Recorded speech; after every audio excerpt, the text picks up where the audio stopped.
of December 2022.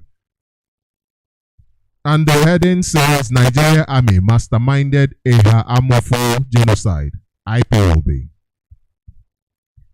We, the global family and movement of the indigenous people of Biafra, IPOB, under the command and leadership of our great and indefatigable leader, Mazi Nnamdi Kanu, want to inform the world that Nigeria military masterminded the Fulani herdsmen terrorist genocidal attacks against the innocent people in Ehamofo community in Enugu State.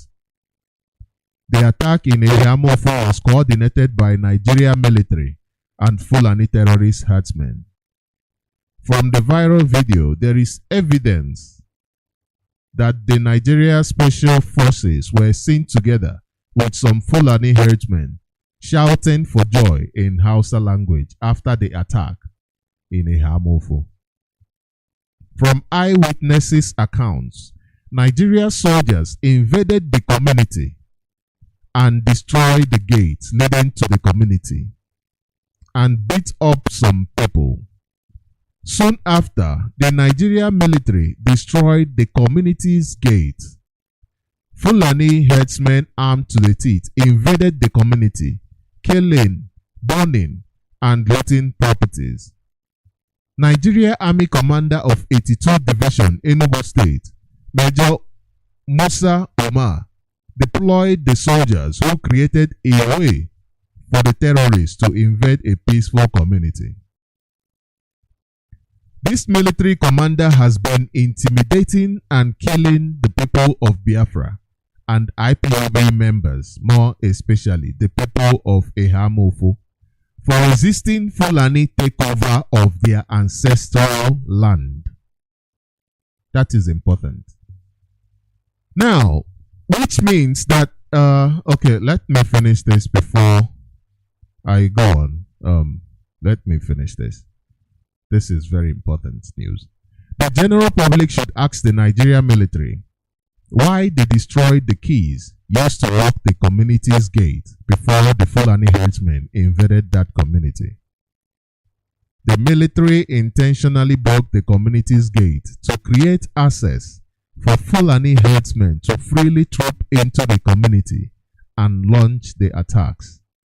The deployment of soldiers to the peaceful community was the handwork of Major Omar Musa, the GOC 82 Division, Enugu. Also, we are warning Owazoke, son of Edi Okonta.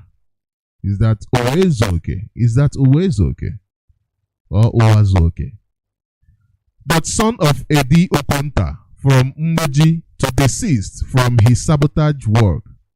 This traitor is working with the terrorist army to arrest and kill the community's youths who are protecting the community, thereby giving advantage to Fulani herdsmen who have come to conquer and take over their land.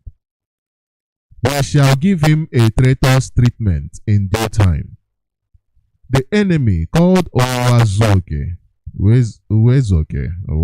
I'm not sure, and Igwe Osai of Mboji community are working with Nigeria Army and Fulani terrorists to kill innocent citizens of Ehamofo. We are warning Igwe Osai of Mboji community in Ehamofo to retrace his steps from selling off his community or receive the rewards of sabotage in due time. Nigeria Army is working hard to help Fulani jihadists to slaughter and take over communities in Biafra land. Nigeria Army, I repeat, is working hard to help Fulani jihadists to slaughter and take over communities in Biafra land. But as long as IPOB is concerned, it is an agenda that is dead on arrival. Comrade Emma Powerful, Media and Publicity Secretary for IPOB. Now, this press release goes a long way to cement the comment by the retired general who made it public that Nigeria government, the Nigeria military, is colluding with terrorists. Now, if the Nigeria military, which is directly under the influence of the commander-in-chief, that is the president of Nigeria, that is the power, the most powerful person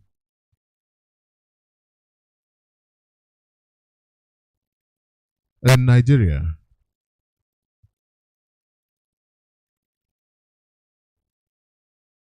is colluding with terrorists. That goes to show that there is no government for you. It is not your government, because your government is there to protect you, not to work against you, not to kill you. That is why the most important department in when you create any government is their army. A very important institution, the army. The army. According to information, the Nigeria army colludes and shields terrorists. According to several information. And what happened in Ehamofo is enough evidence that there is no government in the zoo. There is no government in the zoo. What you have in the zoo are people, are terrorists actually, because they are trying to kill you. They are terrorists. It says here, Nigeria Army is working hard. This is the last paragraph of this IPOB press release. It says, Nigeria Army is working hard to help Fulani jihadists to slaughter and take over communities in Biafra land. So these are terrorists. These are hardened terrorists. This is not your government. There is no government in the zoo. There is no government in the zoo. Why will there be a government to begin with? It is a wrong expectation if you ever thought that there was a government in the zoo. Because to begin with, the founders of Nigeria already said that nobody is a Nigerian to begin with. So how can you have a government of Nigeria when there is nobody who is even a Nigerian to begin with? Now, who will form that government of Nigeria? This is why non-Nigerians came and formed the government of Nigeria. Non-Nigerians. Those who say that they are the government are non-Nigerians. That is why Nigeria is being controlled by Catriona Lane. Because nobody is a Nigerian. That is why there is no Nigerian government. That is why the time has come for our people to rise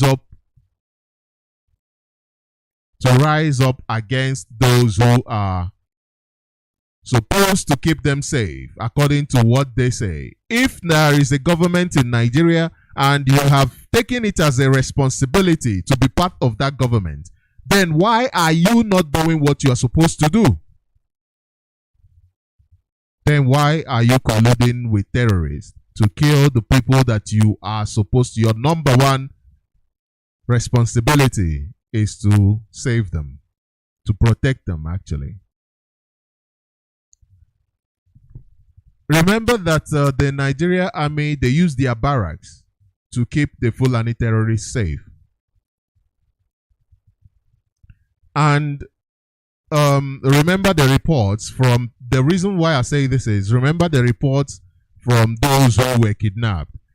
So many of them said that they were kidnapped next to military checkpoints. and they said a lot of things to indict the military. So this military, they use their barracks to protect the terrorists. And let me also remind us about the report from Reuters about the number of abortions, forced abortions that the Nigerian army committed. The slaughter of innocent children by the Nigerian army. So their responsibility is to kill the people. To kill the people, not to protect the people. So there is no government. This is anti. Those who you have there are anti the people. That is why every of their laws has to do with suppressing the people. And recently, somebody made a video, a movie, Hope Uzodinma and Co, using his nephew, his relative, to try to blackmail a leader of IPOB. Now, I want to take you back to what that man said, or Ejima said. He said that they trained them behind the police station. Now, we all know that ASN don't have a camp behind the police station. So that is one. Two, it means, like Dave Umahi said, creating a parallel. He said some groups will rise up to fight against IPOB. So those are the people that they are training behind the police. So not only the Nigerian army is using their base to train and help terrorists, the Nigerian police are also using their office, their office to train terrorists. That is what this Ejima said. So now the question is, why are they in Biafra land? Why are they in Biafra land? What is it that they are doing, since they cannot protect us, since they are working and recruiting criminals? Why are they in Biafra land?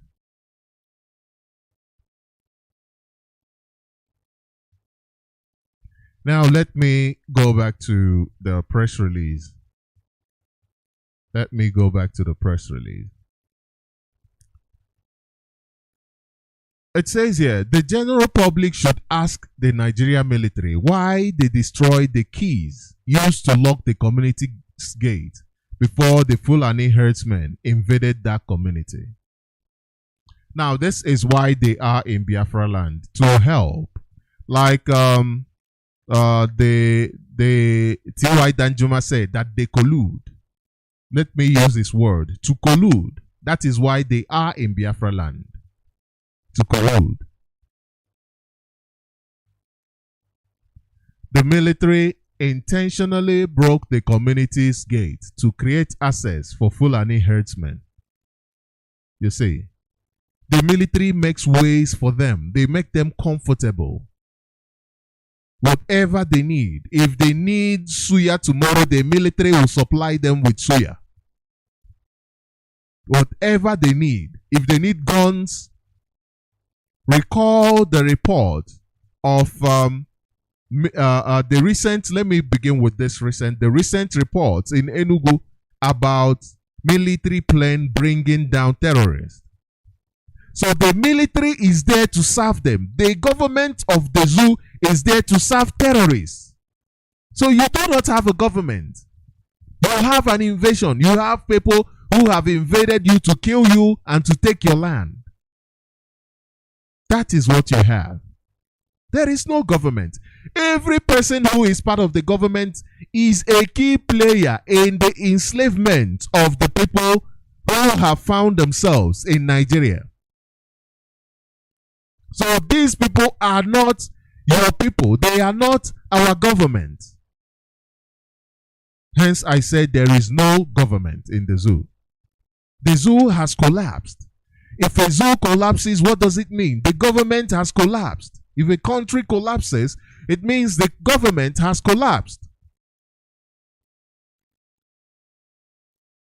So the work of the government that we have seen through the military is to assist terrorism. Now, what? Okay, let me take it back to the stealing of train tracks in the zoo. The fact that the government did not do anything about it, that they have been quiet about it, it means that they are responsible for it. They are responsible for the stealing of train tracks in the eastern region. Which means they are also not only are they bringing in terrorists, helping to set them up and lead them, make way for them, they are also stealing from the people, ripping the people dry. And you will understand that most probably, the military, the police, or whatever their security institutions were part of this raid. And this is not the only stealing. Look at the stealing, the looting of the oil, the natural resources. Because this is not your government. There is no government in the zoo. They kill you. They steal from you.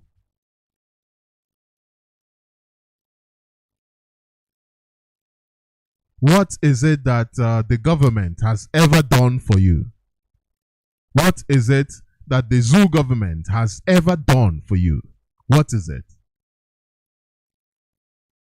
Even your birth, to born you in Nigeria, there was probably no electricity, no power.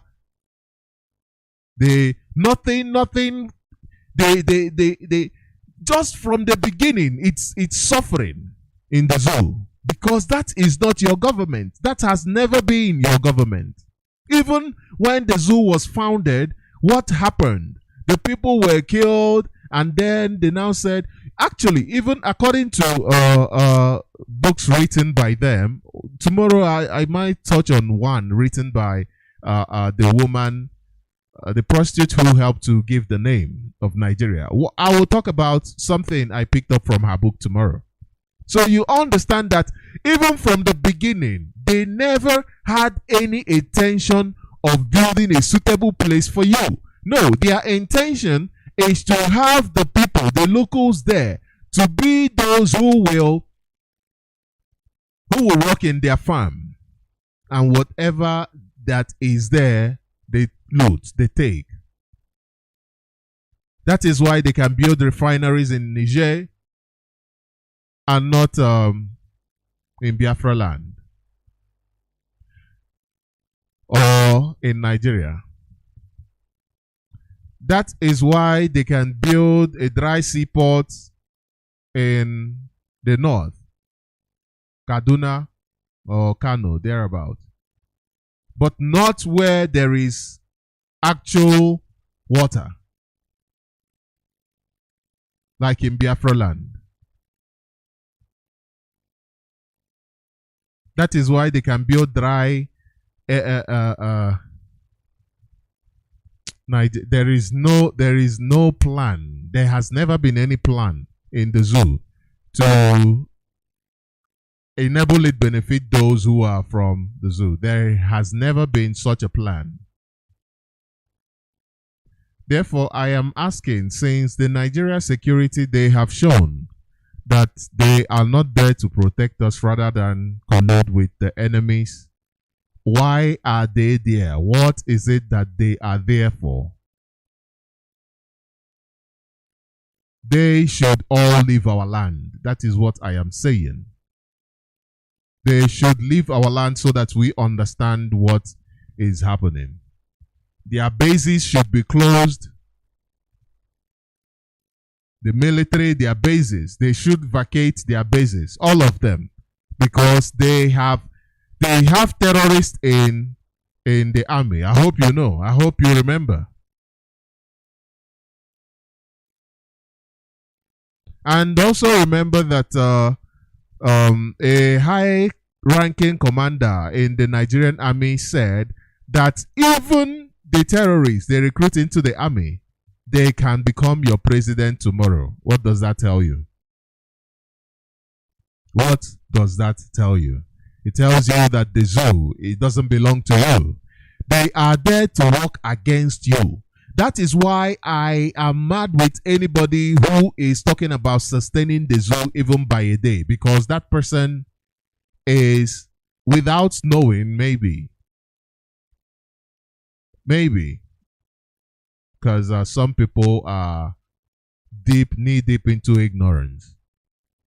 So maybe, without knowing, the person is putting your life in danger. It is no surprising that a terrorist can be given official security by the government, the so-called Nigeria government.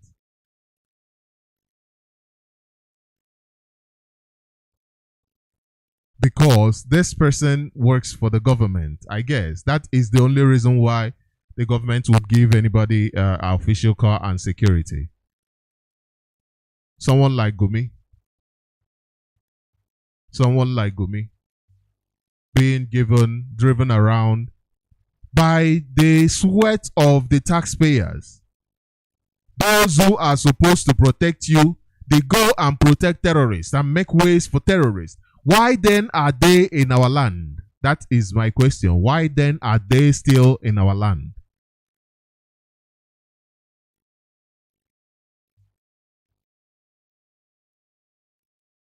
Why then are they still in our land? They have shown that they are not there for us. They have shown that they are actually there to kill our people. So why then are they there? They are there because those who are supposed to, who it fell on their shoulders to ensure the stability of the international community, are not doing their responsibility. Now, I have few minutes left, so I will read this press release and we will call it a day. I hope that you were part of the program that ended before I came in from Mazi Alozie. The panel, they had very intelligent things to say. And if you did not listen to it, please, I beg you to go and listen. Take a listen. I urge you to take a listen to that because it's very, very informative. And so this press release is from today. I do not have much time, but okay, let me read it. I wanted to talk about the message from our leader. But I think we all should go and check out that message from our leader, actually. Let me not talk about it now because it is very important that if you are interested in your freedom, then whatever the leader says should be gospel. It's law. And we must be able to always be updated, be in touch with that. Like I said, Hello Motherland is, we are on Facebook, Hello Motherland on Radio Biafra. We are also live on Radio Biafra. We are also live on IPOB, Johannesburg, South Africa. These are Facebook platforms. And you can also listen to us by downloading any of our apps. We have IPOB Community Radio app. We also have Radio Biafra app. So whichever way you want to listen to us, you can easily go to our website on www.radiobiafra.co, and you will be able to listen to us and read several of our news. So let us continue. Let me read this. Let me read it. I will take some time and talk about it, but I wanted to talk about our leader, what he said. He talked about peace. Our leader asked that our land be peaceful. He said, at the first instance, they talked about. He said our land should be calm. Our people should be calm. And calm. There's something exciting. I don't have enough time, so I'm really struggling. The important thing about calmness is not something that is natural, like how do I put it? Calmness is a state of mind. Let me put it that way, simply. It is a state of mind. It is a state of mind that now radiates around you. It is like, it doesn't come, you cannot be calm from outside to inside. No. The state of mind of calmness does not come from the environment or from your surroundings. It comes from you. It comes from you. You become calm, then you watch your environment become calm, because it's your energy. It's your energy. And this press release from IPOB 26th of December 2022 with the heading, Mazi Nnamdi Kanu ordered ESN to ensure Biafra land is safe and peaceful this festive season, IPOB. So how can we be in a calm environment? No matter how much we want to have a calm state of mind and a calming environment, we must understand that there are certain things that can happen, and it will affect how the chemical compositions of our body will react, and then we will be maybe agitated. So there must be an environment that will enable us to be able to, I'm looking for words, be able to exude that calmness and affect our environment with it. And that is what ESN has been doing to ensure that we are safe, so that we can maintain a calm mind, so that we are in an environment that we feel like we are protected, so that we can have a calm mind. And as ESN is doing their job to ensure the peaceful environment in Biafra land, I also want to encourage every Biafran to understand that we have to support in one way or the other. We must support them in one way or the other. Because the truth is, whether we talk about the peace and the troubles, the thing is that it is still up to us to decide how we want the environment to be. When you see something going wrong, call ESN. When you see a movement that you feel like, I do not understand this, call ESN, call IPOB, not ESN. Call IPOB. So we all must stop every action that will destroy the peace that we seek. And we must encourage everything that will bring peace to our land.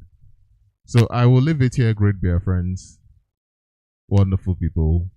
Thank you very much for joining Hello Motherland.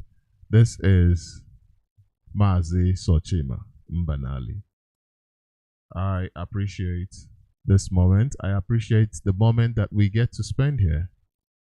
And I say thank you very much. And have a wonderful morning, afternoon, and evening.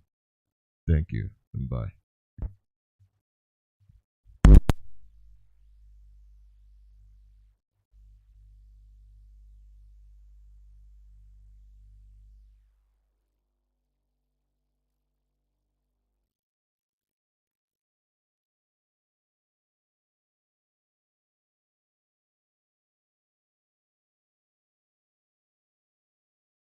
My people, listen. I am that I am. I will bless whoever blessed you, and I will curse whoever cursed you. War against the kingdom of darkness that stands against God's people of Biafra.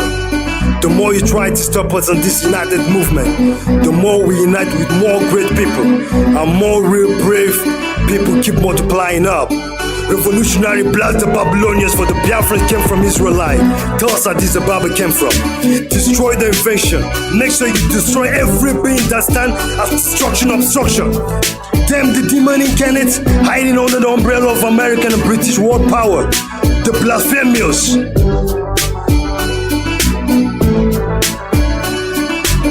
Babylonian surprised how we survived the strike of 1967. Bomb bullet the project. It's hardcore Biafran striving for heaven with psychological object. You can't stop the revolutionary strive to meet your life from generation to generation just to fly. But we bring you down with the Biafran necktie. Testify, bonify, 45 Biafra rose with the tools to blow. We've been on perspective point, consuming so many history books. As the years took for us to trace the truth to the roots, they used to roost the home of the brave. Cause we were blinded with white men lies they imposed on our region. We were civilized with the Jewish religion before the white men disease came to Black Gold Kingdom. With their demons, they chain our freedom. We took fortitude for all the pains we passed through. The era of slavery to date bondage.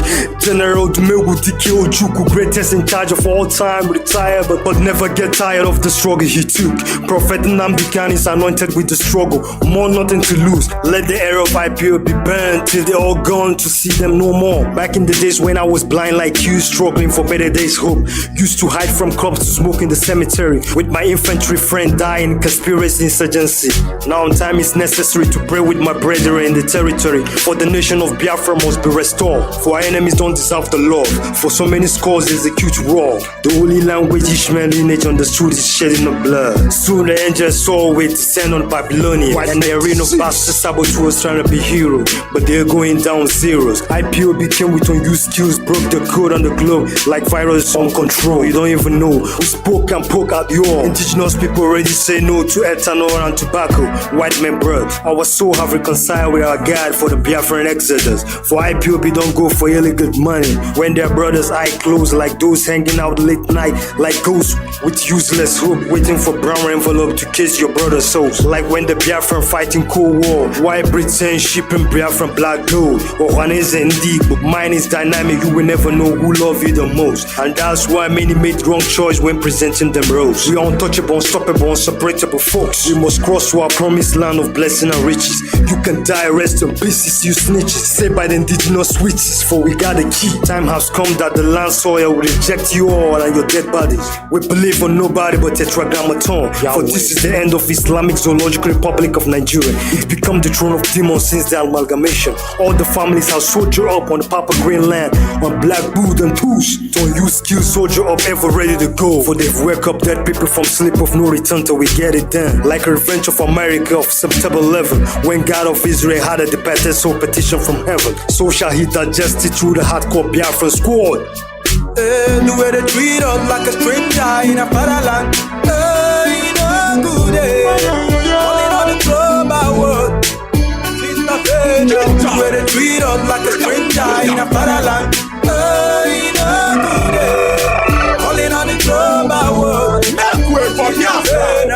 We suffer multicultural slavery, full ownership to the new world. Britain came in, the game changed, more horrible. Introducing Biafra to ethanol, alcohol damaged by the system, and tobacco nicotine causing cancer. Biafra nation was established by Lord Afra, 8500 BC. And Britain came in, destroy our ecosystem king. Lord Lugard for kill our fathers to amalgamate us with Nigeria contraction to be Muslim since 1914. 1929, killing of about women riot. For so long they have been killing Biafrans till date. Britain brought MSTs to deceive. All they done for us don't to trace our origin back. They don't give a fuck about our hurt, rather value Biafran world. Don't bomb babies were beheaded, lynched in the street, set ablaze in their homes. Children taken from school and executed with impunity. And guests were taken from their schools to leprosy. And other people with other diseases keep raping them. Beheaded pregnant women were chipped to death, and their unborn babies taken out of their stomach and killed as well. Men and children of all ages were thrown into the well of less bread, steady screaming, crying for help, but the rest of the world act deaf.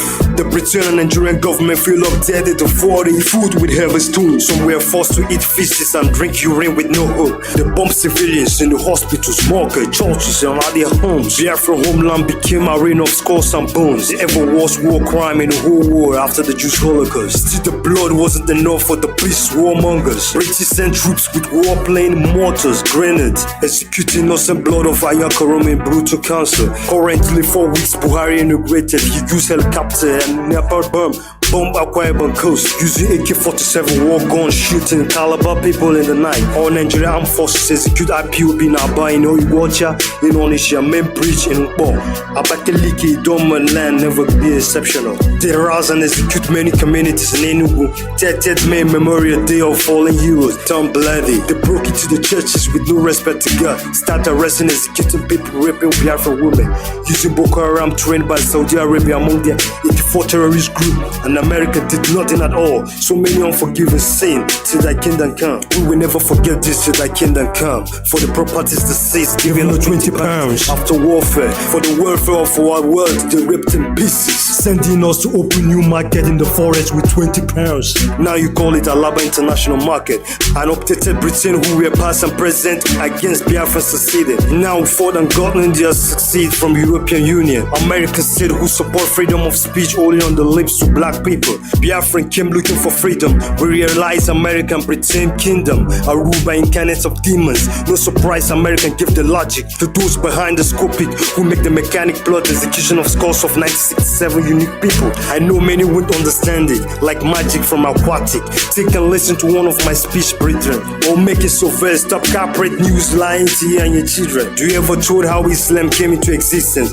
Do you ever thought how Islam came into the place you were living? Do your memory ever connect you how your grandfather's religion was raised? Execute many black skulls before imposing Islam into African region.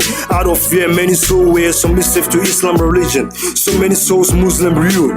Got people real fool about it, referring your system Islam religion. It's ever lied told before that Islam is a peaceful religion. This is a paradox they use to cripple Turkey and to see Africa as a land of monkey to mockery. My papa told me Biafran story, so shall I tell my unborn kids about the worry. Watching Biafra documentary issue, reminiscing tears as the years too ever gone. It's over if you don't believe worship Tetra Grammaton. You don't deserve to sleep with Biafra Kakadonis. For the Biafran till we're gone.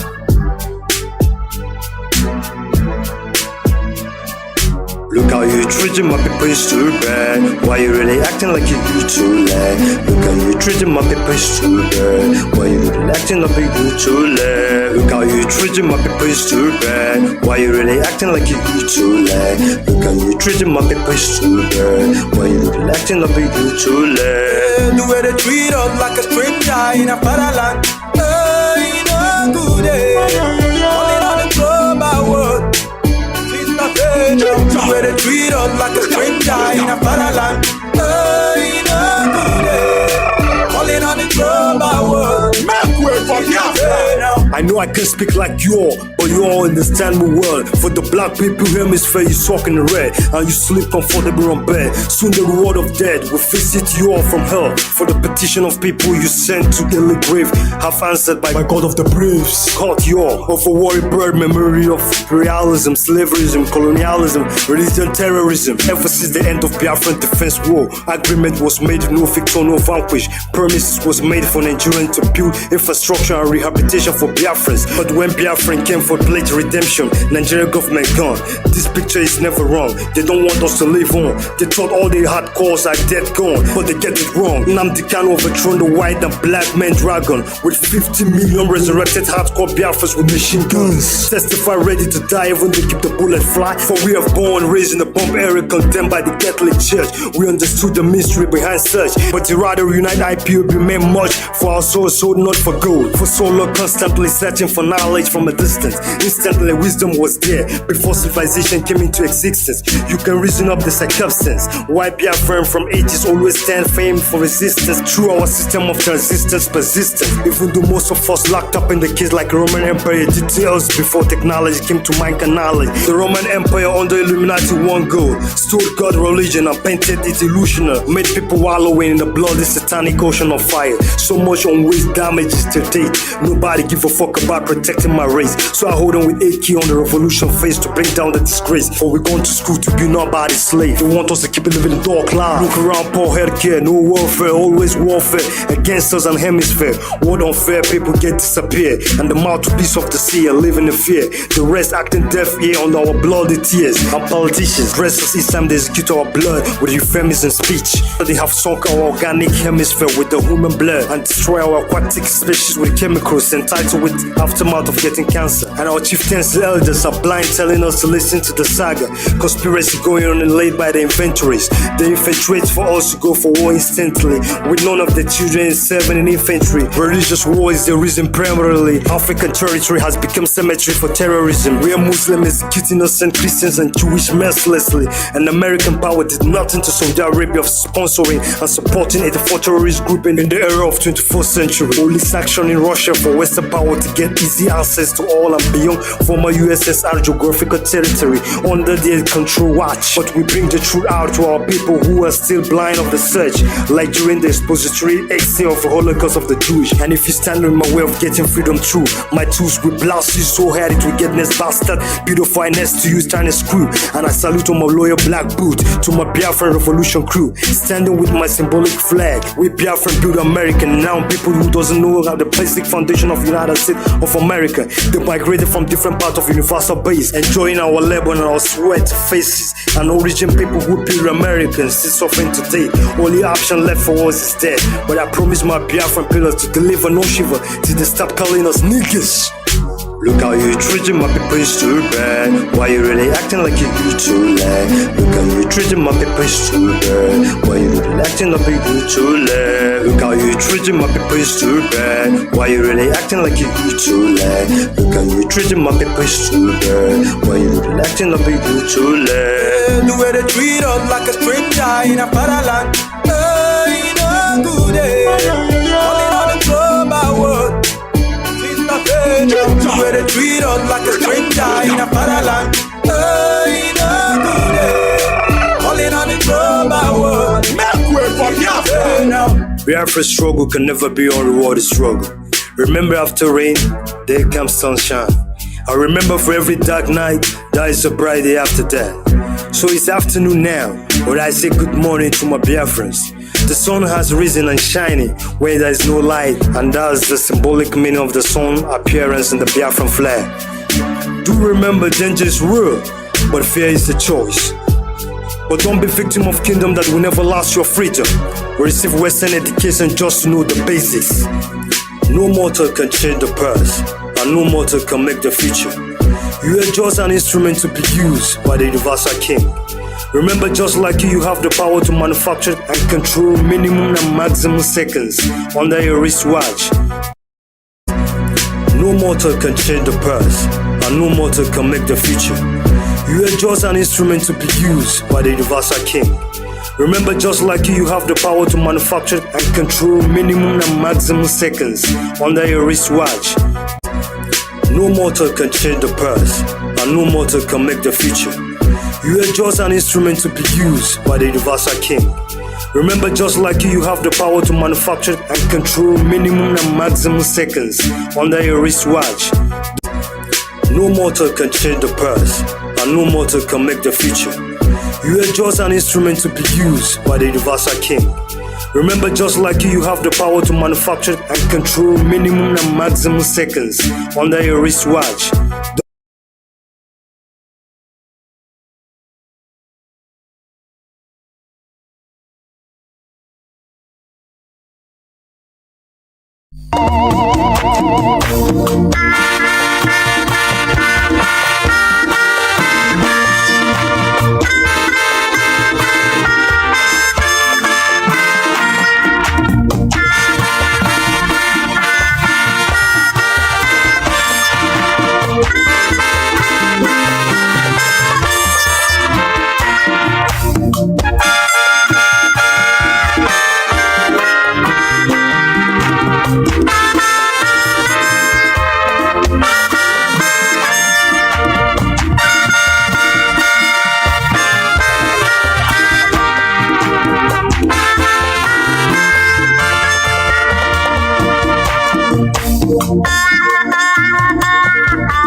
Chukwu okike abịama, Chukwu na-afụ na ife afụ na nzuzo, Chukwu maara onye aka ya dị ọcha na onye obi ya dị ọcha.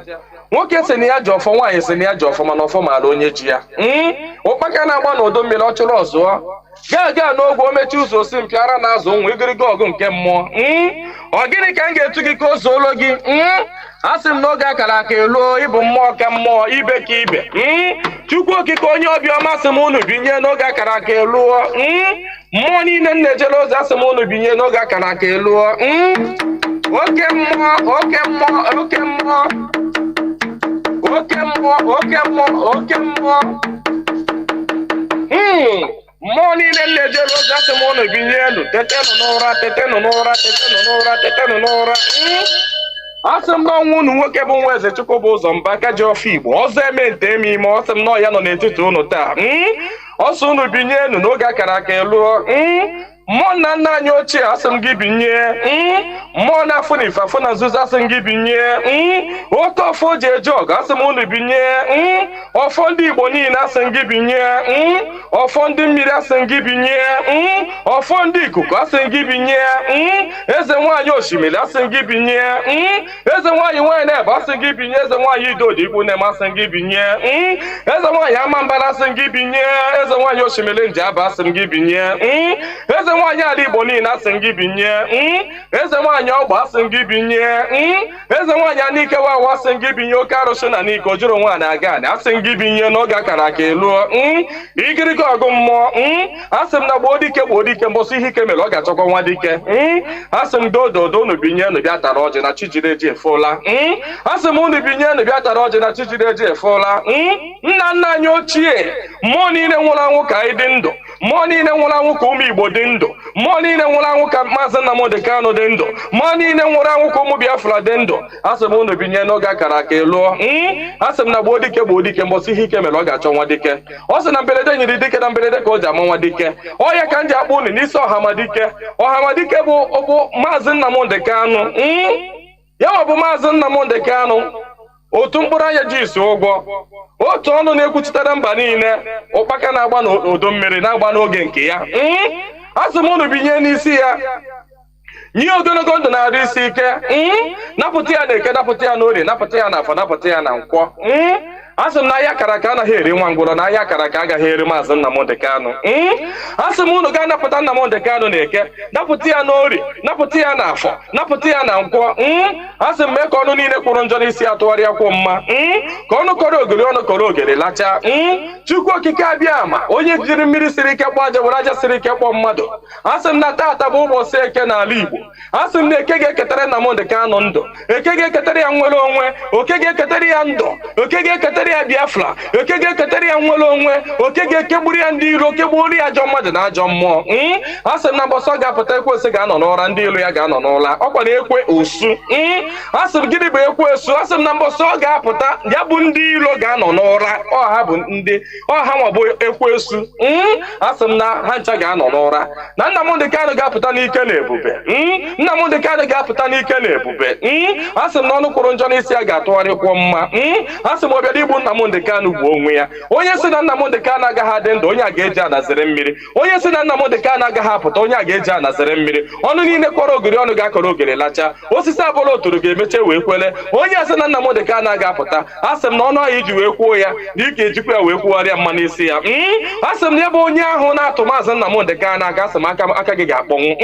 Osisi ahụ fụrụ Nnamdi Kanu wee tọọ nkwe, asị m ikuku futuo gị. Anya ọbụla fụrụ Nnamdi Kanu kwawa akwa alịla, asị m alịla akọrọ ya n'anya. Onye fụrụ Nnamdi Kanu cheta ihe gburu nwa ya, ihe gburu nwa ya gbuo ya, maka na ọ bụrụ ya gburu nwa gị. Chukwu okike abịa ama, asị m na belede nyiri dike belede ka o ji amawa dike. Asị m na okirikiri ka a na-agba ukwu ose, ọ dadị ukwu ose enu. Na okirikiri ka ndị iro ga-agba Nnamdi Kanu mana ha ama mkpata ya aka. Ọ sị na nkirikiri ka ọ na-ekiri odido jiri odido enyi ozu. Na ọkwanụ nkirikiri ka ndị iro ga na-ekiri ya mana ha ama fụ ya anya. Asị m na eje anaba isi ije. Asị na Nnamdi Kanu ga-eje na ọ ga-ana. Asị m na inye anaghị eri ọba maka na inye na ọba bụ nwanne. Inye agaghị eri Nnamdi Kanu maka na ọ bụ nwi. Asị na Nnamdi Kanu ga-adị ka echi anaghị agwụ agwụ maka na ije ejere bụ ije mmiri, ọ bụrụ ije nkụ. Asị na ya bụ ije ga-abụ ije mmiri. Asị m na ọ ga-anata n'udo. Asị m na ọ ga-abata sirili welere. Asị m na unu ga-aga kpọnatara anyị Nnamdi Kanu. Asị m unu ga-akpọnatara anyị Nnamdi Kanu, ga-akpọnatara anyị Nnamdi Kanu, ga tụnye ugo, ga nye ya mmeri, ga nye ya mmeri, ga nye ya mmeri, tụnye ugo n'elu ugo, nye ike n'elu ike, nye ya ndụ n'elu ndụ.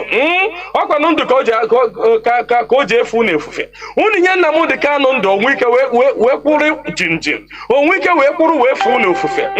Asị na ya kara ka anaghị eri nwa ngwụrọ. Ihe mere ha ji jide Nnamdi Kanu bụ ka nwee ike wee megide ndị Igbo, ka nwee ike megide ụmụ Biafra, ka nwee ike wee kwuchi anyị ọnụ, ka ha nwee ike wee kachi anyị ọnụ, ka anyị ghara ikwu okwu ọzọ. Mana ama m na dododo Chukwu okike abịa ma ndị nwa na ndị nwe mmiri, ndị nwe ikuku, ndị nwe anyanwụ, mmụọ nna nna anyị ochie, mmụọ niile nwụrụ anwụ ka anyị dị ndụ, mmụọ niile ọ kwafọrọ ọbara ha n'ike maka ihi Biafra. Asị m unu binyenu, asị m unu dododo na ọkwa na unu bụ ihe nwe ike a, ọkwa na unu ga-eji ọgụ mmụọ a, ọkwa na unu ga-aga bori ahịa, ọkwa na unu ga-aga napụta ya maka na ihe ọ tinyere unu n'aka anaghị ele ule. Asị m dododo igiriga ọgụ mmụọ. Eze nwaanyị niile nọ n'ala Igbo, mmụọ niile nọ n'ala Igbo, asị m unu binye maka na onwe onye nọ n'ụwa na-anaghị aṅụ mmiri, onwe onye nọ n'ụwa na-anaghị eri nnu. Nnu bụ ihe ụtọ si na mmiri wee pụta. Onye ọbụla na-eri ihe na-eri ihe dị na mmiri. Onye na-asa arụ ji mmiri asa arụ. Onye ọbụla na-eme ihe ọbụla ọ na-eme ji mmiri eme ya. Asị m ihe ọbụla mmadụ na-eme n'ụwa mmiri ọ na-ebubu ụzọ. Asị m onye ọbụla kpọrọ mmiri asị na mmiri a ga-agbagbu ya. Asị m onye ọbụla fụrụ mmiri n'anya ga-afụ Nnamdi Kanu n'anya. Onye ọbụla fụrụ mmiri n'anya ga-afụ Nnamdi Kanu n'anya. Onye ọbụla mmiri na-awụsa n'arụ ga-afụ Nnamdi Kanu n'anya. Onye ọbụla mmiri na-emesa n'arụ ga-afụ Nnamdi Kanu n'anya. Onye na-aṅụ mmiri na-eli nnu, asị m na ọnụ anyị ji wee rie nnu wee ṅụọ mmiri na ị ga-eji akwa okwu ọma n'isi Nnamdi Kanu n'aha Chukwu okike abịa ama. Good morning, good afternoon, good evening, and good night, great Biafrans and lovers of freedom. This is Radio Biafra HAUSA-SERVICE coming to you through the auspices of Radio Biafra London. My name remains Mazi Chinedu from Olu province of Biafra land, and today is the 27th day of December 2022. I hereby welcome each and every one of you to welcome your friends and well-wishers, because this is where we preach the gospel of liberation. This is where we preach the gospel of emancipation.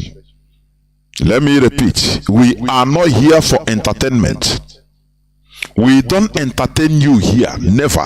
If you are expecting us to be entertaining you via Radio Biafra London, you better off your listening devices, please.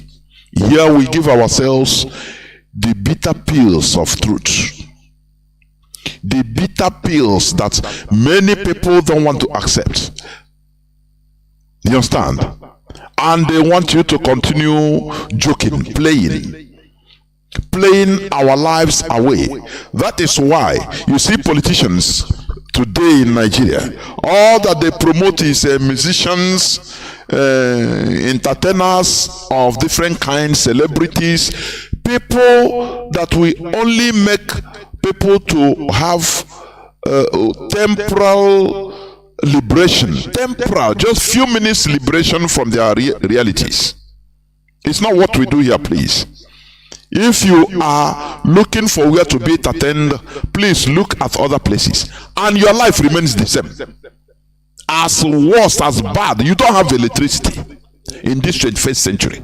We continue reminding it to you, reminding for you that you don't, in Nigeria, you don't have ordinary electricity. You don't have.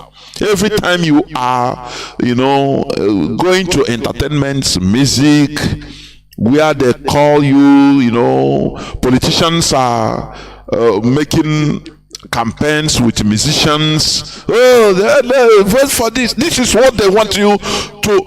This is what they want you to have. Temporary respite to forget your problems. But here we push you to think, to reason, because reasoning, our brain is what distinguishes us from other animals. Brain. That is it. Therefore, we will continue preaching this gospel. It doesn't matter who it pains. That is never our problem. If Mazi Nnamdi Kanu is looking at people's faces, we wouldn't be where we are today. He insulted all of us, including himself, into awakening. Do you understand? And we must continue. We must continue telling ourselves the truth in our faces without fear or favor. Therefore, once again, I welcome each and every one of you, those that are ready to be enlightened, to take the pills of enlightenment. It's bitter, but that is what heals. That is what the Europeans took. And they become developed. They started thinking. Before, they were languishing in illusions. Before, during the medieval period, the Europeans were, lying to themselves with belief system. Oh, believe you go to heaven. Oh, you that is poor in this world, blessed is the poor, for the kingdom of God is yours. Why? All these are things that they put into you in order to make you to be sleeping. Here we wake you up. If you want, if you care, you'll be woken up and you start reasoning, because that is the reason why, the only reason why the Europeans left us behind in development is the brain, because they are woken. Do you understand?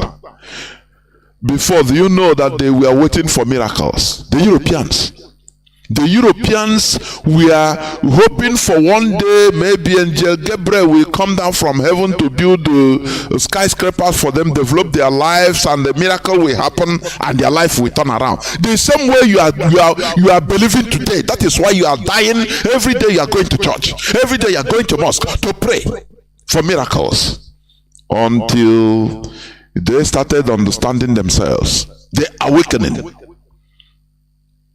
Enlightenment campaign started, and people start, in order to make them reason in another way around, that look, this way we are going, it will never solve our problems as human beings until we solve our problems by ourselves. And when they became fully awake, do you know what?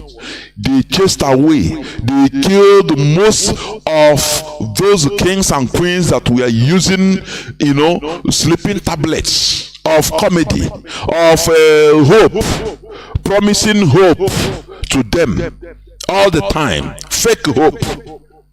They slaughtered all of them. They fought bitter wars on revolutions, on everything, and they cleaned their land, cleansed themselves, so that enlightenment, awakening will suffice. I had somebody give a we called on one platform. Very sad to say. I'm telling you, the way some of our people reason.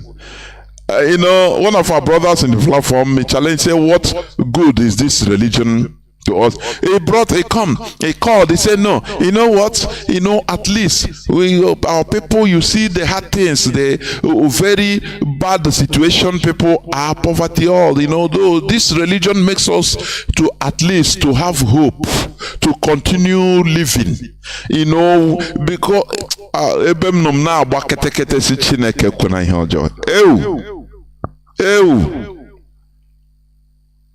onye na-ekwu ihe ọ na-akpụkwa from Europe. I'm telling you honestly, he's talking from Europe. I start shuddering. Say, if our people can still be gullible like this after living in developed advanced countries, they are still thinking like this, we have a long way to go.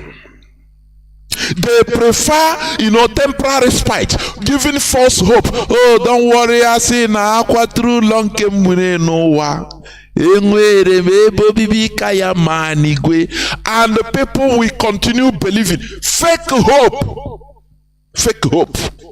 They tie you on hope. Don't worry, don't do anything. Don't remember where you are going. One day it will go better.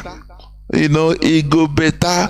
Don't worry, God is in heaven. He will take care of everything. Just continue, so that you cannot come out to take what belongs to you. You want to say no. You want to disobey God. The rulers are God's. They are selected by God. It's a common saying in Nigeria. All your politicians, it is God that put me here. You see a governor, a president saying it in Nigeria. It's God that put me here. And you see monkeys, they are there watching and accepting all this rubbish. But today they are campaigning. Vote for me. What do you call it? Voters card. PVC.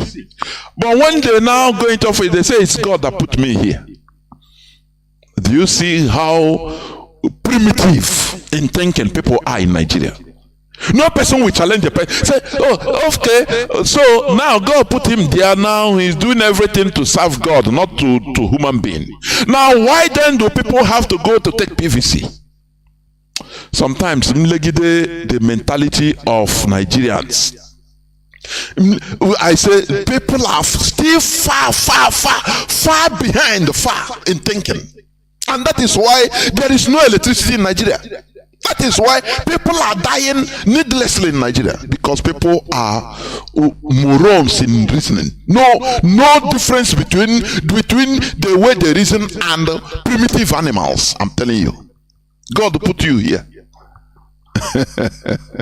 Can you imagine after Biden won election, he called people after the first statement, he said, I thank God, it's God that put me here. That day he will run out of office direct. People will show him that it is not God that put you, it is we human beings that put you there. So you need to represent our interests, not the interests of God.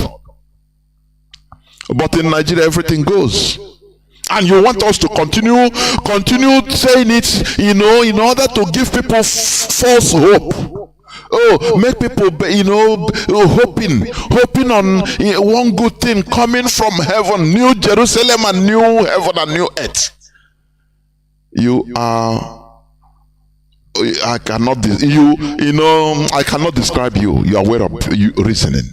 Here we don't tolerate all this. We say it as it is.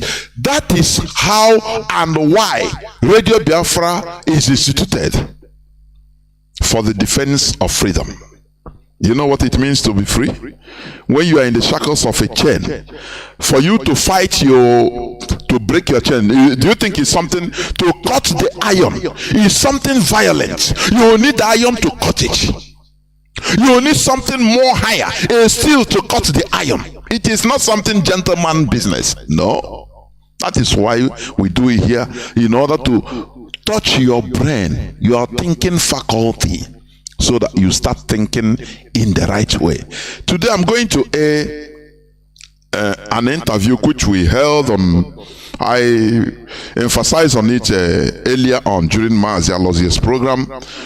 An interview we held with one of our veteran Mazi, one of our veterans, Mazi Christopher Nnamdi, who is our living hero, also a living hero.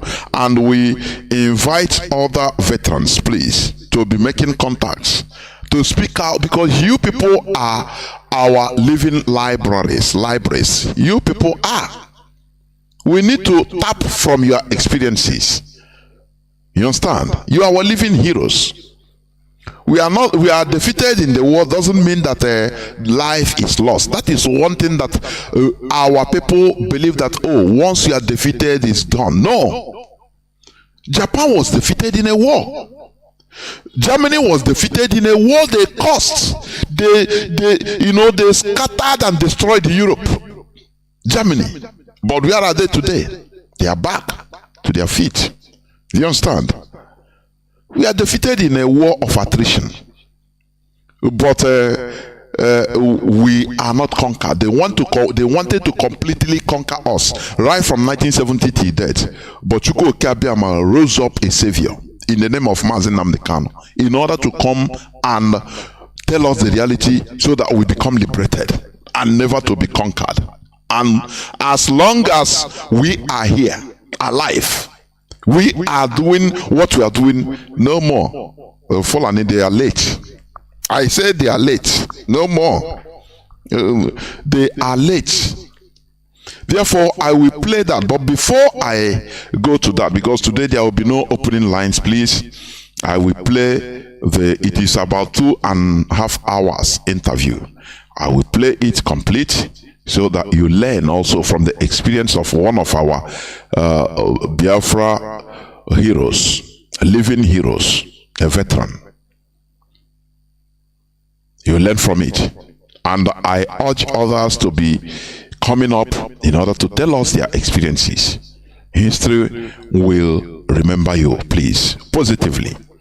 But before I go there, please, I want to read this IPOB press release of 26th December 2022. I will read it. I will talk on 2 news headlines now. I will start playing the interview, please. IPOB press release of 26th December 2022. The caption is: American government should not allow herself to be deceived by Nigeria government and its compromised security.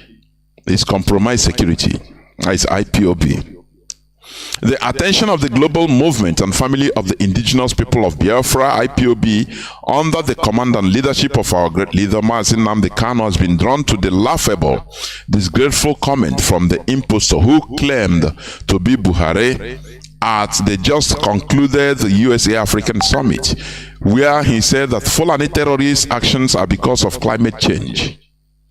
He claimed to be a retired major general, the position he used in deceiving the international community, especially the Americans, as a man who understands security issues. You know, the impostor has been right from onset defending his people. Oh, the problem, blame it on climate change. The impostor, he has been taking the line of who he is, representing as Buhari, late Buhari, in order to continue to deceive the world. Now you ask, oh no, don't blame those that are macheting and killing. Don't blame the Fulani terrorists, they call bandits. They need some heads. It's climate change. Blame it on climate change. Do you see how how this world is a world of lies? Let me tell you, let me say this. For people that take religion as the ultimate, the impostor, normally he should be a Muslim, and normally good Muslims don't lie. Do you understand that? But why is he lying? He knows that he's lying. Why? Because he has to protect the interests of his people, the Janjaweed he is representing, not Nigeria. So when it comes to governance, protection of interests, religion is relegated to the background. People should understand this. Our people that are religiously fanatical and using it in a negative way against our interests, you should learn from our enemies. You understand? Do you remember the first time in 2015 Buhari met Donald Trump? He told him about how the Fulanis, they are carrying arms instead of stick, how they are macheting, killing Christians. Donald Trump talked about it, how killing of Christians should stop or they will do it for Nigeria. Buhari said no, he defended the Fulani direct. Something an Igbo, it doesn't matter. No Igbo politician can ever do this. All they care is in Nigeria, defending Nigeria at the detriment of us, the Igbos. You see here, this you see this thing here, saying this thing they put as a norm. Why forming Nigeria? Right from Azikiwe to use us as sacrificial lambs all time. We will break it completely. We will break it. If it's an Igbo person, Igbo president, Igbo Nigerian president that was confronted, for example, he said, "No, don't worry, I will deal with them. Don't worry. Don't worry, I see it is a problem, but don't worry, I will deal with them. I'm an Igbo man like them, but I will deal with them." That is what he will answer. And before he know, he will order every fleet, both land, sea, and air, in order to come and invade. But do you see how they are defending their own? Do you see that? Do you see that? Notwithstanding the concrete evidence that has been emanating every blessed day about the atrocities of the Fulani headsmen, Fulani terrorists, which they christened now bandits. They baptized them into bandits. They are Fulani terrorists. Every day it became a norm in Nigeria. Fulani killings. It's a normal thing. I used to say it, and I said it in the afternoon, that the indigenous people in Nigeria are the most hopeless and stupid, foolish set of people on earth. Do you understand? And it's true. All these things are going on, no challenging. Everybody say, yes. Do you understand? They will defend their own, the Fulani. Little people, little Fulani. But they are committing atrocities everywhere against the indigenous people in the whole of Nigeria. People that are not up to 2% of Nigeria population. All that indigenous people know how to do is to eat their own flesh. When it comes to dealing with their own people, now like Igbo people, you see them, they become a lion, double lion. It's very, very sad indeed. You see this behavior, we have to break it. We have to break it. Now, climate change. What do you do against climate change? Is it climate change that brought people to go and be slaughtering Fulani headsmen, to be slaughtering indigenous farmers? What type of climate change? Look at Lake Chad Basin. Lake Chad has been losing its volume for many years. The Fulani never think, they use it as a weapon. It's good for them.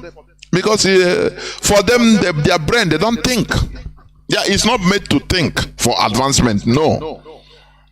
They don't know that you can be planting trees, forests, near Lake Chad, and before you know, it will attract more rainfall and Lake Chad will be revitalized. They don't know that, but they are using it for political purpose. No, blame it on climate change. A harmful killings. No, blame it on climate change. On the massacre. Oh no, it is climate change. The southern Kaduna slaughtering of people that are going on till now as I'm talking to. No, it is climate change. It is not the fault of the Fulani. It is climate change. Very, very sad. Only if the indigenous people in that zoo called Nigeria will rise up. Only if they can rise up. All that matters to them is, or for them, is what they can get as chickens that are meant for slaughter. You see, go to poultry and you see thousands of chickens there making noise, thinking that they are living normal lives because they are eating. They give them food, they will eat and shit and drink water there, and that's it. Eat, moving around. For them, they are free, but they don't know that they are there because of their flesh. They are being bred because of their flesh. That is what the indigenous people in that zoo called Nigeria are, until IPOB come to wake everybody up. They give you political posts.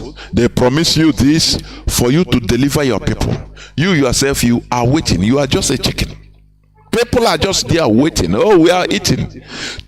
Now is a campaign fever, electioneering fever.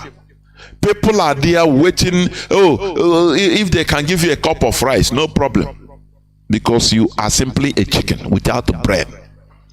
We go to the solution, permanent solution, not temporal respite, temporal solution. No. Let me continue reading. It's on record that the Fulani mass movement in the south, particularly southeast, is for land grabbing, not because of climate change. Of course, it is an ethnic conquest agenda that the tribal and religious warlord Ottoman Danfodio started long ago and failed. How can the impostor president claim that the Fulani murderous militia that invades communities with arms and ammunition, killing and sacking communities, is because of climate change? In Nigeria, there are over 323 large, medium, and small dams in operation. But about 85% of these large dams are located in the Sudano-Sahelian region of northern Nigeria, with 33% of the dam providing irrigation for agricultural purposes and for animal husbandry in the north. Still today, northern Nigeria has the largest farming population and the highest food suppliers. Therefore, the mass murderers called Fulani herdsmen, who are terrorists and their sponsors, can't use climate change as an excuse to invade southern villages and massacre innocent people. Of course, yes. American governments assembled African countries in desperation to save a failed nation called Nigeria. American government provided a platform for Buhari to demonize southern Nigeria, especially the eastern region, who have been victims of a genocide sponsored by his government. To date, Fulani terrorists have murdered hundreds and thousands of people, and none of them is on trial for the genocide because it is an ethnic cleansing agenda sponsored by the Fulani-controlled government of Nigeria. It's obvious that some organizations such as International Democratic Institute and International Republican Institute have been bought over to provide cover for Buhari to misinform the international community, especially the American government. We cautioned the two American institutes in our previous press releases to desist from allowing themselves to be used by Fulani against IPOB, ESN, and all Indibo. The world must know that Buhari is lying and deceiving them. There is nothing like climate change caused immigration or farmers and herders clash. There is nothing like herders and farmers clash arising from climate change. It is a lie from the pit of hell. What is happening in Nigeria is ethnic cleansing agenda, which former President Obasanjo referred to as Fulanization agenda, taking place through Nigeria, but especially in the southeast and southwest. Fulani-led government of Nigeria has armed terrorists and jihadists from the Sahel to invade the rainforests of southern Nigeria to forcefully take over the indigenous people's land. The Fulani elites have not hidden their agenda. It is on record that some Fulani groups have said that Nigeria's land mass and resources belongs to Fulani, and they will take it by force. This Fulani-led government, using led Buhari's face, has been releasing arrested Fulani terrorists and recruiting them into Nigeria security agencies to provide cover for the armed jihadists. None of the Fulani headsmen involved in massacring many in communities have been arrested or put on trial. Biafrans have decided not to allow Fulani to grab any inch of our land. IPOB won't allow them to take over our ancestral land, either by crooks, force, or deceit. IPOB remains peaceful and focused on our quest for restoring Biafra sovereignty. Therefore, America, as a beacon of freedom and democracy, and your organizations should not allow themselves to become tools for another Biafra genocide. All we request is a referendum date for Biafrans to decide whether to continue as Nigerians or have an independent state of Biafra, not war against Nigeria. Let everyone who is remotely interested in Nigeria bear in mind that IPOB will never stop this quest, irrespective of gang-ups, blackmails, persecutions, and forceful abductions, until we are given the opportunity to self-determine our future through a United Nations supervised referendum. Comrade Emma Powerful, Media and Publicity Secretary for IPOB. It's the same Emma Powerful. The man, people, all the government agents, Nigeria government agents are trying to forcefully, tarnish. It's our IPOB Media and Publicity Secretary. That's it. Therefore, we must continue. Now, you see what I tell you that the Fulani, they are working as a war group. When American aircraft carrier is moving, it's not moving alone. They are going, many things are moving with it, both invisible and visible. Submarines, all are moving together. It's a war group. That is how Fulani move. They are using the government, using their armed wing, using their terrorist headsmen, using anything. All of them, they are working. They are working. You understand me? Before I touched about it, the people that are the type of Fulani you are seeing in Nigeria, they are the Toronkawa. They call them the Toronkawa Fulani, the Toro or Torobe. Torodbe, T-O-R-O-D-B-E, Torodbe, Fulani. You understand? It is a clan in Fulani. The most fanatical, the worst set of these are the people that converted. They are Fulani, but they are the people that converted their own all Fulanis into Islam. They behead you as a Fulani man. If you don't convert to Islam, they will just cut off your neck. No, they didn't come with pity. And the fear of these people, Fulfude, the real Fulfude, Torodbe, the Toronkawa Fulani, or Torodbe, their fear is immense. These are the people that are in Nigeria, the type of people are in Nigeria. Their remnants are everywhere in West Africa anyway. These are the people that they continue fighting. They are the people that lives in the bush. We have the sedimentary Fulani today in places, every city in Africa. They have continued taking modern life. I'm telling you. But this Torobe, they never give up.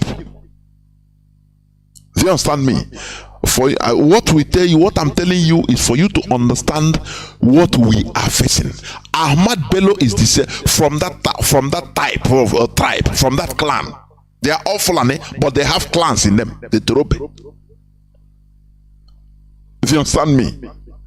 These are people that claim that they came from the lineage of Prophet Muhammad through maternally, because they say a family member of Muhammad married a Fulani woman. As of that time, they call Bajumabu. Is the name of the woman through which they say the Torobe clan. Not all Fulani, the Torobe clan originated. That is why they seem that they are fierce. They don't accept it. Kill is what is their own.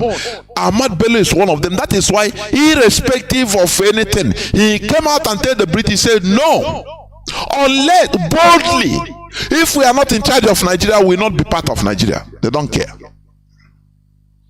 And they become appeased by sacrificing us, the Igbos. Azikiwe appease them, agree to appease them. Now, we don't want problem. Okay, if we are the problem, no problem. Take us as sacrificial lambs, and that is what we are suffering today.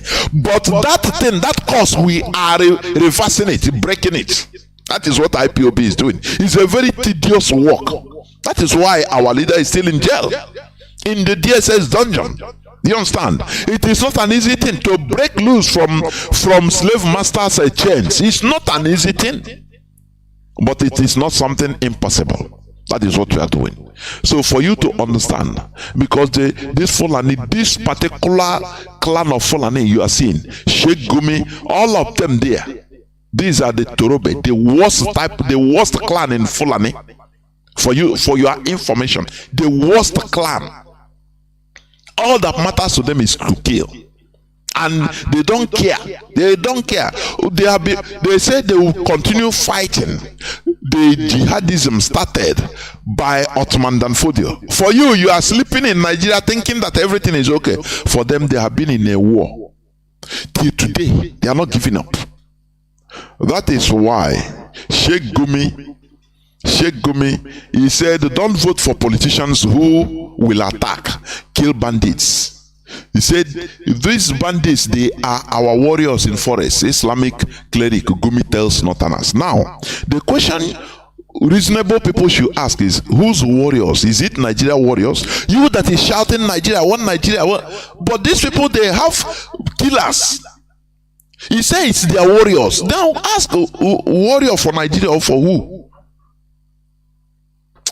I said the indigenous people in Nigeria, even sometimes I believe that the Westerners saw the indigenous people in Nigeria as the most stupid. So they say, allow these people that are fierce, this Fulani, allow them to level all of them, so that in the next 100 years it will become a Fulani area only, because they are the dominant species. The world supports the dominant species.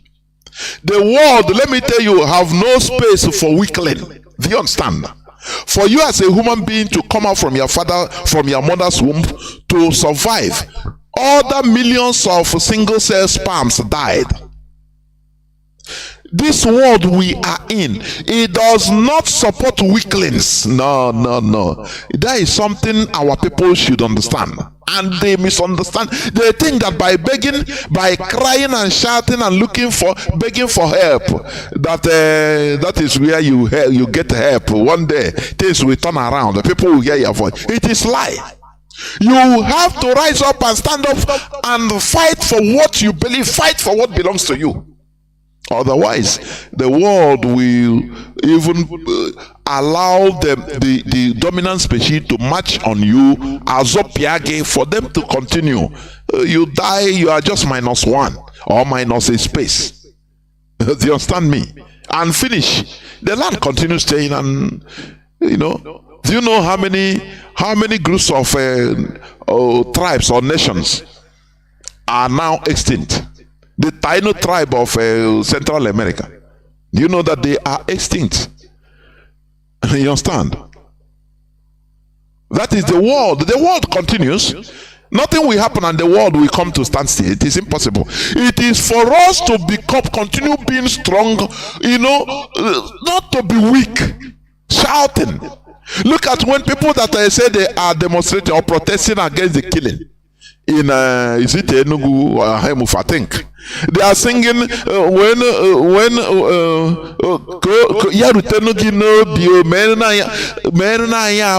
don't know that music, but that is the wordings. People that are protesting against people that are sad, they are begging. Mazi Nnamdi Kanu brought us from far. Far, and many of our people are still far. We are, as Mazi Alozie used to say, our people are unintelligent. We are not intelligent politically. We are not smart at all. Politically, we don't. When it comes to a political, when you hear about politics, it's not PDP or APC. Collective living, collectivity. We are the most hopeless. I'm telling you.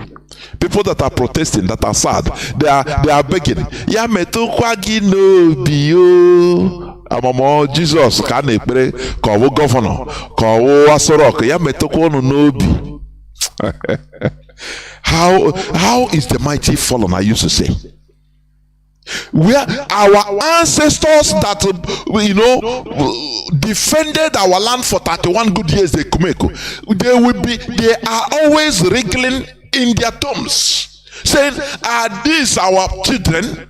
Are these the people that we brought up in this world? No. How is the mighty fallen? We are begging, they are begging, virtually begging. Very, very sad indeed. Where they should be singing Nsobu Enyimba. Ya metokwa gị n'obi o ka imere anyị ọgọ mere anyị ebere. And the Fulani, they are watching you laughing. How is the mighty fallen? How is the mighty fallen? But we are here. Mazi Nnamdi Kanu instituted this in order to start picking up the remnants, our remnants. And that is what we continue doing. Sheikh Gumi is talking with impunity. He says, do not vote for politicians who will attack or kill bandits because they are our warriors in the forest.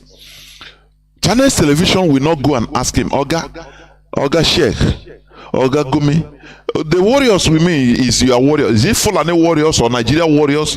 Those that are macheting and killing people, those that are ransacking villages. Let me read one of the things, one of the atrocities, including Ahamufu killing.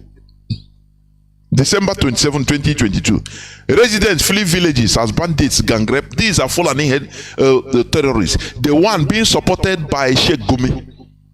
Ye gang rape pregnant woman to death in Niger State. These are the terrorists that are being protected openly, solicited by one Sheikh Gumi in Nigeria openly.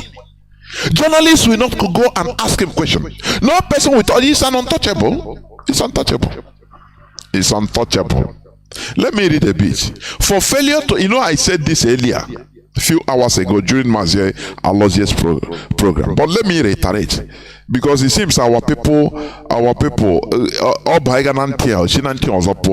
within 15 minutes they forget what they hear or what they had. And they started, we are confused. Nah, yeah, Mazi, wow, we are confused. You see the person saying he's confused. I'm not here. He's a rocious monkey. Direct. For failure to meet up deadline for the payment of the 2 million naira levy imposed on some villages in Shiroro local government area of Niger State by bandits before harvesting their farm produce, residents of the communities have fled their residence just as a pregnant woman was gang raped to death while fleeing the area. Now let me ask, gang raping, is it solicited by Islam? Of course, about religion. When we say that religion is just a social club in order to get followers, to get members, nothing more. Everything they are telling you about hope, going to heaven, that is rubbish. It's a fairy tale. Let me tell you, it's a fairy tale. I'm saying it without you. Is a fairy tale. I say the Europeans have been in this rubbish for many years until their eyes were open. When you see any religious country, they are always backwards. When I mean religious country, people that practice foreign religion, they indulge it and they become fanatical about it, not their own value. I'm telling you, look at them, just look at them. Look at Afghanistan now. Afghanistan, they are not Arabs, so but they carry Islam for head. Saudi Arabia that is practicing that origin of Islam in Saudi Arabia and other Arab countries. They are living well. But look at Afghanistan. Do you see it? Look at Nigeria. Christianity is somebody can slaughter you because of if you talk against a pope or Anglican church or his faith as a Christian. The same thing in Islam. Look at, do they have electricity? They don't have electricity. When you believe reduces your way of your thinking capability. You don't know that? It is scientifically proven. Once you always believe, you believe. Belief is just like Namumu. You don't know, now you believe. That is the thing. Human beings, we are programmed, created to know, to think, to reason, to research, and to know, not to believe. Belief is old system. When the way when babies, 2 years, 3 years, once they start talking, 3 years, 4 years, 5 years, he believe that his father is the most powerful person on earth. Because anything that happens to him outside, I will tell my father. You think that his father will just come and beat up even the president, because that is the level of his or her understanding. Belief, that is what he believes. Until he start grow, the more he grow, the more he start understanding the reality of the world. That is it. That is how human beings are. At the medieval period, when human beings have not matured, brain-wise, everything is belief. If they see rainbow, they say, oh, chuku rainbow. But science found out what is the cause of rainbow, and you can produce rainbow in the laboratory. But that time, because of the level of maturity, people are during the medieval period, they believe that sign. They will interpret it because of belief, because they don't know. Do you understand me? But today, science tells you what is the cause of rainbow, and you can produce it in the laboratory. Through water crystals, you produce it, pass light, the right light, and rainbow will be shining. So that when somebody see rainbow and say, oh, it's God, you say, hey, as a scientist, look at what happened. It's not God that say, please.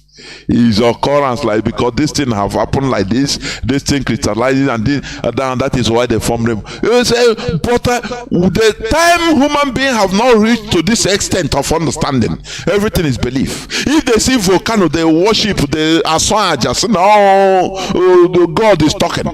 But science now understood what happened on the ground. Do you understand?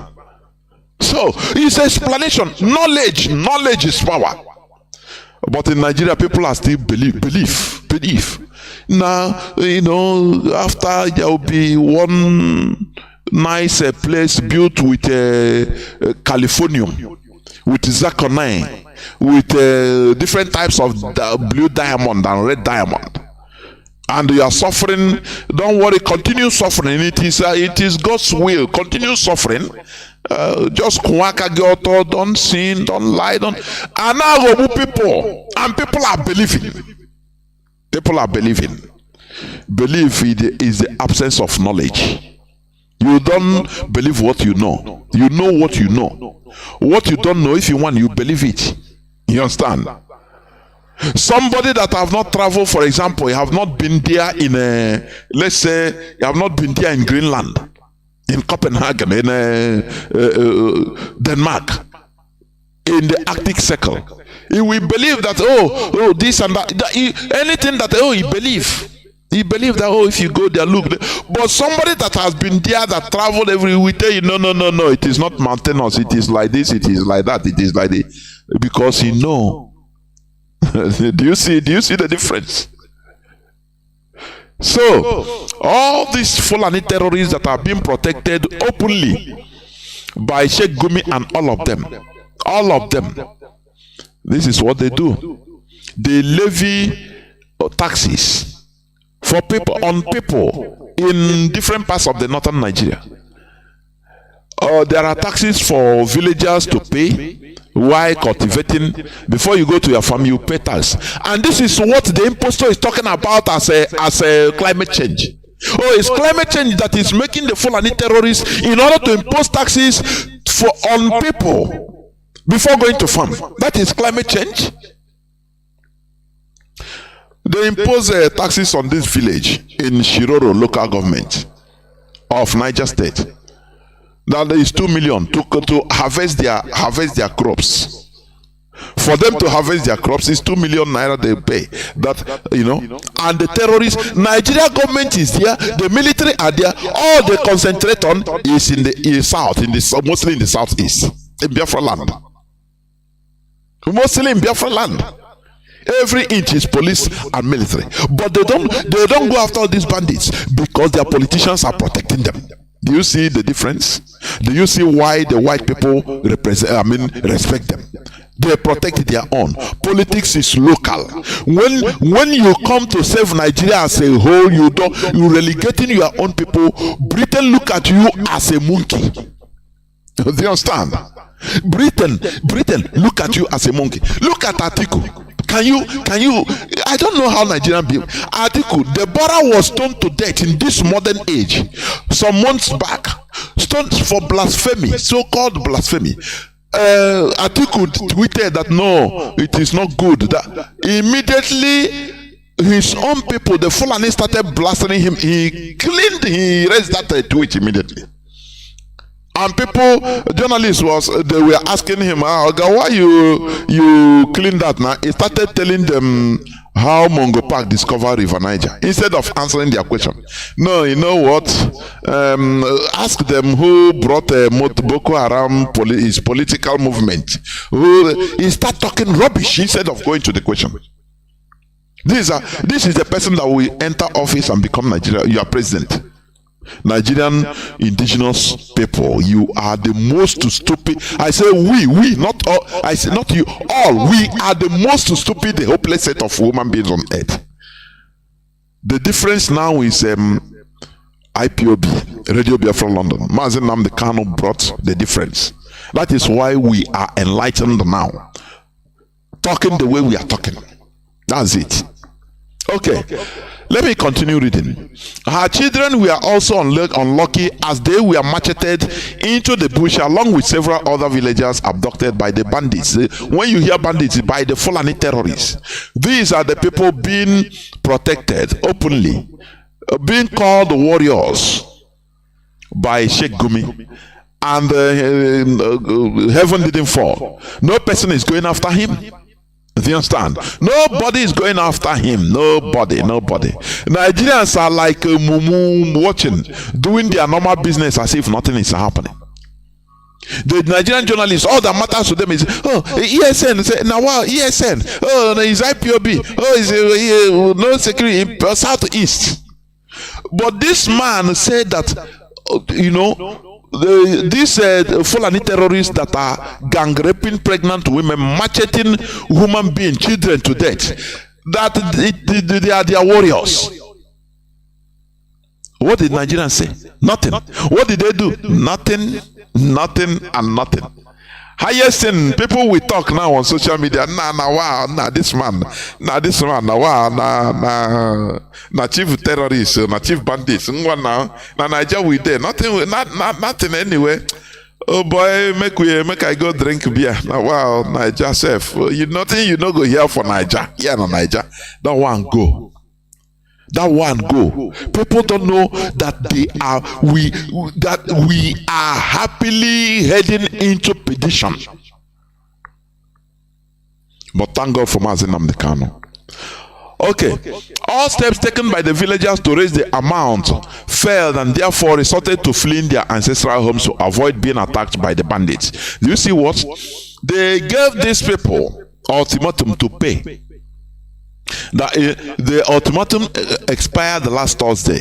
So at the villager they could not raise 2 million to go, and before they can go start harvesting in their field by these Fulani terrorists being supported by Gumi and all of them.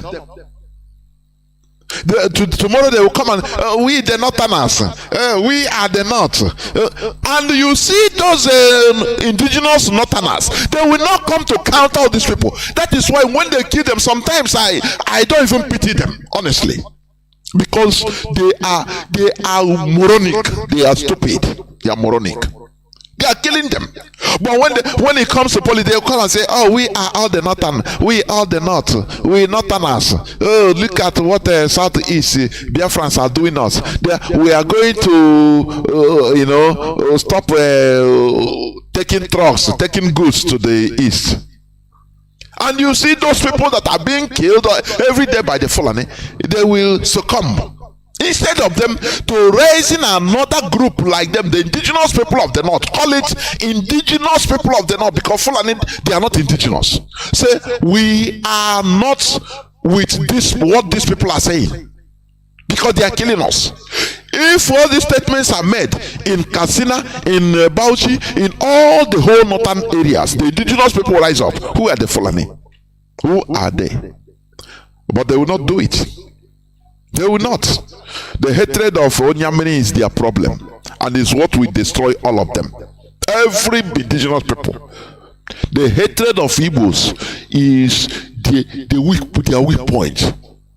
You remember when they were shouting, when they gave how many billions of naira to Niger Republic by Asorok? Cars, everything, billions of naira worth of cars and other things. Now you see Nigerians running their mouths on social media. We are dying there here of hunger, and they are giving Niger Republic.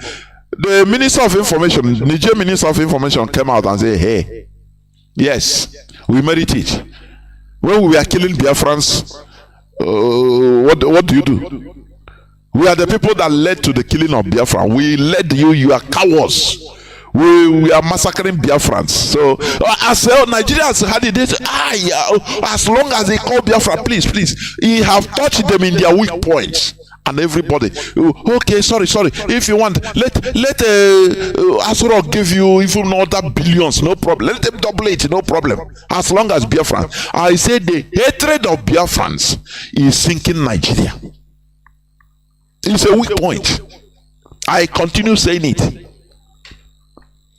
These are the people that are being supported openly by Sheikh Gumi. He's there, he's not even running. Remember, he's a personal assistant who was arrested for terrorism, under terrorism, going to Mecca on transit in Masraya, that is Egypt. Was arrested on terrorism charges and deported back to Nigeria. It is the Nigerian government that demanded his deportation. Let me tell you, because it will be an embarrassment for him to be jailed in Egypt under terrorism charges. It will be an embarrassment for the Nigerian government. So they used all their diplomacy in order to, they assured the Egyptian government that, look, we are going to investigate and jail this man. Because Egypt provided witnesses. He gave them proofs, which Nigerian government, the Nigerian intelligence service knew about that Mamu. They knew it. So, but Nigeria said, okay, we are going to jail him. Don't worry, bring him back. So they intercepted the man at the airport, Abuja airport, in order to showcase to Egypt that we are people of our words. And when they put him in jail for some days or maybe 1 month, remember what they discovered in his houses. They didn't even talk everything. They discovered many things, bombs, every type of thing in his house. Both teachings, Wahhabist teachings that is fanatical. They don't mention it. Now, but a few weeks ago, what did they say? They said no, the DSS removed every charges against that man, and they released the man. You see how they move? Do you see how they move? and the Nigerian indigenous population, they are there watching like moron. All that matters to them is entertainment. Na kebe light the night of thousand laugh. Oh, now this for the Sabidu Pranko. They are moving like chickens in a cage. Any day the owner wants, they come and take one and cut off the head and use it, do pepper soup that day. That is the way indigenous people are in Nigeria. They don't care. But we are awoken. Okay. The deceased pregnant woman and mother of three was not, however, lucky as she and her 3 children ran into the ambush and were led into the bush with her children. Gang raped her by 7 of the bandits and abandoned. After frantic search by the villagers, her body was found in the bush with bruises on her private part and other parts of her body and rushed to the hospital, where she eventually gave up the ghost on Friday night. They killed exterminated a family, mother and her 3 children. These are the people being openly supported by Sheikh Gumi, and Nigerians are not making noise. This kind of statement supposed to bring out revolution everywhere. Even in the north, people that are being slaughtered in Benue, in Niger State, in Katsina, in the Hausas and other indigenous people in the north should rise up. But no, lo and behold, monkeys, what would they do? If you rise up, they say, you want to remember, unbelievers are watching you. Onyamini is watching you. They will laugh at you. They will cool down and be dying silently. Orangutan, monkeys. That is how they reason. Okay. After a successful farming period, the bandits continued to move from village to village to levy farmers of huge sums of money as a condition to allow them access to their farms to harvest their farm produce. Where is the Nigerian government? Where is the Nigerian police? Where is the Nigerian military that only flexes their muzzles in Biafra land? Where are the Nigerian journalists that should take up this type of news, this type of issue, and explain it as it is? Tell Nigerians the truth, but they will not, because all of them are criminals. When you watch them, the newscasting, you see it, you think that they are human beings. They are simply lesser animals. I'm telling you, because they are programmed. They don't go above what they are programmed to talk. That is the reality.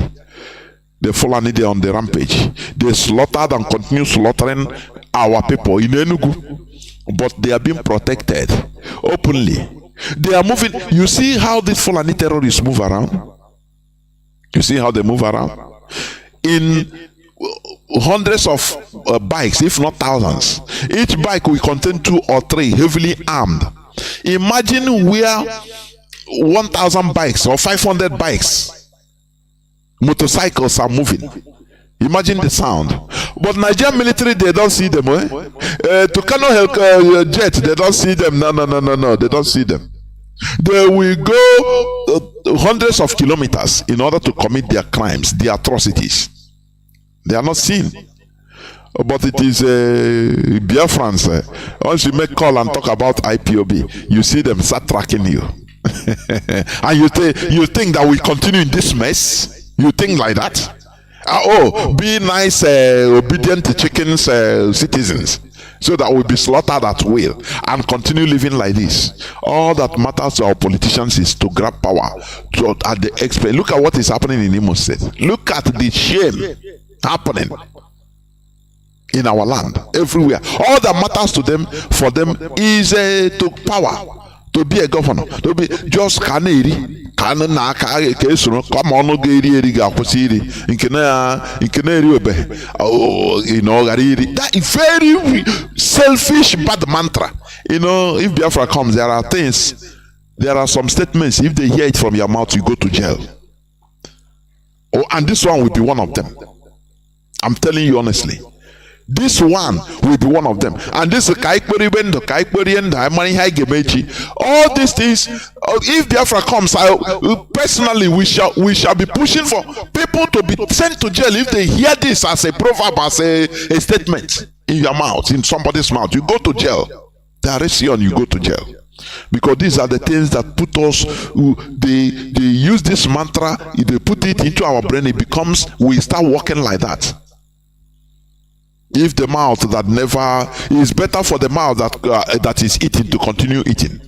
Instead of those that never start eating, instead let them stop, let them not even eat. Which kind of extreme selfishness is this? We must learn and we must continue. We must continue.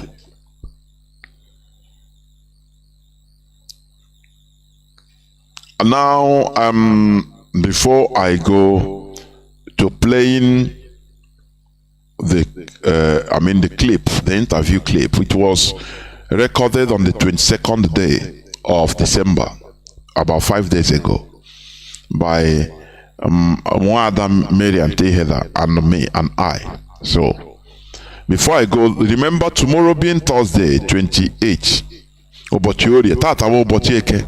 Tomorrow is Obochiorie. Mazi Chinasanworo will be here with me on an interactive broadcast. Highly educative, please. You should never miss this broadcast tomorrow. Tomorrow being the 28th of December 2022 by 7:30 p.m. BT as usual. If you have any question also, you can bring it out. Therefore, I will now leave the platform by playing the interview of one of our veterans, Mazi Nnamdi, please. Therefore, listen and learn. There one. Good morning, good afternoon, good evening, and good night, Biafrans and lovers of freedom. Today is the 22nd day of December 2022. Today is Thursday, being Nkwo Day or Nkwo. So what we are doing today, we are doing something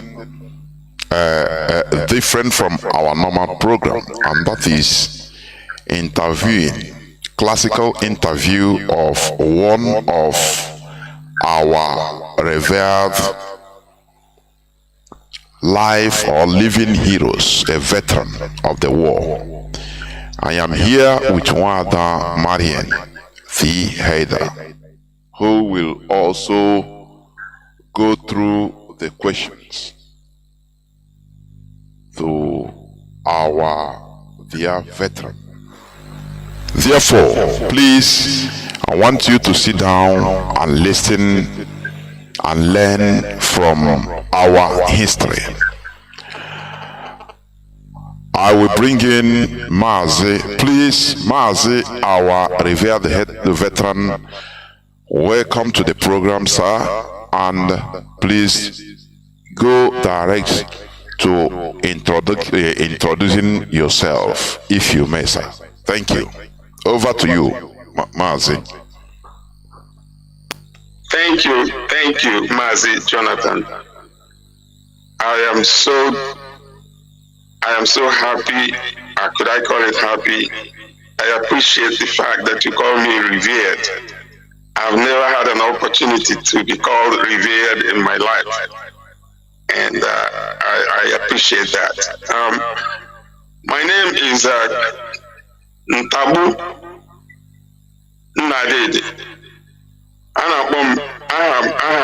Nnamdi baptism with Christopher. When you hear Tabu Igbo, and it's pretty hard for someone to have a son and call him Tabu. And but that is what I am known. The name I grew up. People in my village, my father, my mother, elderly people in my village called me Tabu, because my last name originates from a very my great grandfather, the father of my grandmother, And she, when I was born, she asked that I be called Ntabu, and that was her father. This Asnam Lorowa. They said I reincarnated her father, so she demanded I be called Ntabu. So Ntabu is my proud name. Everyone that knew me from high school, secondary school, elementary school, everything I have done, except that Christopher was never actually my name in Nigeria. Though that was my baptismal name, I answer Christopher here in the United States. And that is the name I see myself now, Chris Nnamdi. All right. I was born in a village called Ohambele Ndoki, now presently in Abia State. Ohambele Ndoki Okwa. And I attended Iheme Memorial Grammar School. And I only did class 1, class 2 there, and then I transferred to Ndoki Grammar School, where I completed my West African School Certificate exam. And there at Ndoki in 1966, a year before the Civil War, we were the last West WAEC graduates. So I found myself in a country at war called Biafra. And as a matter of fact, in Biafra, I begged to be enlisted in the army as an army officer. I did everything I could to get into the military. People were begging to join that army when General Ojukwu declared that war. For almost 3 months, 4 months, no, they wouldn't want to admit me to School of Infantry. Sorry, sir. When General Ojukwu declared the Biafra? Yes. Okay. That was. Yes. After General Ojukwu declared Biafra, it was every youth want to join the military, wanted to join the military. There was no conscription. They were just voluntarily joining. And the biggest of the joining was those of us who had a West African School certificate, which formed about probably 90% of Biafran army. So if you had a West African School cert, you'll be so proud to be an army officer. If we had to pay money to do so, we would. In my own case, I had to pass through a setup which General Ojukwu set up. One Dr. Adiele, a psychologist. We had that process. We had to go through him to give us a paper that we're matured enough to be an army officer in my own area, the Abab province area. And no, this time I think I ran to Umuahia. It was Umuahia province. And he didn't clear me. I was too small.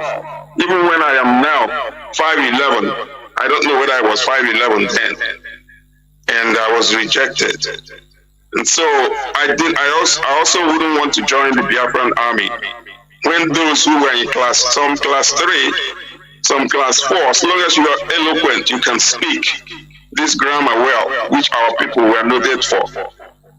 And no one will ask you your certificate because you can't carry certificates about when you ran away. Many people all relocated.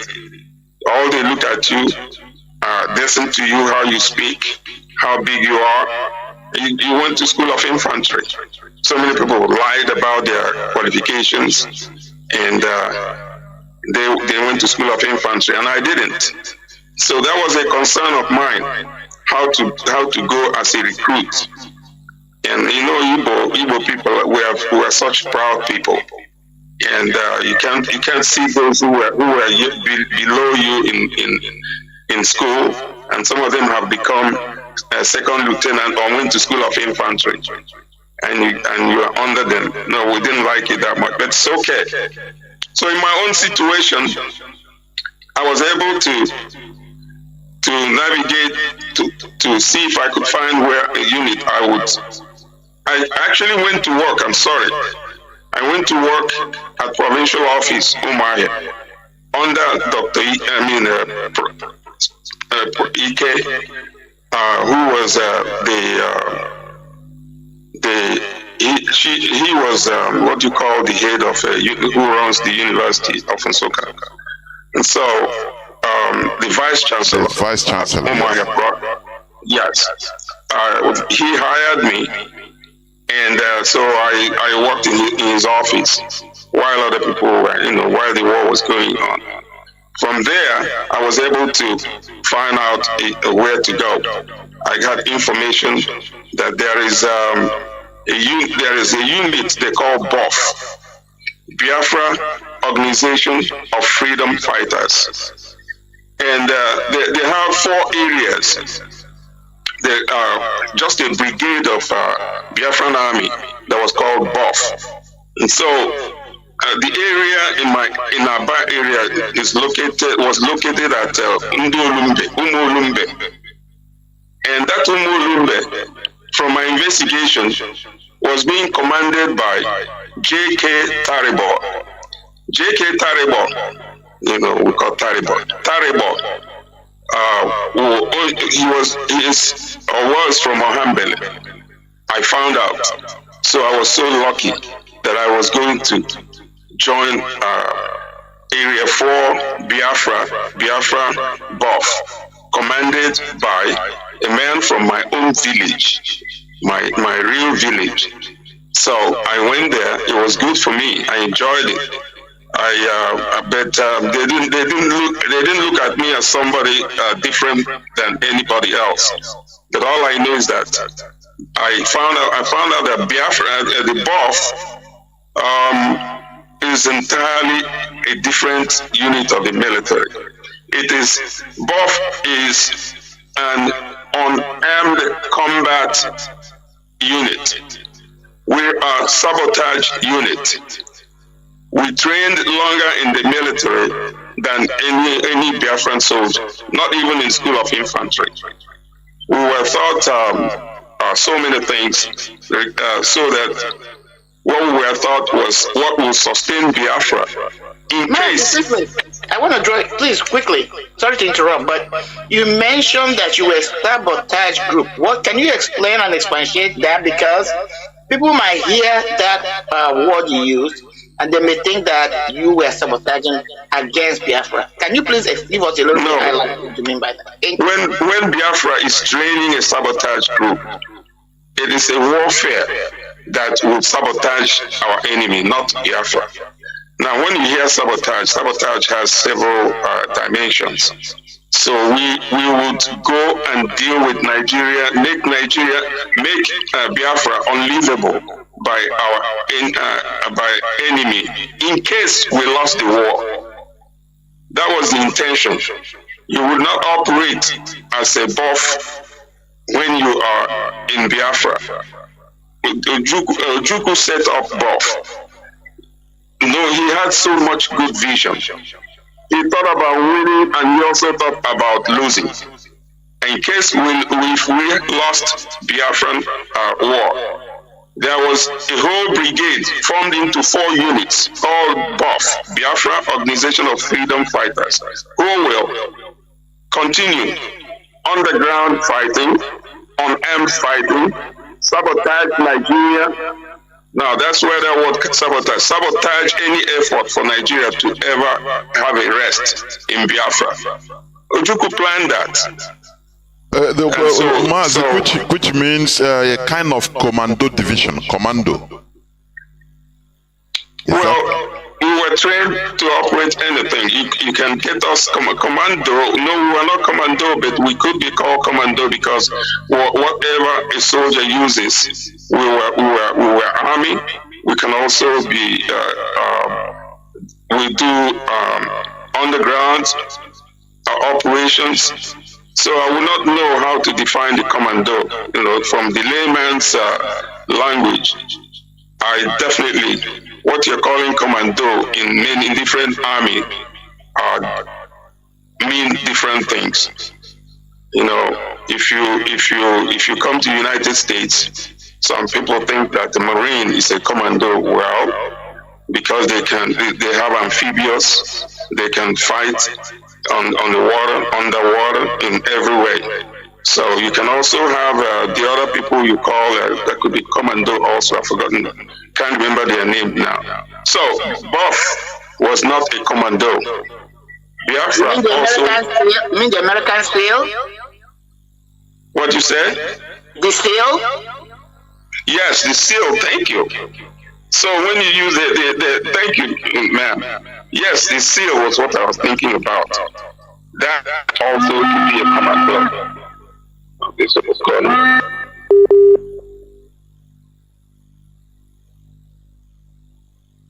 I should not ever touch this. Are you there? Okay, thank you. Hello? Yes, Mazi, go on, sir. Go on. So the SEAL, you got the right name. The SEAL in United States could go. Because take up things ordinary soldiers couldn't do. And Marine could be commando, but they are not called commando. So what I was telling you about regarding, I hope I don't lose my connection, my thinking. The buff, I haven't had people talk about. I haven't had people about it since the war ended. As a matter of fact, I had you interviewing someone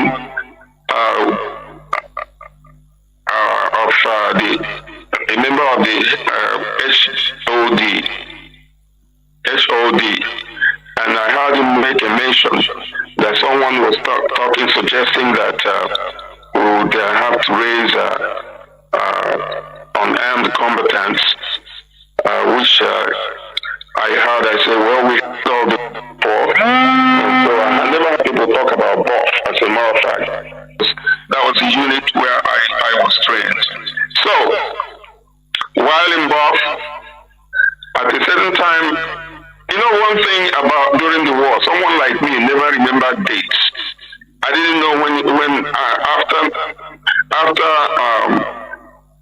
1967, after I joined the military, I don't remember what year. I don't remember 1968. I didn't remember 1969.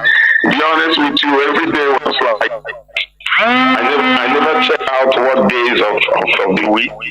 So till the war ended, I looked like I felt like the year has not ended, the 1 year. I'm telling you, we never mentioned Christmas, we never mentioned Easter, we never mentioned anything. It was just funny to know.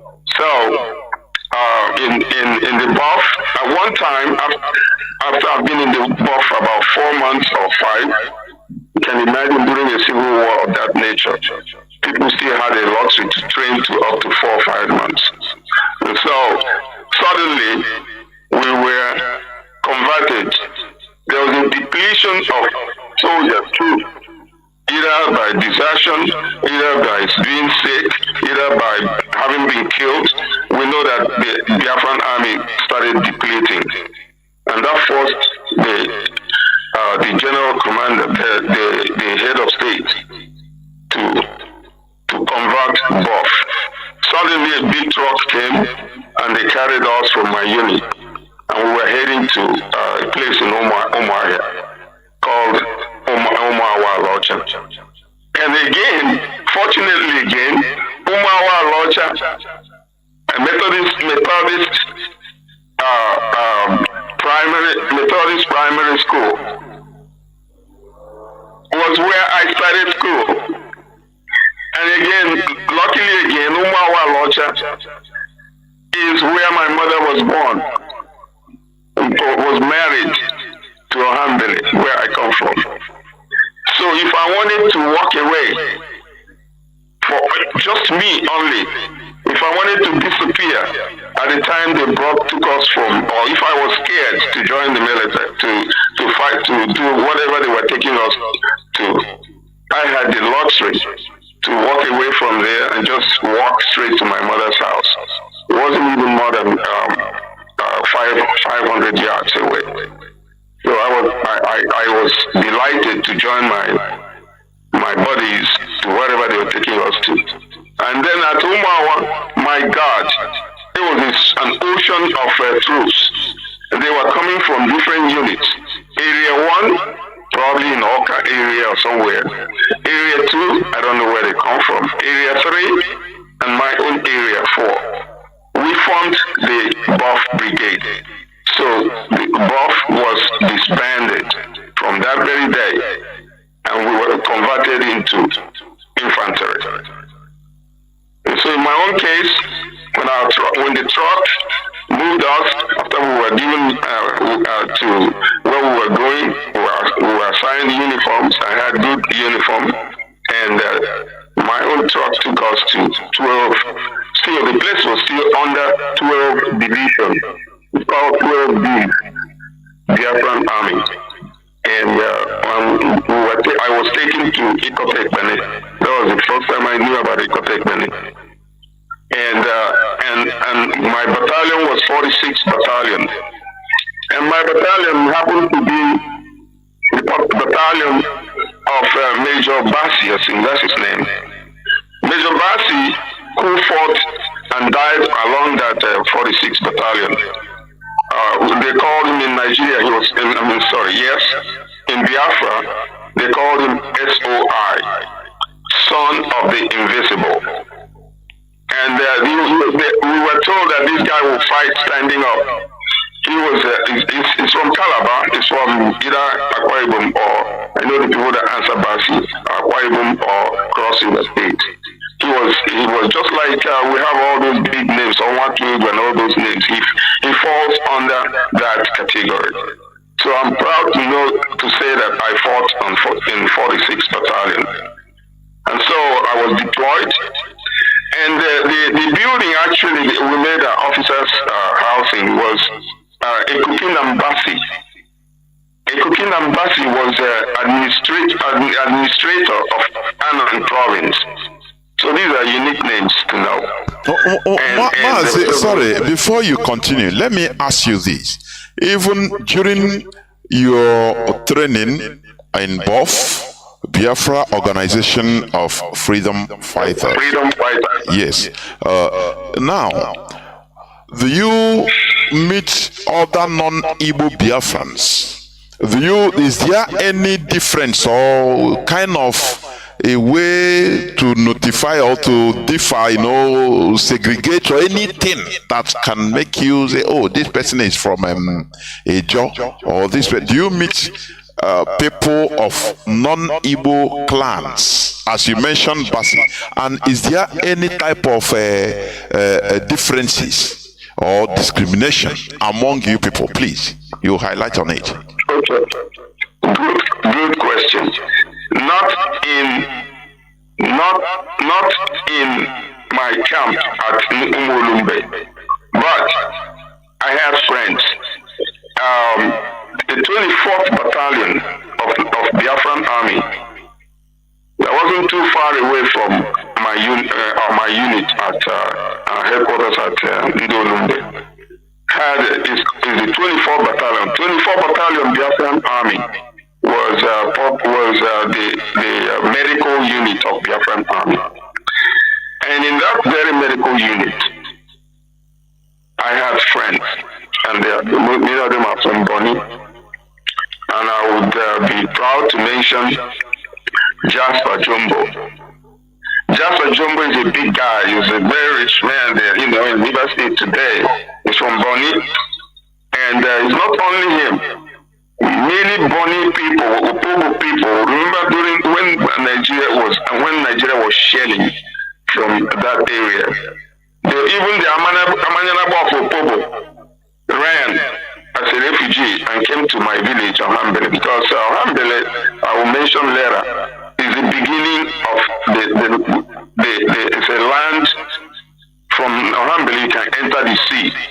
That was where the traders, the people from Aru Ochuku, people from Bende, people from Olo, people from those, and these are slave traders. The village called Ohambe is the waterway into those areas. So I ran into, so when the war began, these people were rushing to Ohambe, rushing to Ndoki area. And so much of Opobo, much of Boni, I know were with us. So in that 24 battalion was my friend. I call him my brother also, Jasper Jumbo. We were teenagers. I lived at 269 Ehi Road, and he lived at 271 Ehi Road. That was how we became brothers. So we wake up in the morning, he wakes up, and we take off and roam about township. So what I'm saying is, Jasper Jumbo was an officer in 24 battalion. You know what saved us most of the time in the buff battalion where I was, my buff company battalion I was. It was just a jumbo. He would always, he's one guy that is a mystery guy. I cannot run down my friend and describe him online like this. I know he may not like to be mentioned, but I'm not afraid of mentioning or anybody. So he would come to treat us. There was a time lights, Igu, Ishi, everybody, including the commander, Taribo. We were besieged by lice. It was just a jumbo that would come in there. Oye Boni, he would come there and give us the powder and treat us. Within 2 hours, all the lice were gone. And I also had other friends, Buma, Gogo, and so many other people. So then at that time, I go from the rivers, the Trackers, and all those areas that were other than that, I did not see anyone from Delta State. No, I didn't. But if there was any, I probably wasn't. There was no way of telling because we were all Igbos and we were all speaking Igbo. And so myself, I particularly did not detect anyone that wasn't one of us, that Igbo. So probably I would think it's 100% Igbo. And don't forget also that Ndoki people, the beginning of water entering the ocean, we called ourselves Ndembamini. They were all called Akwete, Obuoya, Ohambele, Obuku, Umuabai, Afam, Obete, Azumini. These are all Ndoki, where the beginning, where the land enters the ocean. So I am Ndoki. So we answer because of trade. You will see so many people answering Opobo Boni name. If you listen when I called my commander area commander was Taribo. Taribo is not Igbo name.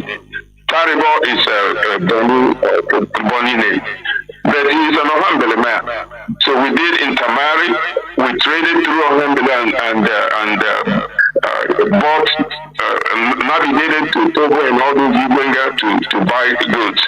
So we are so proud to answer those riverine names. You will see someone answering Kanu, my younger brother, the same room with me. His name was Tom Nibia. We're so proud to be named the names of the riverine. So if we go to Port Harcourt after the Civil War, you find that most people from my area, they all went to Port Harcourt and miscegenated as rivers people. For instance, I give you an example. Adolphus Waber, we have the same grandparents. Adolphus Waber, who was the senator, the Senate president. That's why I mentioned his name particularly. That's important. He answered when the Civil War started. We were sleeping and eating at 269 area. He took the Western school SAT the same year I took it. And his father lived in Lagos. And he didn't want to stay in Biafra. And he wanted to go back to Lagos because they were all born in Lagos. His other brothers didn't. So I walked him to Aba Motor Park, and he entered a bus that took him to Lagos. Why do I mention his name? His name, when Obasanjo gave all those Yoruba boys during the war scholarship. Anyone that wanted to travel overseas, Yoruba people, Obasanjo did that for them. And himself, being a Yoruba by birth in Lagos, and he speaks Yoruba more than Hambili. So his name was Nwabara. But today, you hear them being called Wabara. And so you can be confused when you see all these Wabaras. They are all Nwabara people. And so he had a scholarship by Wabara. As a matter of fact, if he hears my name and what I'm saying now, that's good enough for him to hear it. I don't care. He got a scholarship during that war, but the time he went to that Lagos and he got with the Yoruba people, he was given scholarship as a Rivers man. And he went to study at Russia. And then came back and he said senator. And you all knew how he left Senate as a Senate president. That's news for another day. So what I'm trying to say is how these names and what I saw and how we became. I didn't see so much of any other people. I don't know if I call it tribe. Yes, that are not Igbos. That's a long answer to one short question you asked me. I did not see there were no other tribes that joined off at the time. Maybe other units. I can only tell you. I don't like to generalize. I can only tell you things that happened in my own unit, and that is how I can control my telling the truth and falsehood. Yes, I know. Mazi, one of the reasons also, that time there was nothing like states. We had, I think, immediately after Biafra was declared, or before Biafra was declared, there is some, before it was Eastern region, and thereafter Gowon brought this East Central states, and what do you call the other one? So there is nothing like, when you talk about Delta, nothing like Deltas of that time. So everybody see themselves as the same. That is the way I can talk. Okay, I'm sorry to cut you. Go on. There was something called something else. We in Biafra knew the people in Delta at that time. These are Midwest, and we told them, we declared them as Republic of Benin. So I'm sure you must have had, just like you had Buff, you also had ROB. I'm sure that word must have gone into your head or somewhere somebody mentioned ROB, Republic of Benin. We recognize them as different people. They are republic. So we did not actually annex the people from Asaba and all those Ichekuris and so on. They all come from Republic of Benin. There was something called ROB, and we recognize it. When it fell, I may not be very accurate. I remember that Banjo, when they went to Kitupupa, commanded, and then all those names, Banjo, when they that area, it was called ROB. I have a cousin who also was a major. He went to ROB. They went to fight in ROB because ROB became liberated by Nigerian army. So it wasn't all. Don't forget there was something called Midwestern Nigeria. And they were all Igbos there too. So don't forget that. So anyway, I hope I'm not digressing. So while I was at Ikore,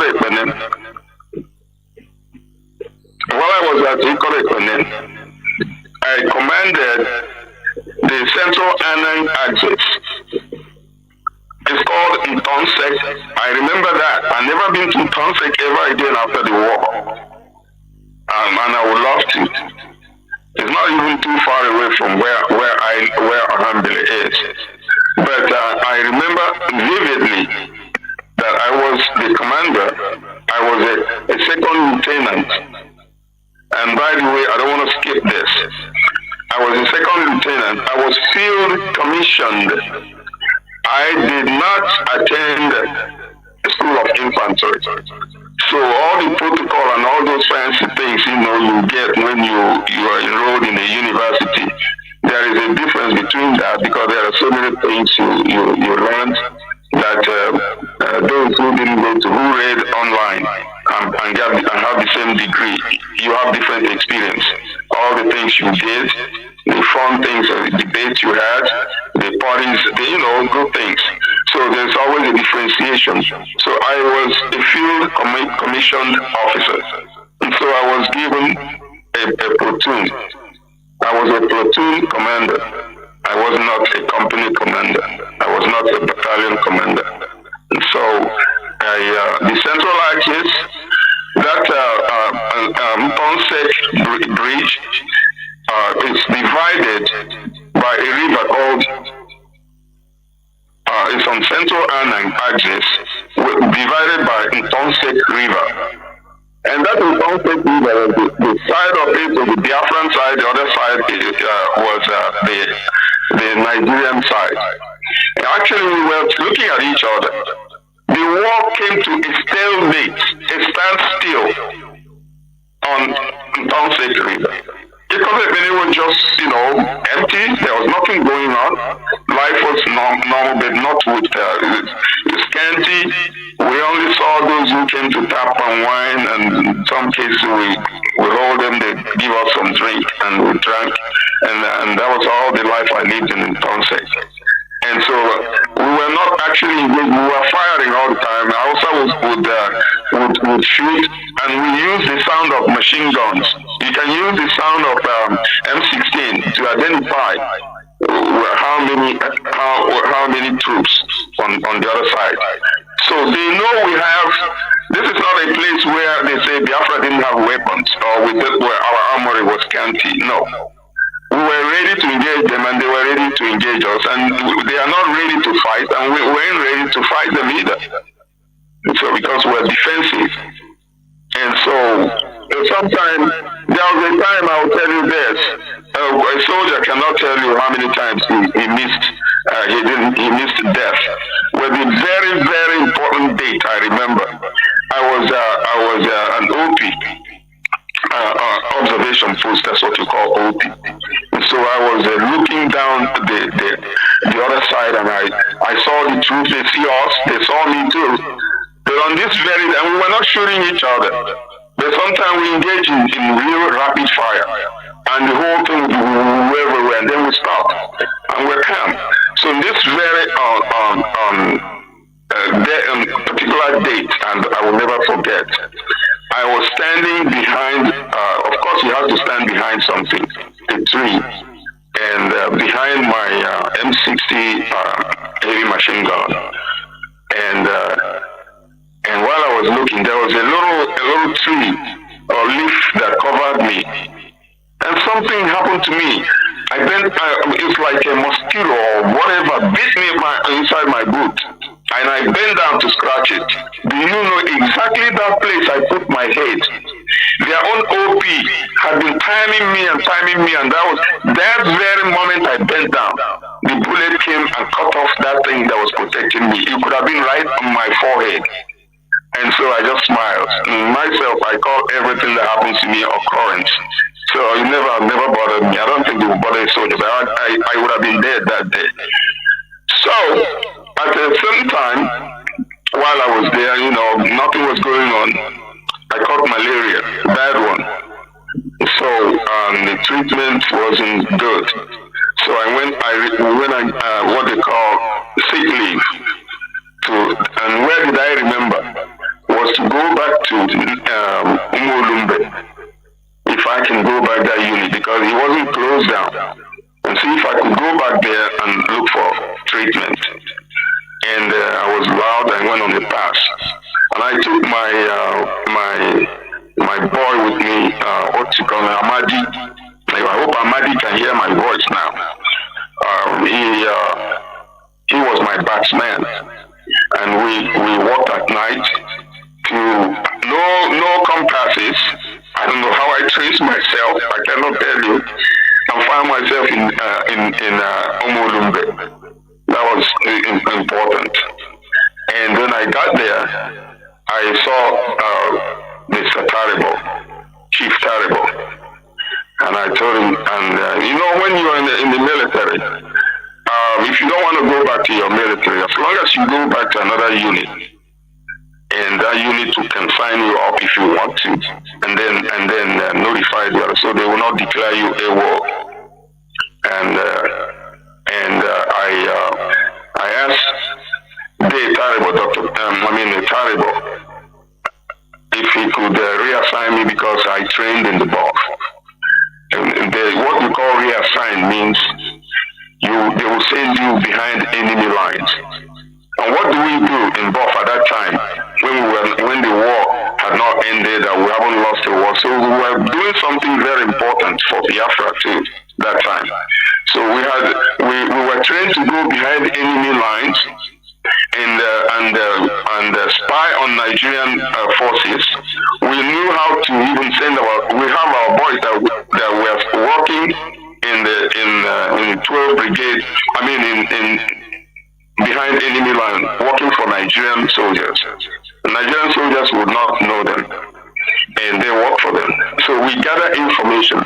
There is nothing happening behind us in Nigerian army that we didn't know, because the area where we were was facing very close, just about area, and about to assuming, that area. We knew that it was 12th Brigade that commanded the army in Ndoki area, in Azumi. We knew that they were at Azumi. We knew they were headquartered there. We knew everything. So we also learned how to communicate with, how to mix with their soldiers without us being killed or harmed. You mean as a Biafran soldier behind enemy lines, you can also mix with Nigerian soldiers and they will not know that you're a Biafran soldier? Is that what you mean? Yes, that's how we were trained in BOF. Because we were not wearing boots. You can look at when we were training, we did nothing we did would reveal our structure as a civilian. Because if you're a regular soldier, infantry soldier, your boots will reveal when they look at your heels and stuff. So we lived civilian life. We were well trained in almost every facet of warfare. And so we could we learned what to eat. We learned the leaves we can eat. We learned how to get water to drink when there is no water. There was nothing. We were taught so many things. We were taught how to make explosives, and I stopped it there. So I asked to go to, and then when I came, I donated my weapon to Dr. Taribo. He was happy. And then Amadi did not follow me to my unit. And Amadi, where he went from there, I didn't know. So so he assigned me with up to 20 troops. So we were going behind the enemy line. And sometimes you heard that some people attack. And what it means, one of the major problems of Biafra then was to get salt. And some of these people, whether they are soldiers or not, we can actually take people who did not train as soldiers, and they carry bags of salt and bring back to Biafra. Mazi, let me ask you, Mazi, sorry for interrupting you. Behind the enemy lines, won't they know that at least you are an able person, or do you speak Yoruba or Hausa in order to confuse them. Can somebody that doesn't understand Hausa or Yoruba be behind the enemy lines, or they will know that you are an Igbo person and they still? I don't know whether you understand me. Yeah. I understand you 100%. First of all, you have to study the terrain, the area where this army is located, and how did they treat their civilians. There were hundreds of people who were cut off, and the Nigerian army were not killing them. They were using them to help them and do certain things, to help them to come and cut whenever they go to area with so bushy. They give them knives to cut that place so that they can see about 1 mile away when the Biafran people are coming. So they had use for people that lived behind enemy line, many villages, including my own village. I went to, this is the second time I went behind enemy line. I went there and went to my father's house, and I saw one of my sisters. She had, her boyfriend was an Ichikiri guy, a soldier. And she gave me clothes, and I was in need of those clothes because I needed something to look fresh. And she got them brand new, and then I took them home with me to Biafra. I went and went through my daddy's house. We had an underground bunker where we concealed our property and other things before we ran away from Hambele. And there are so many people who did not run away, and so they were treating them well. They were giving them food. So when they see us, I never told anyone, please don't tell anybody, because they didn't know whether I joined the army or not. I told them I came over here, we're looking for something, we come to buy salt. And when you say that, they have seen someone who had come there to buy salt, and that person might also be a Biafran soldier. And from there, they socialized with they started selling stuff, and we found out what they were selling. They were selling marijuana. And so they would be equipped with marijuana.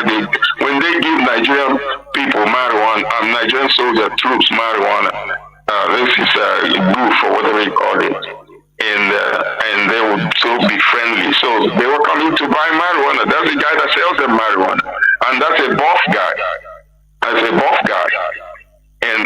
And so we knew the terrain before I actually took off with the troops. And so what happened? On that very day, we were ferried over Ovom River in Aba area. I don't know, I cannot describe that area very well, but all I know is that we never went without passing through the water. Please hold a second.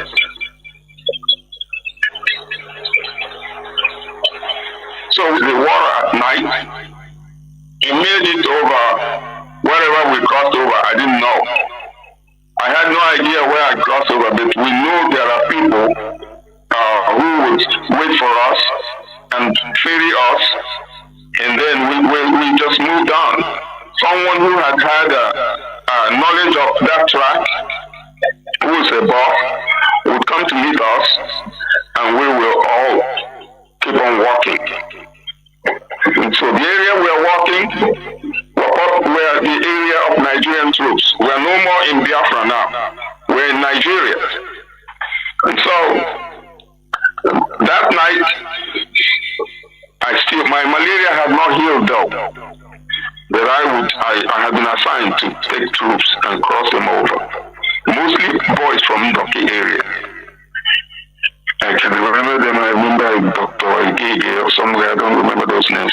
And someone that's also a family member. So,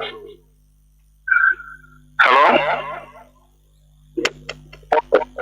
So,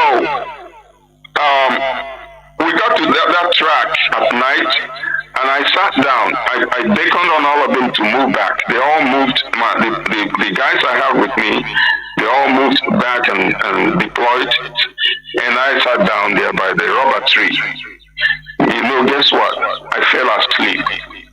I had not a soldier that would fall asleep, but I was malaria was on me, and I had a black raincoat, donned with good raincoat, and what I had was that very outfit that my sister gave me, a checkered shirt with breast pockets and a new kind of jean, but it's not a jean, it's also checkered. I can say it's brown. And I was sitting there. I didn't have any weapon. We don't carry weapons. But we can use any weapon we lay our hands on.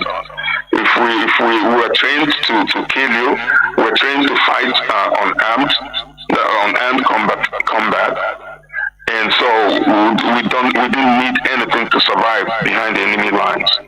So when I sat there and went to sleep, my brother, the next thing I saw was someone kick me with a boot. Hey! My eyes opened. Malaria disappeared. Everything, I just found myself as, I don't know, I wasn't afraid. I was as strong as ever. I was just looking at them. And these are about 12 tall Nigerian soldiers.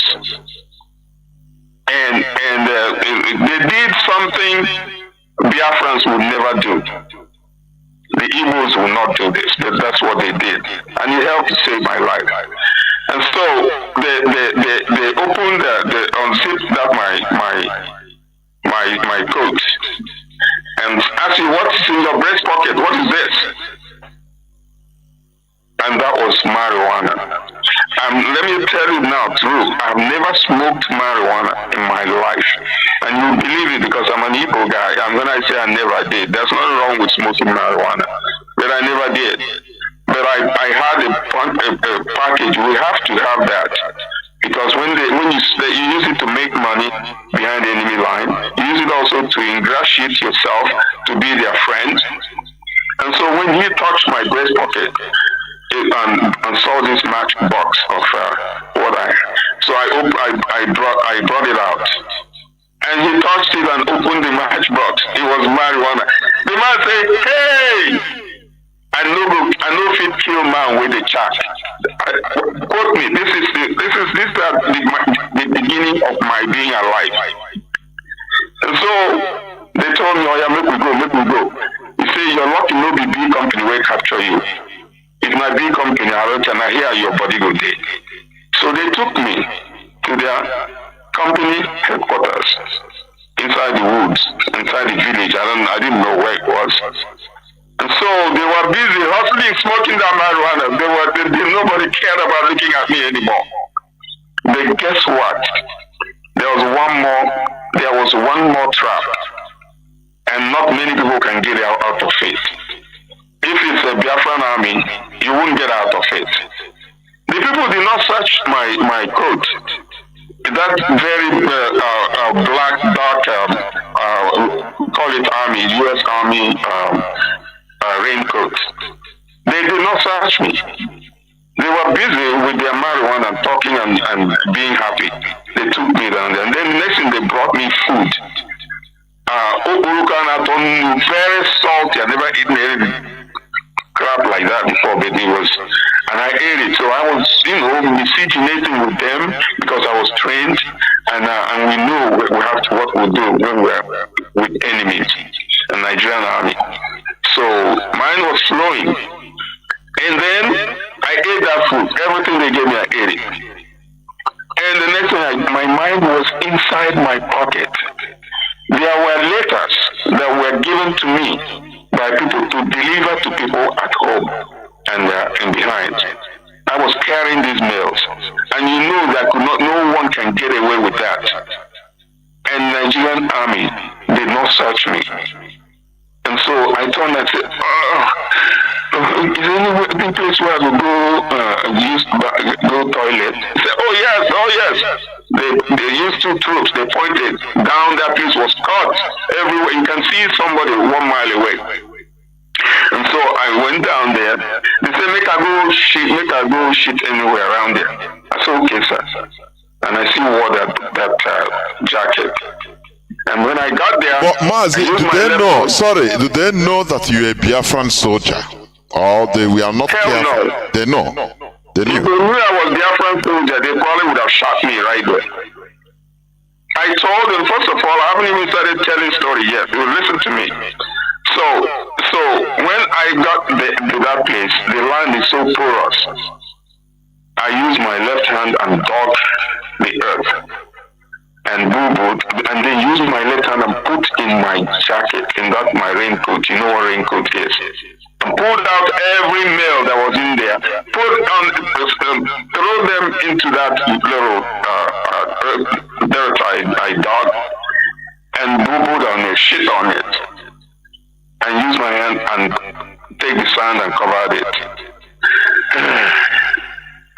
See, the ordinary gave me more receiving normal. Will come out from what I say. So I went back there, and they began to ask me questions.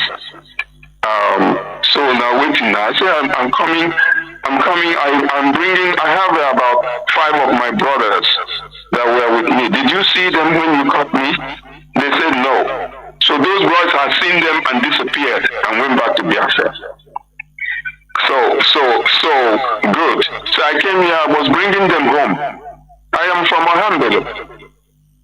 I'm a native of Ohambele. I told them my real names because already I know where, I know the units, so we know the people. I told them truth always sounds like it flows rather than telling some. A few lies also would help. And so they didn't know that there's no way they would know, and there's no way I would tell them I'm a soldier.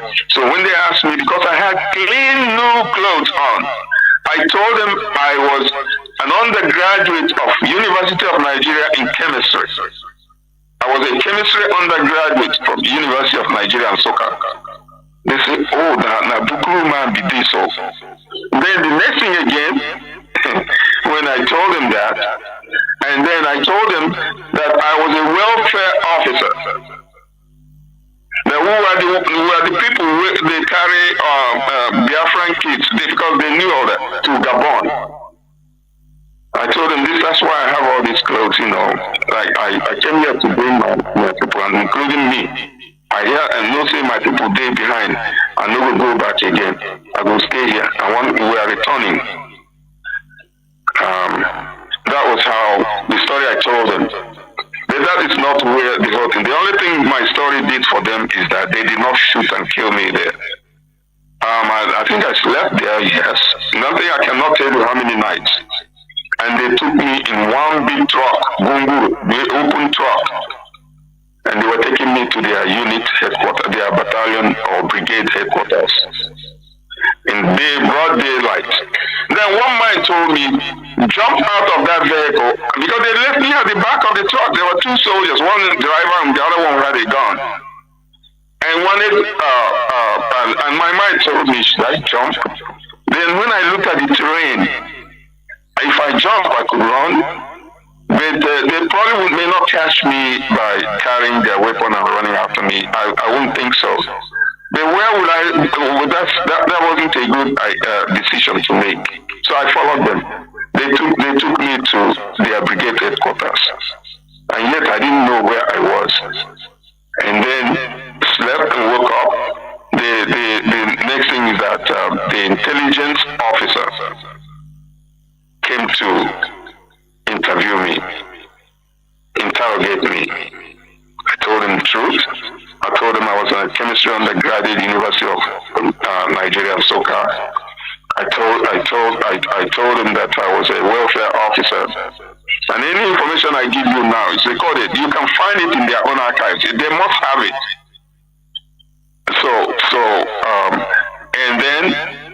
And I asked him, he told me his name. He started speaking Igbo. The lieutenant, a Yoruba guy, he told me that his name, mark these names, is Lieutenant Albert. He said his mother was from Delta, Asaba area, but his papa, a Yoruba man. His name, again, Lieutenant Albert, Brigade Intelligence Officer, 12th Brigade, after he interrogated me, I gave him some stories, something that will make them, refrain a little bit and tell a few lies in between. And he went and checked me into a room, and that room was up to 10 people in one little room. 2 legs stretched out, my two hands put in between my legs, and you can figure out what that looks like. And in that very room, I don't know how many days I stayed, I swear to God.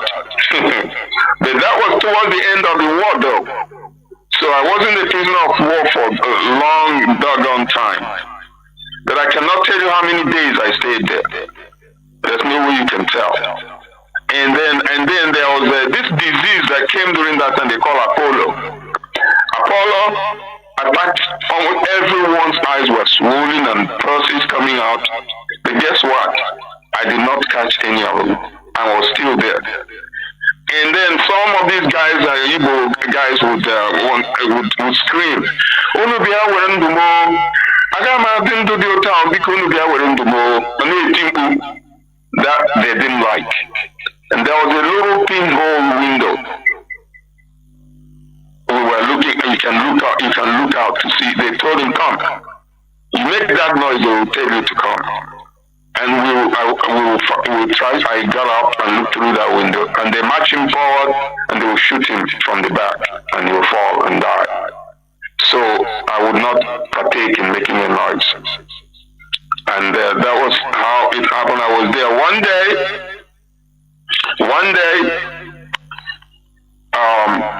somebody came to me, I can't remember who that is, and brought me a bucket. Said, "Go fetch water." That's all. Because down the hill of that place was Azumili Green River Bridge, not too far away. And then I turned my eyes, I found out that I was in Cottage Hospital, Azumili Ndoke. That was their brigade headquarters. And looking in front of me was Dr. Emuche's house. Of course, I know those areas. I've been to her hospital. My father used to go there for treatment. So I know everything around it. So I went and got the water. No one was following me. No soldier followed me. So, getting that water, I had the luxury to drop the bucket, cross the bridge, start running back home. My home wasn't more than 4.5 miles away from there. I could go through the bushes, pass Omogo, the next is Ohambe. But I didn't do that. I carried the water and came back up the hill. Whether I took a shower, what I did with that water, Mazi, I don't know. There was something. So many things, and why do I remember all those things? Yes, I could. But there were things maybe I wasn't meant to remember. I don't remember. So the next thing I did, I walked up the hill again. There is a Mami market, tents where they were cooking people. And I went up there. Did I buy food? Well, I didn't have money. Did someone buy me food? Maybe. I don't know. So it was the only time in my life where I was blacked out. But what did I see when I got to that very that's Opobo Junction? If you go to Azumili or if you're in Aba, there's a place called Opobo Road. That Opobo Road leads to Azumili. Azumili is a junction, the boundary between Ndoki and Akwa Okanafin. And then on the right is that green river Nachoko. So then on that right also is a big old powered story building, maroon color. Dr. D.W. Emuche. And so while I went into that place in Azumilian, I don't know. I saw, maybe that was why I didn't remember anything anymore. I saw my classmate, my own classmate who was a major in the army. Maybe he had been promoted or demoted, whatever. In the Nigerian or Biafran army? No. They are all that's the Biafran army. This is not buff or nothing. I'm talking about those who were in 12D, officers of 12 Division Biafran army. Which means by now you have escaped. Which means by now you have escaped from the captivity. Is that so? It's not escaped. I have been released. I mean, someone told me they have done all the investigations and done everything and asked them to set me free. That's what I assumed. Because there was nobody accompanying me. I was only given a bucket.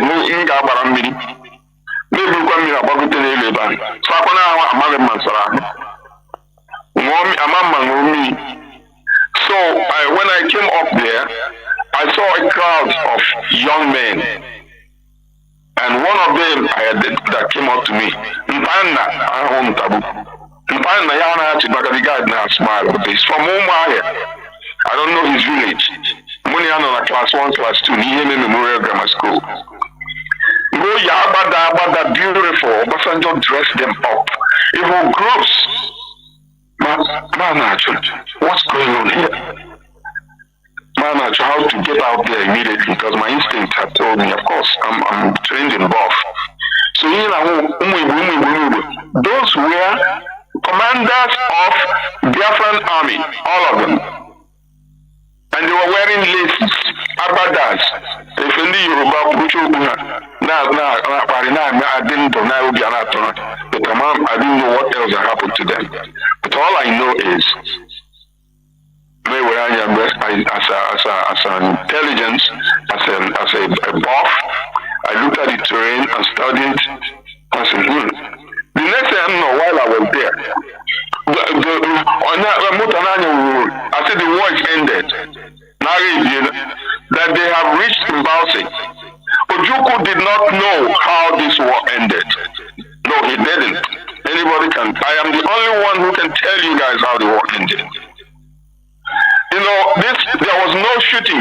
There is a 13th brigade that was supposed to be responsible for Ikopekmene. And I can't tell you what they did. But all I know, there was no shot fired. Not even one gun. You cannot shoot a gun at a soldier. I didn't hear the sound. They were just, it was saying once it's over. And they have reached the Nigerian army, had gone straight to Mbausi area. They were talking and communicating, I was hearing. And that was when the news got to Juku and that time. And they prepared whatever they did, and they all left. Those who left, left. So there was no war. At the time this thing happened, there was a stagnation. There was no movement. Biafra was not attacking them, they were not attacking us. Now when you go back and read, which I read the other day, about the memos of Obasanjo and all those things, the army on this side in Nigeria, that area, that road brigade the army was in tatters. Their morale was dead. And some of you are referring to go and read because I made an exploration and found out, read some of this from the voice. Obasanjo wrote go on. Up to 3 or 4 letters. You mean the Nigerian army, their morale was in tatters, or the Biafran? Yes, Nigerian army, not us. Not Biafran army. They were in tatters and we didn't know. And our intelligence were not feeding us. Now all those Biafran boys, some of them would disappear there and start enjoying life and they were not giving us those, or they were not matured enough, I'll be honest with you, to know the situation that was going on. Until you read what I read, where Obasanjo, when I was reading about taking, where Obasanjo was trying to go on. You do this or we're finished. And was requesting everything. Then, and I also read this, I wasn't there. Obasanjo had to, after writing some of those letters to go on, some of them were filled with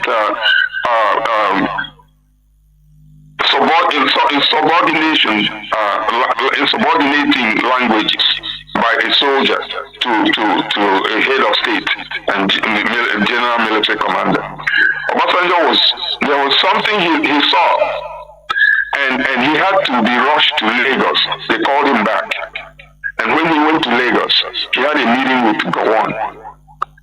And then he came back. And maybe he had told them the situation on ground.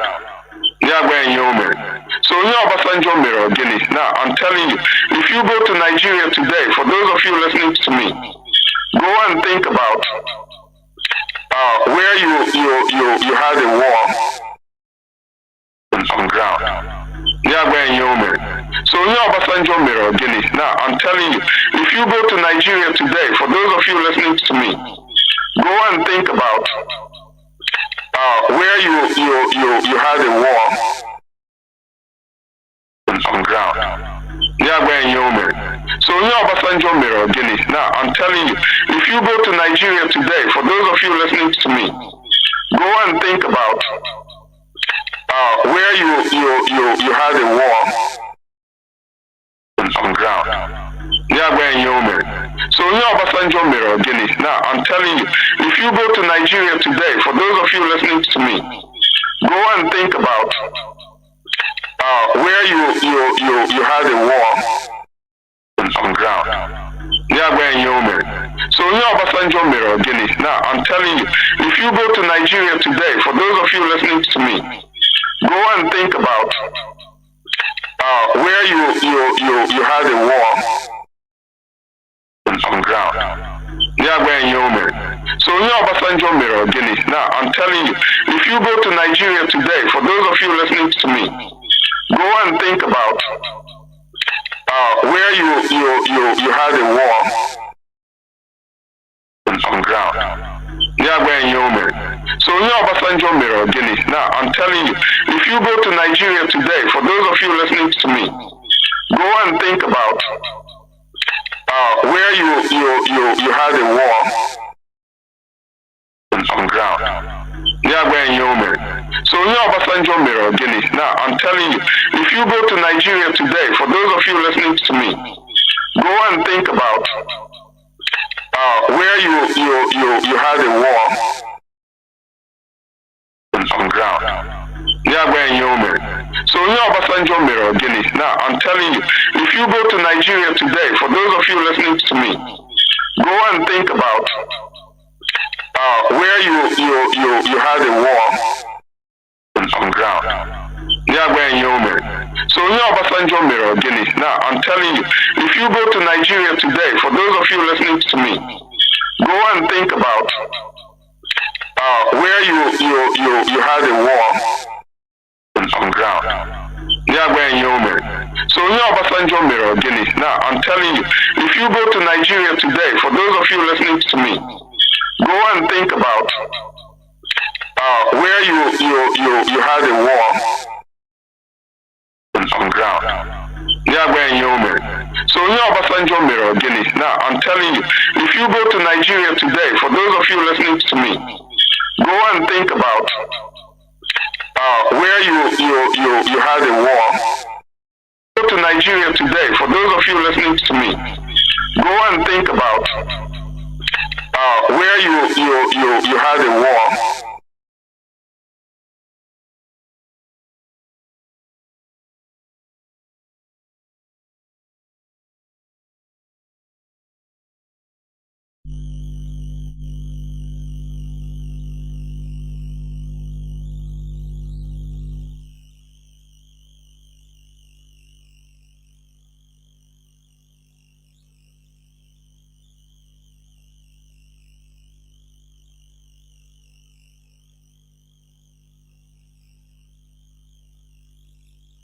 Was the one that won the war for Nigeria, and that was why General Effiong surrendered to Obasanjo and not to Gowon,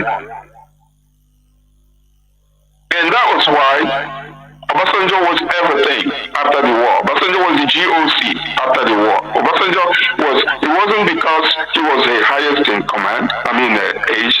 The 3rd Marine Commando was commanded by Benjamin Adekunle. By then, Obasanjo was in 2nd Division, where Murtala Muhammad and the Onitsha area. But Benjamin Adekunle was withdrawn. So they took away, the Nigerian army retrenched, withdrew their commanders, their field commanders. So Obasanjo was actually in that position as a commander, the GOC of 3rd Marine Commando for just about 9 months. And then that was he replaced the Scorpion, whatever they call him. And then he was commanding 2 brigades, 12, mark my words, 12th Brigade, 17th Brigade. So 12th Brigade has a headquarters at Azumini. And in that, what I'd like you to know that will shock you is a brigade that has an intelligence officer called Lieutenant Albert. But the most prominent officer they have in their intelligence was not a trained soldier. That was Onyenkai, a Boni man. His name was Emmanuel Alaputa. We knew this before I came this. It wasn't even something I found out after. We knew what we remember. We were up to information. So Emmanuel Alaputa was there as the CIO, Civilian Intelligence Officer. Again, Emmanuel Alaputa from Boni. Now, who is Emmanuel Alaputa? How did I know him? I knew him personally. I haven't eaten in the same plate with him, but I probably may have. He was the boyfriend, the husband of my aunt in Ohambel. He has a technical school at Akereka.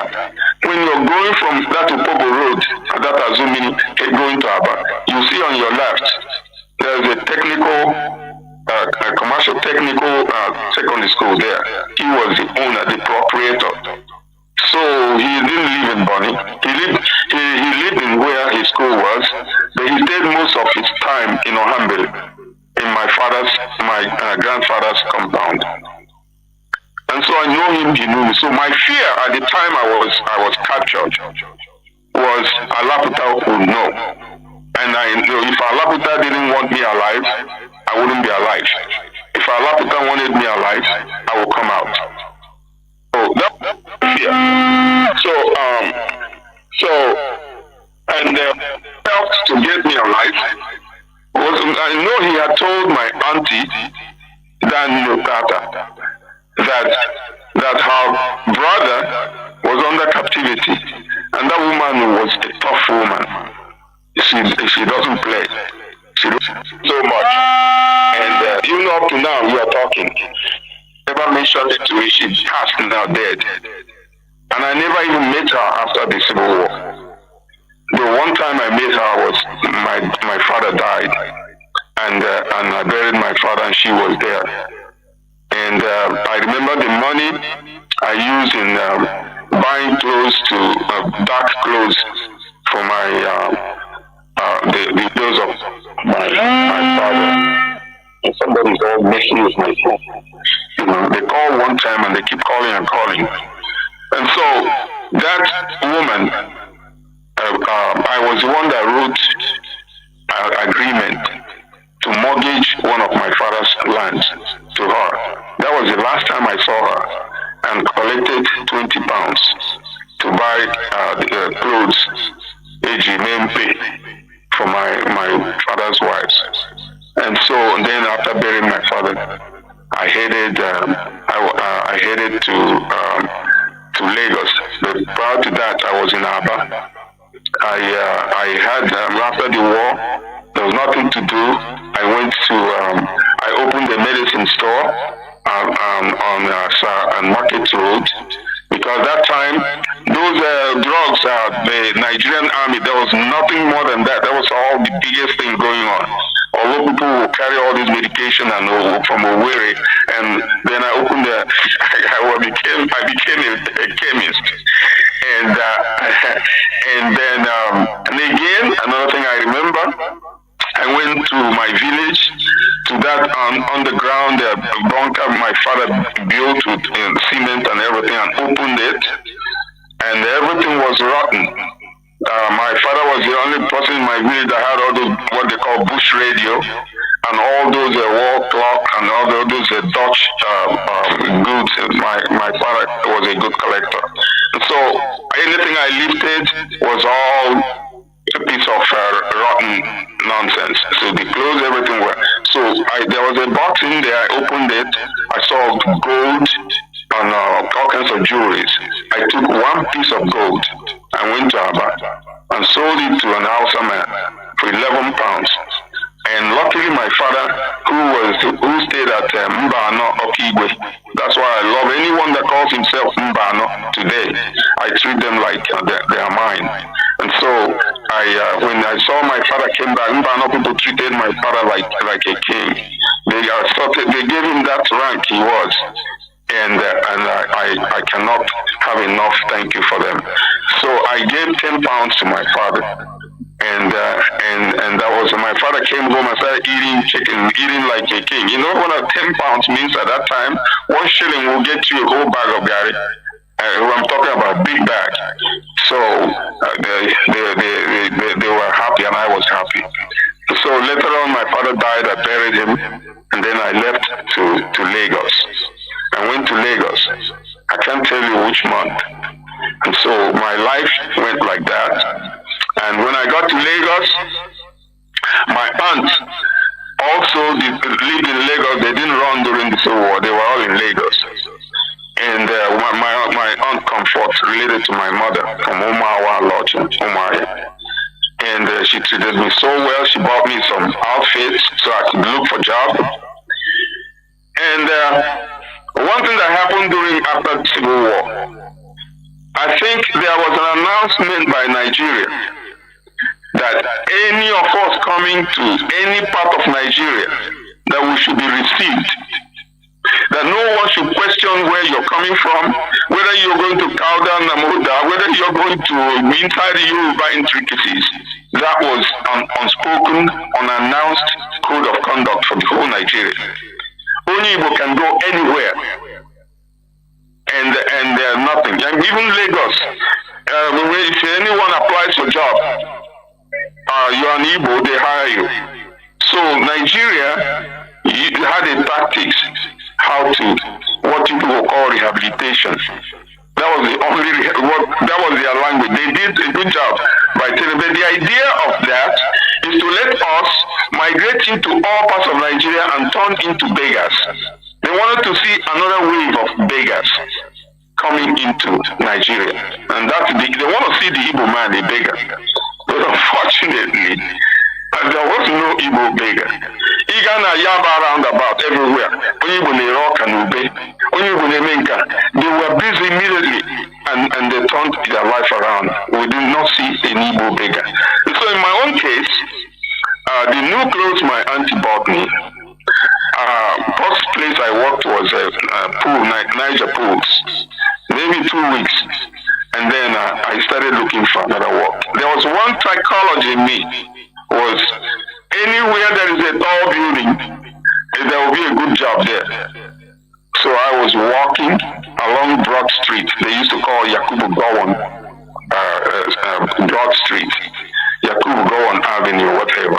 So I was walking from there in Lagos Island until I saw one tall building, and that's Western House. All of you know Western House. I climbed those stairs, and then I saw elevator. For the first time to climb an elevator, I never entered an elevator in my life. So people were entering, and I stood there, and when it came down again, I was the second to enter it. I entered this elevator. The elevator went high till we got to the last floor, and it was 17th floor. For those who went to, they can verify. It opened, the elevator opened, and I was the only one left. I came out. I saw a door, big door, called Flow Petrol. They wrote on that door, wooden, beautiful, Flow Petrol. And then I was looking for a job. I went to that door and started knocking on the Flow Petrol door. There was one white man, his name, Christopher Toujon. He had a big cigar in his hand. And he asked me, yes, what can I do for you? He said, sir, I'm looking for work. I'm looking for work. And he told me, are you Biafra? Are you from Biafra? I said, yes. And he said, come inside. He sat me down. He said, what were you doing in Biafra? I said, I was a soldier, but I worked for patrol. I didn't even know patrol. I never touched. That's my training in the boss. So all those things, and anywhere you go, you take charge of that place. And so I told him, yes, patrol. That I worked, we were making patrol. I was one of the people making patrol for the Biafran army. He said, was that right? Okay. You know what? Come and see me in 7 days. Mazi Jonathan. So 7 days when we were at British Council Library known by Queen Street and Alagomeji in Lagos. Toward the end, Nagana Yaba Road to Uyibo Road. So I buried myself in that library. There was nothing about petroleum or British Council, or you would know they have books in oil, petroleum. So I read and read and read. I don't know what I didn't read. So on that very day of interview, I went back and knocked on that gate door again. He opened. He said, come on in, sit down. What you say is your name? Well, no, Christopher Nnamdi. And so, what do you know about petroleum? You don't need to ask me those questions because I'm more I was a professor. My petroleum is an organic compound that maybe the where petroleum exists. They say it has to be in sedimentary. It has to be a sedimentary rock. If you look up again, he said, so tell me more. He said that petroleum cannot exist by itself. It has to be a water-petroleum interface. Why? Why? Because water has a higher specific gravity, higher density than petroleum. So petroleum flows on water.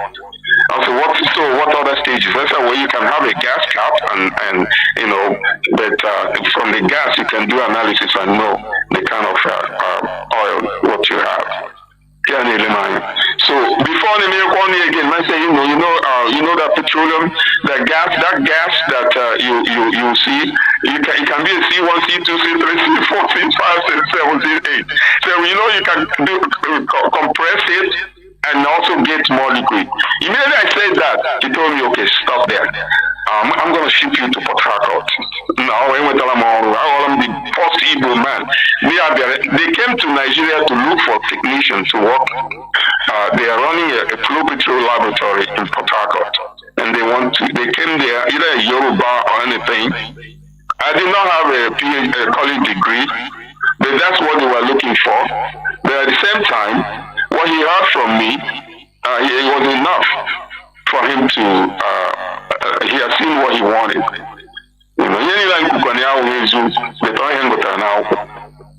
And so he took me to the Harcourt, and I don't even remember whether I actually know, I knew I went to. And then I went to Port Harcourt. My friend, this Jasper Jumbo, remember the guy who was carrying us from Bonny? His father, his uncle has a house on number 10 in Zimiro, GRA. That was where we lived. We lived a good life. And then I told him about what I came to Port Harcourt to do. And I lived in their house. And then I went and started training in the Petroleum Institute they have there. And they trained me, and I started using the most sophisticated, vigorous distillation column. I did everything laboratory. I'm not going to say it here because it's not important. But what I'm saying is, that's how my life started after the Civil War. And I started getting a job, in that petroleum. The people I hired in later on after my training, one was Jasper, my friend. And Jasper in the end turned to be a minister of petroleum or whatever in Rivers State for that experience. And I also left that flow petrol later on to work for Core Laboratories, which also was a Texas American owned. There were two companies that did the petroleum analysis in Nigeria. Okay, so Mazi, before you continue, on this after post Biafra war life, there are things I want to hear from you, your own position, your own experience. First of all, in a battlefield, just out of your experience as a Biafran soldier, as a fighter, how do you rate or see Biafrans and Nigeria soldiers in a real heated confrontation, tactics, direct battle combats? How do you rate the two, please, in your own analogy and including your experience, please? Well, the reason Nigeria even got close to, I'm always going to use the area and the experience, the area I lived. I happen not to know too much about other parts of Biafra. And even if I knew, I cannot substantiate. I don't have the facts to prove them, so I'll stay away from things I cannot have facts for. So in my area, or generally, I think what got Nigeria close to where they got was they were well equipped. They were better equipped than us. But I were better morale than them. And so those Nigerian soldiers anyway morale. I learned it from when when I was deployed at that in Tomsek River. I cannot tell you right here now that I fought at Tabag and I fought in the open field and land. I slept in a trench, and that we ambushed soldiers, and that we did the fire and firing and running and all those things.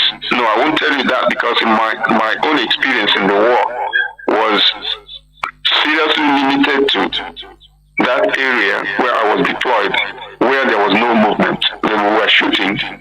I cannot tell you my experience with how they brutalized or they brutalized us. But all I know is that where we were, no movement, no one could move. They cannot move to us, and we will not move to them until I got safe. And so I wasn't a soldier who would tell you that I was shell shocked or I couldn't hear. Or like so many people, when you hear shell shock, there are so shell shock people by that time could be fake. A soldier wants to get a pass, and when he's looking at you, you start using your fingers, just to get away, to find a way to get a pass. So those are little things soldiers did everywhere, and they were sick, and some are not sick, but so many people are sick. So I wasn't deployed in that area, but generally, Nigerian, I did not know that their morale was not as good as that we were better. If I knew that, we would have relayed that information to people. But we always thought that Nigeria is well equipped, and it's true. Remember, we went behind enemy line. And so sometimes we stayed and their trucks will pass, and they have what we don't have. And they were afraid of us more than we were afraid of them. And my own area too, the name Ogunigwe, which I did not operate personally, but we were taught to operate it when we see it. Now, so they are forever afraid of us to hear about Ogunigwe, Ojuku bucket. And they were eating better. What can you say about people who are well fed, and you who are hungry? So we were tattered. If you look at it now, if I back up to tell you, is that what the people thought of the Nigerian army thought about the Igbo. Well, Mazi Nnamdi Kanu with an ESN, because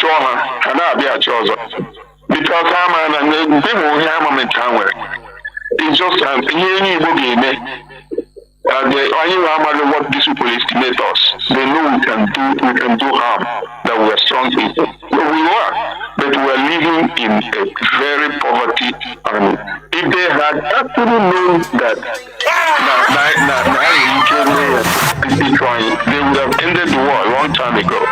But they have the wherewithal, but they didn't have the knowledge, the sense. Even the pilot that came to bomb Umar when I was in provincial office, he would fly so low that you can even shoot him down with your that Egyptian pilot. You can even shoot him down with your weapon. So what I saw was that more than I know. All I see how much we will be in Sokoto and continue going to look for neighboring countries that were supporting them. But you'll be what happened before. If it happens again now, it won't be the same. It will be more daring. It will be what I'm telling you. It doesn't matter what sabotage these people are talking about, or Simon Ekpa and all that. Yes, I in a bad situation, but the Biafran situation today, be better informed and equipped, not in military hardware, but how to survive, information. Like there may not be a scarcity of salt ever again. There may not be so many things that we lack may not be again. Because what they did to us, will come back to haunt them. You heard about the 3 R's. I told you a little bit about rehabilitation. The rehabilitation which you heard, they said that they don't want to spend 1 penny taking care of what Nnamdi would be resourceful. May the floodgate and let them go into Nigeria. Now to Nigeria rehabilitation. Then reconstruction. They did them nothing. We leave that because they did. All of you can see they did reconstruction. Then the other one. What is the other name of the 3 R's? Rehabilitation, reconstruction, and what is it? You should help me. Yes, I will. Is it reconciliation? Reconciliation, yes. Okay. Reconciliation. Let me tell you what happened. I'll give you my own idea. I'm sure you heard some a little bit. Reconciliation, what they did with us, or they call it rehabilitation, was during that time, 20 pounds became the only thing they will pay you for those who have bank accounts. And why did they say that? So many people have not gone back to find out. Why did they do that? There was a reason for it. Not that they really want, they want to make sure there was something happening at that moment. It's called indigenization decree. Nigeria had a decree that all businesses owned by Nigerians, by foreigners, that by foreigners can be the Nigerians should buy into them. And buying into them, there's a 50-40% or 60%. And so at that time, there are people who could compete with Nigeria based on the money they have in the bank. They could participate in the indigenization decree. That was why they limited them to 20 pounds. Because of one day Biafra, 20 pounds, Kenya 20 pounds. You have to think, why 20 pounds? Oh, to make sure you do not participate in indigenization decree. You cannot even come close. So they muscled us out of that. That was in that reconciliation which people are doing, or rehabilitation. And then the 3 R are rehabilitation, reconstruction, and reintegration. Reintegration. Thank you. Now reintegration. also was part of when they opened that floodgate. Anyị nwa ga-eji aka anyị chọta ebe anyị na-aga. There was nobody. Agwara Nigeria always secret memo to every state, for every village, or every hamlet in Nigeria. There's no one who can tell you Niagara Yoruba, Niagara Biokuta, or Niagara Hausa of any kind. I say no, don't come in. No. Mazi, let me come in there, please, sir. Do you know that thing is also part of the Cold War? In the periphery, some people might see it as, oh, Nigeria, they are good to us. No. No, they weren't good. It is the worst thing that happened to us. Yes, that's what I'm telling you. Yes. You see, this is area we've been hearing all this since the war ended. But you quote 20 pounds, this is why, and look at why. And so during what you say now, the worst thing, they wanted us to be the new fresh of beggars. Nigeria had never witnessed an evil beggar. So making it that all of us come in anywhere, I got a happy and beacon. Which may affect today. I won't fail to mention this. Our young women, mostly ladies, Mandi Gana Sokoto, back to Nnahap or Hagachi to Sokoto. Radio or TV, only when I go their news. And so I have an instance of one person that was a newscaster. So the emirs or the Hausa people are now aware. We see this place now. There I protected your people. I made sure nothing happened to them, and all of them, we saved them. Do you know that this woman was regurgitated it and threw it on my face and made me to be a wicked person? That Hausa people saved them, and this emir of this. Not how I save our people. So they swallowed it hook, line, and sinker, because these people were doing their damage control, and they put it in the head of our people, mostly girls. That at the time, what you needed that time was food to eat. Now the integration, which is on the shallow little side of it. During the war, after the Civil War, there's a word called capture, and I haven't had too much of it going around because it's not something anybody want to discuss. At the time, when a 9 or 10-year-old sister, Hannah, Papa Masina, Olo, they were coming from Mbano. They were all rubbed on indigo, black, painted their faces. Because it was the biggest thing going on that time. That every soldier wants to touch an Igbo girl. And when they see it with their parents, they don't give a damn. They capture, that's the word, capture. They will capture the girls. And they took them back to their homes in the north. Now, the capture, you might think, the reason it wasn't a statement to carry so what, we may have suppressed. And you don't blame a woman for what happened to them. This Hausa, whether Ishoko or whether they are from the Urobo or all those areas, the Urobo people didn't do too much capture. What they did, they messed with these women. Some of them got them pregnant, and some of them, but in the Hausa people, they will make sure you bear a child. They take these women, hundreds of thousands of them, to north. Got them pregnant, and see so many of these girls. And at that time, the wave was helping their parents at home, because the only way you can hold the Higiri. So these girls now, that's something from this house, how people may have captured. Now sustain it in their own Higiri at all. Instead of 20 pounds, how to have 80 pounds at 20 pounds. Not normally in all Biafra land, but it happened. It happened and it's never mentioned. And so what happened is, every time I say, these girls abandoned all these children there for them.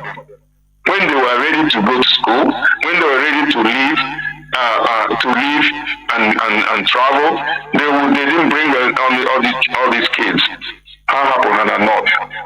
So that's what happened, and that's how they treated from them too. You know, when they rational one patient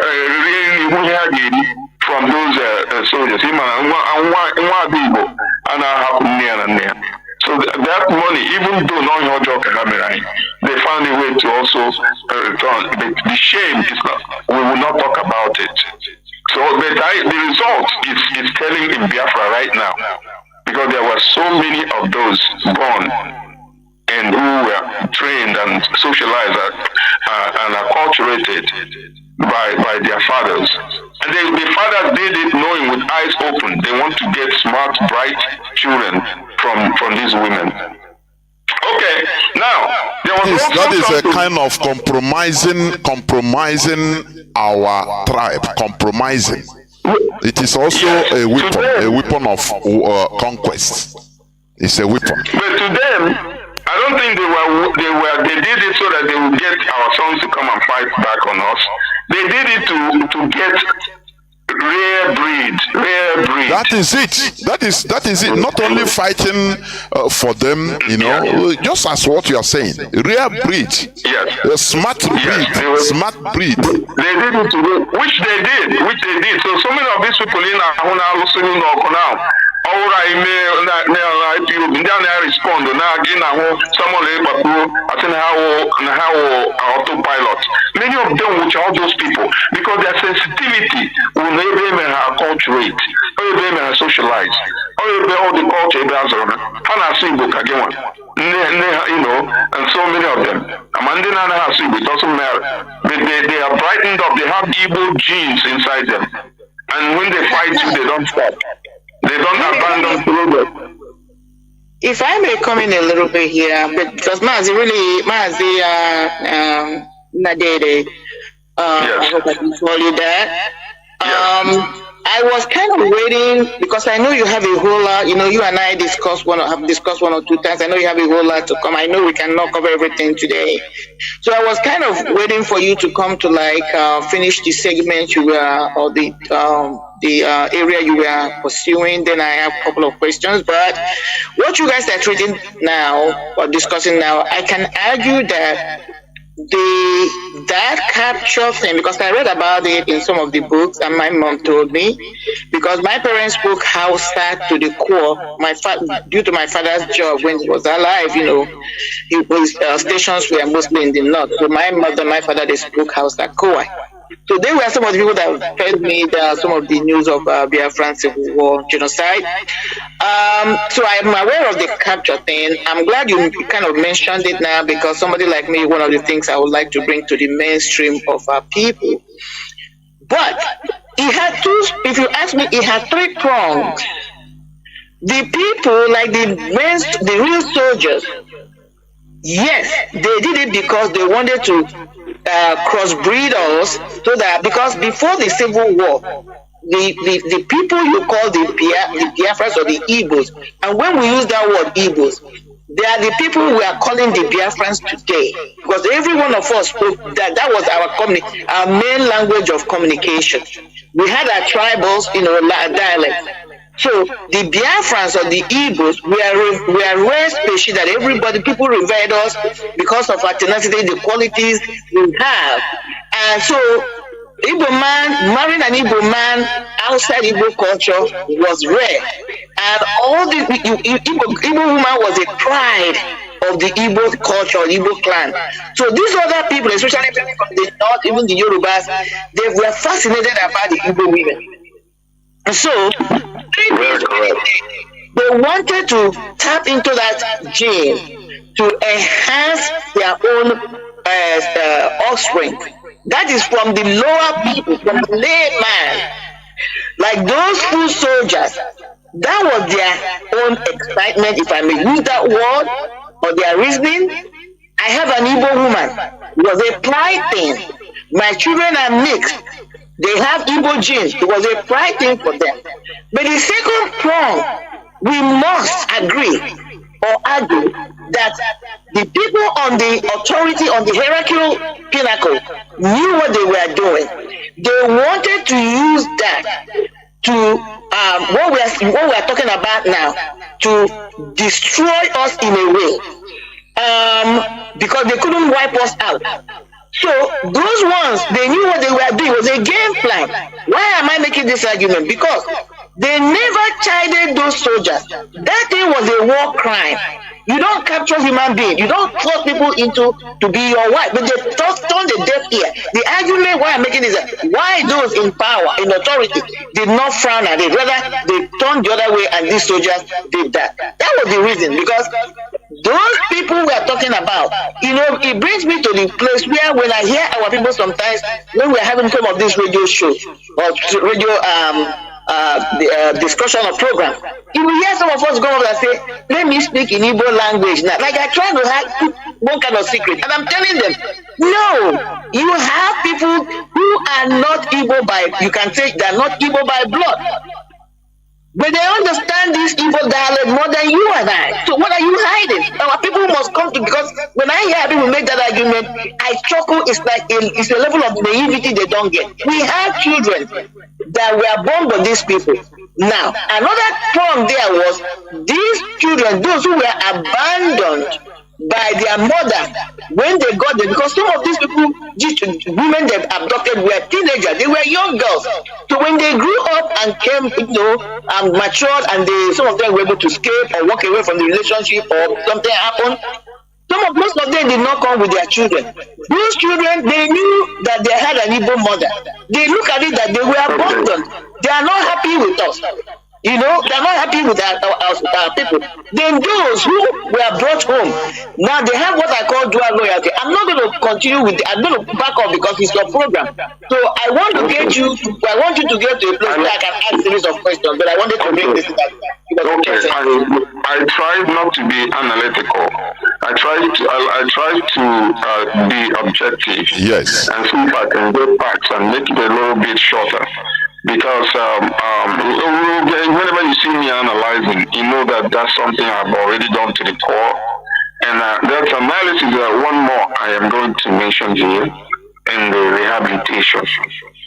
Now, there was a question after the Civil War. What are we going to do with these Biafra soldiers? Remember, they did not disarm us. I want you all to know that.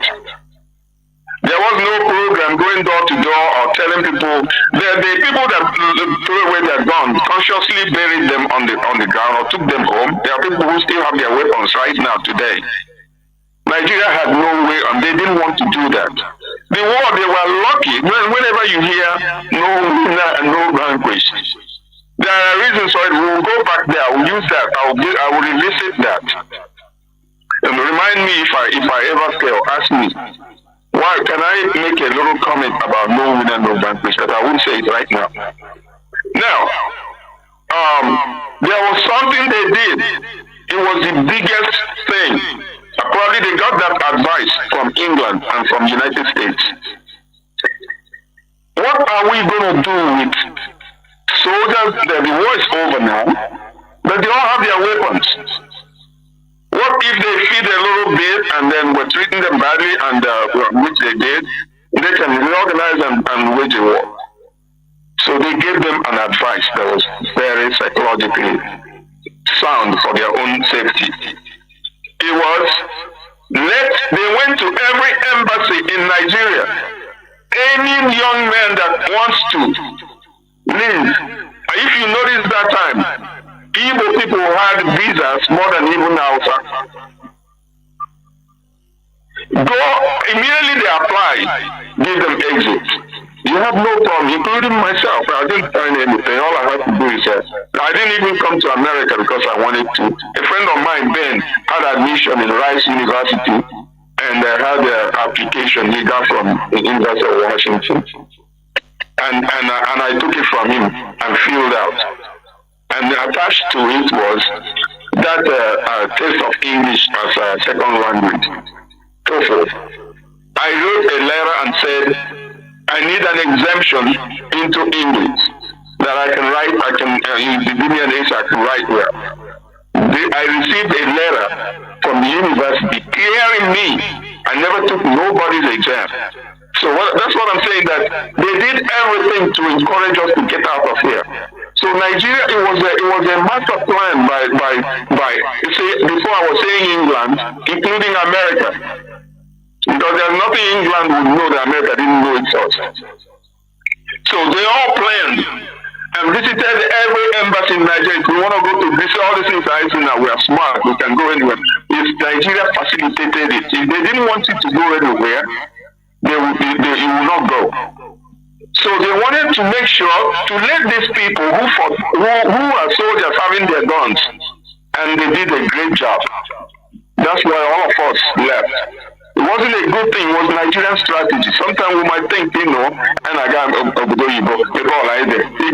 crowd, and they will all go. So they wanted to remove all the fighting, and they did it a damn good job to get us all out here. So that is a part of your rehabilitation. They allowed you to do it by your own self without money. There was no expense on the side of Nigeria regarding our rehabilitation. We are capable of rehabilitating ourselves. And that was that. I wanted to make that known. Before anyone take the other mark, all Nigerian plan to do so.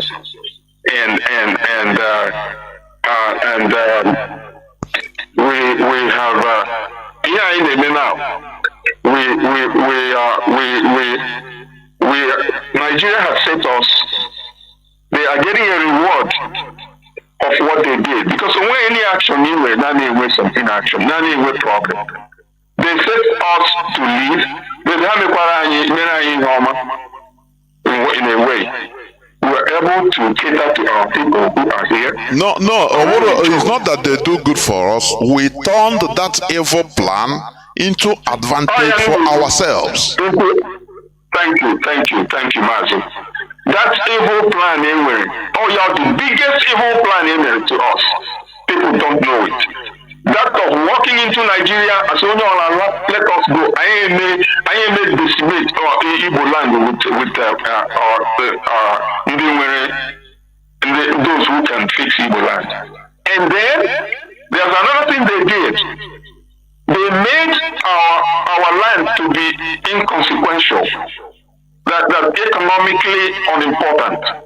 You can't go here, you're going to invest against all Igbo. After the war, I got to tell you about I got so much as investment. The Nigeria did it such that no one an economic of economic inconsequential. We are not economically important. They didn't do it because that Nigerian money. They are shallow-minded, and it worked for them though. Because now that time now they pursue economy. Now they will be buying land and will sell to them as long as I need in the business. But they what to them. They don't want it. They circulated only. You can't buy anything from Igbo land. Mazi, Mazi, do you know, it's an evil plan by them, but which also turns to good to us to preserve our land for us. Yes. You can even tell what we could have been now if they were Igbo and we are Hausa. That time, because you can get anything for $100. And so these are the things they did to us, which turned out to be good in a sense, useful. And then yes. Sorry, before we start or you start concluding, there is something I want you to also touch, because there is a statement you made when you were captured and after being kind of released. Yes. Now you saw some other Biafran commanders in Abada, people that were compromised. They came in order to do intelligent work after they become compromised and start living life. Does it mean that many of our people they send as intelligence officers now, once they go the other side and start seeing, they will be bought also to become double agent? Is that what we can say about it? It's possible. It's not even possible. It happened. There were some people who buff sent behind the enemy line, and they have the training to miscegenate, to start working for the 12th Brigade in their kitchens, cooking and doing things, and they got sidetracked, and we were not getting information. I keep on thinking about this one name. It's an Ndoki man. I don't know why I forget this guy's name forever. And so, all of them intelligence. As a matter of fact, also a lapita in intelligence in the brigade. And he gave us information, and finally this information stopped. And so, here, this question is from now leading to why I want Biafrans to know how did we lose the war? Who caused the war to end? And that's the main thing of this topic. Now, we lost the war by sabotage. And who sabotaged Biafra? 12 Division Biafran Army. We call them 12D. Located at Nenu. And before as I was talking to Marian, I had problem getting all my information because I'm someone that facts I cannot begin to talk if it is not something verifiable. And so I even had to call someone who says it now my age mate, and I spoke with him. I never all the time talk to any of these Biafran ages, my age mates and stuff, and begin to talk about. The only thing I talk Biafra, I just try to ask them, how are you people doing and what you are doing, and I never specifically educate anyone. You have to be a Biafran. Now these people want to be educated, and I'm where the educated class in Biafra they mean to. So finally, I gradually asked them some questions. About during the war, Maparonya Obasanjo, I said yes. I said Obasanjo, the commander of the 3rd Brigade, he said yes. So I started getting information. I pierced through him to get certain names. Obasanjo lived in that Dr. Emuche. He lived in Dr. Emuche's house. And during that war, Dr. Emuche was there. He didn't run. So Obasanjo used Emmanuel Alaputa, because all one educated man, all Uru man, that's how they penetrated 12 divisions and bought them and get them huge money. So what I told you, I was trying to mention about the Eze I spoke the other day with. I wanted to ask him this question, but I was afraid to do it. I was careful. I was being very careful. Then he finally gave me an answer. He even took over without me asking about Emuche, Dr. Emuche. So there are questions about him. Then I corrected him. And Emuche, because I didn't know their names. Because Emuche's children, many of you, Mandinona, South African, and my boys now. Okay, Emuche was the Marian, what's that name again? What was okay, Emuche's job? Okay, he was a He was a consulate general. I wrote all these things down yesterday. He was the consulate general of South Africa. Nigeria Consulate General in South Africa. In South Africa. Are you listening? So another one is Chika Temute. Inherited the cottage hospital. I told you that the brigade headquarters was a hospital built by Dr. D.W. Emuche. So he has 3 sons, or more, I don't know, but I know about 3. And one will okay Emuche. The second one will Chika Emuche. Chika was doctor, just following his father. So he's the one that is running the hospital today. And right in 1970, when the mother name was only more than 20 pounds, the hospital was renovated. The hospital was not even renovated because nothing happened to it. It was funded to the brim for full functionality. That was a time when nobody had it done. Now, again, I'd like you all to link this. Again, while grew up, Dr. Emuche himself, whom we are young that time, they were young. They didn't take over that time. Dr. Emuche helped give Obasanjo comfort and pleasure. Now, I want you also to know in the behavior of military.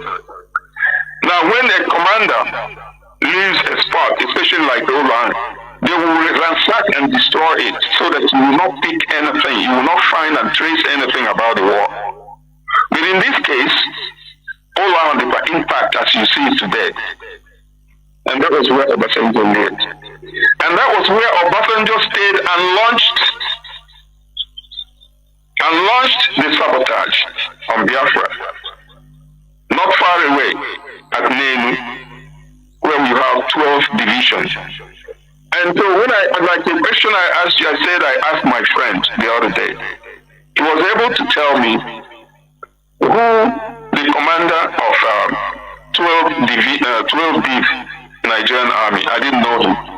He told me that his name was Okezie. Then I put it together. I told him, maybe this Sylvester Okezie, who was my classmate, may be related to him. That is possible. And he was a big officer, the one I saw socializing. So now there goes the Biafrans to put it together. And this you have to put it together very well. Because anything I'm telling you now, if you don't throw it to Obasanjo, if this story were told when Obasanjo, after he dies, it will be inconsequential. I will not even tell this story. I look at it as one of those things that happen. There are so many things that happen in your life.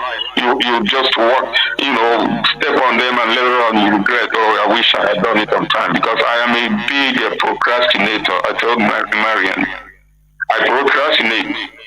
So I thank God that I'm able to bring this to you guys. What is it I'm trying to prove? I want you all to know that Obasanjo was the winner of the war. And look at the players that he used. And this is why he is a mystified individual in Nigeria. How you can pick up someone who had no damn thing and make him the president. They did. The Hausa, the Yoruba, not much of Yoruba, the Hausa and the Fulanese look at Obasanjo as a mystery man, as a wizard. And that is today you're going to find out why was he a wizard. And so, Obasanjo, to trace it now, I want you all to know about Zumini. Yes. Yes.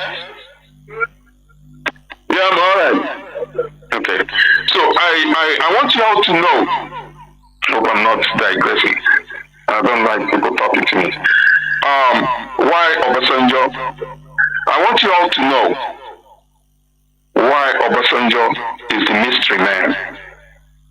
Because Obasanjo is a very strong person. If I will refer you, go online I didn't get more agromia.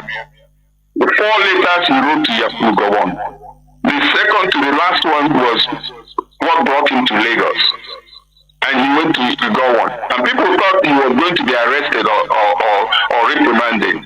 What he released to Gowon was, these people. Let's quit wasting our money. Let's go and use money and we can get Biafra. And Obasanjo returned on that journey, he didn't change it. This was in 1969, around a few months, around 6 months. I want to let you know. So Obasanjo, Gowon gave him the go-ahead and gave him the money he wanted. And they used that money and built all the things. So every soldier at 12D was all their commander. And Mazi, to confirm what you said, you know that when our leader was started earlier, 2012, all those time. Though Obasanjo, I think he was out of office at that time. But do you know that Obasanjo was the first person in order to publicly reiterate that, look, Igbo man have started, what they want is money, just forget them. You know that. I want to please, before you say that, let me go on. Okay, go on. I remember you heard that Yakubu Gowon, you can't do it from there, that if he was given this chance, today, if he knew what he knows today, that he wouldn't have even fired a shot. And that was why Obasanjo is the greatest, is the tiger in Nigeria. He can go at night and walk through the Fulanis. They think he will not die.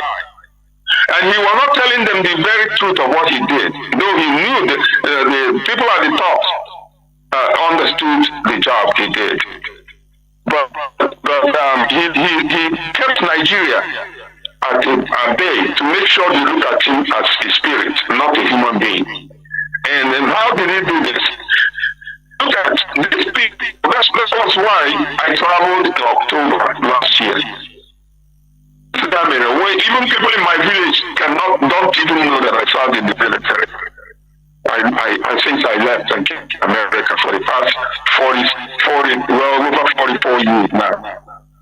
And so the only opportunity I had to do some verification to make sure when I tell my stories, to go and find out Sylvester, my classmate.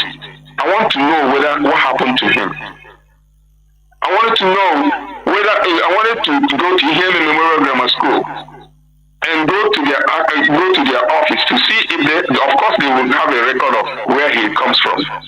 Then I wanted to drive or to travel to his village in Omaha to find out the lifestyle he lived right after the Civil War.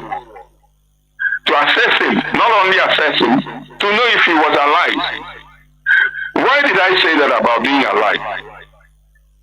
I say this because Obasanjo was annihilating and killing all the people with information. I'm not going about Obasanjo. You could now today you're gonna know.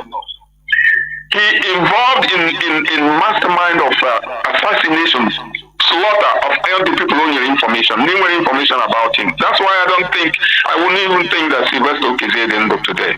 All those down, he must have put them somewhere and killed them. Why do I say that? Because Emmanuel Alaputa, who was the husband or boyfriend of my own girl, I'm telling you things back home, the one Muji objectively. Emmanuel Alaputa was haunted, not be so smart. He sent a signal to bring him. They were going to kill him. The man himself, in America, that Emmanuel Alaputa will be extolled. In fact, people will follow him and have a day declared for him. Do you know Obasanjo was looking for him to kill him? He was arrested and he escaped. So, what happened when I went home this time? When I went home, this is what I did. Because that was why I traveled last October.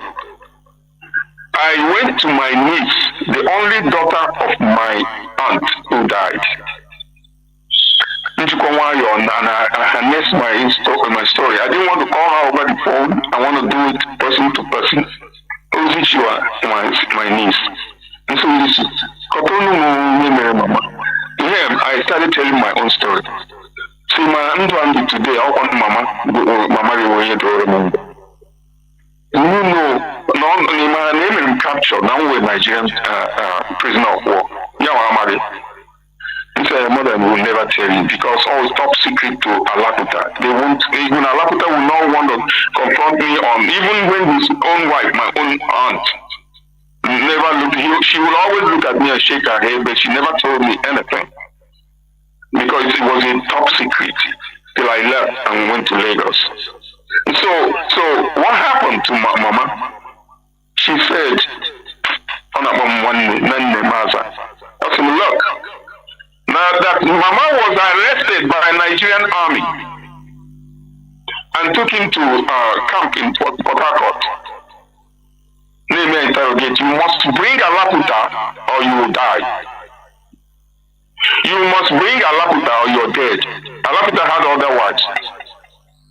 So she told him, no one other words to Hagajuan.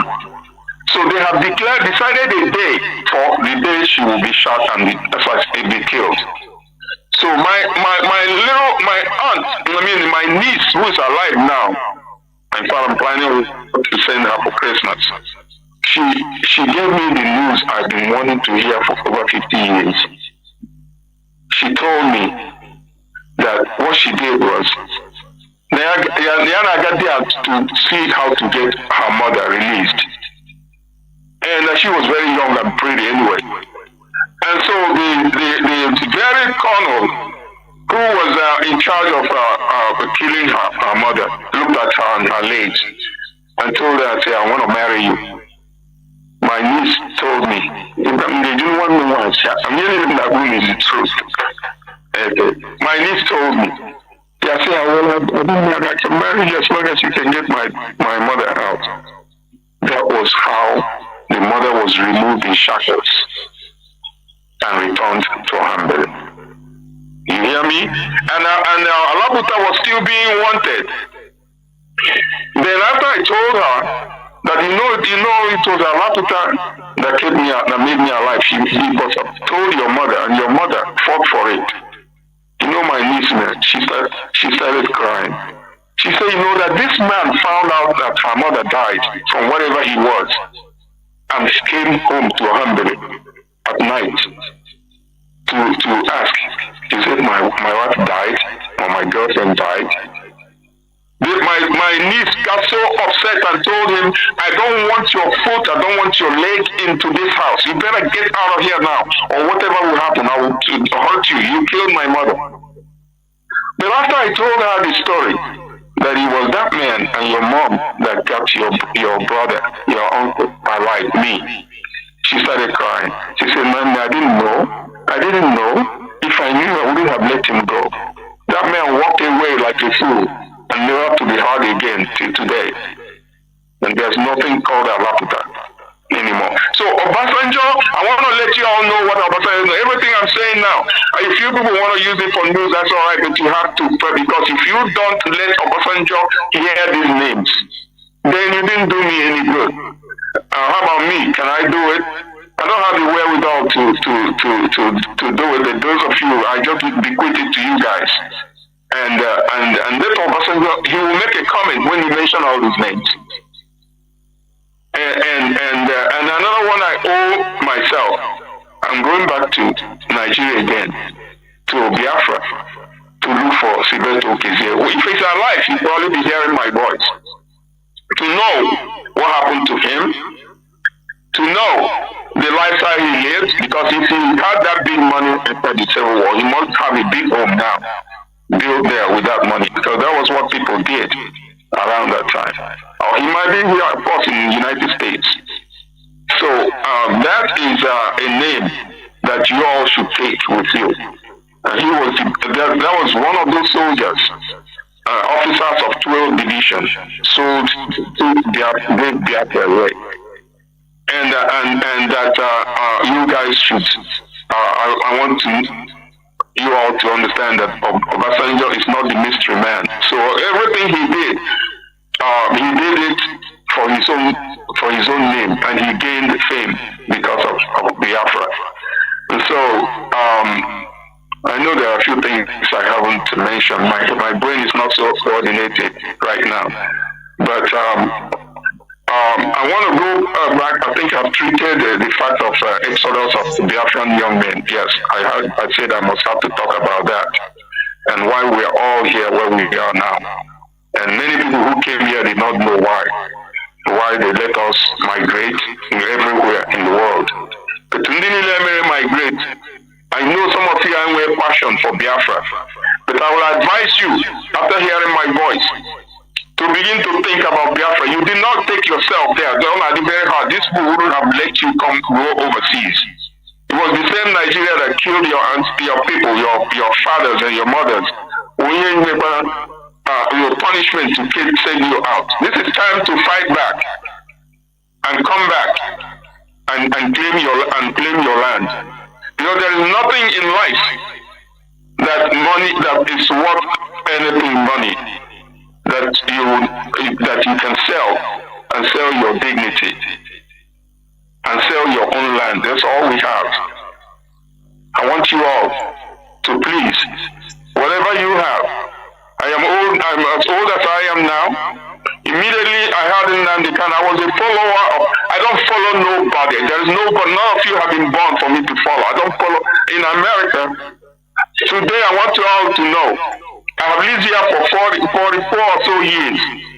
I became a citizen of America right after I returned from Nigeria this April.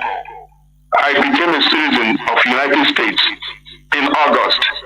I have served in United States Army. I served in Washington State Army National Guard. I was trained at Fort Dix, New Jersey for 4 years plus 1 month and 3 days.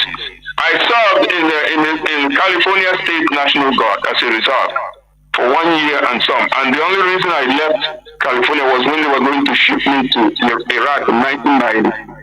And I did not want, I didn't declare not to join, not to go. But the commander we had an assembly that time, they had this pool of soldiers, and she was giving us a pep talk. You know what pep talk is? To boost our morale. And they said, if there is anyone here who doesn't want to go, I'm ready to give you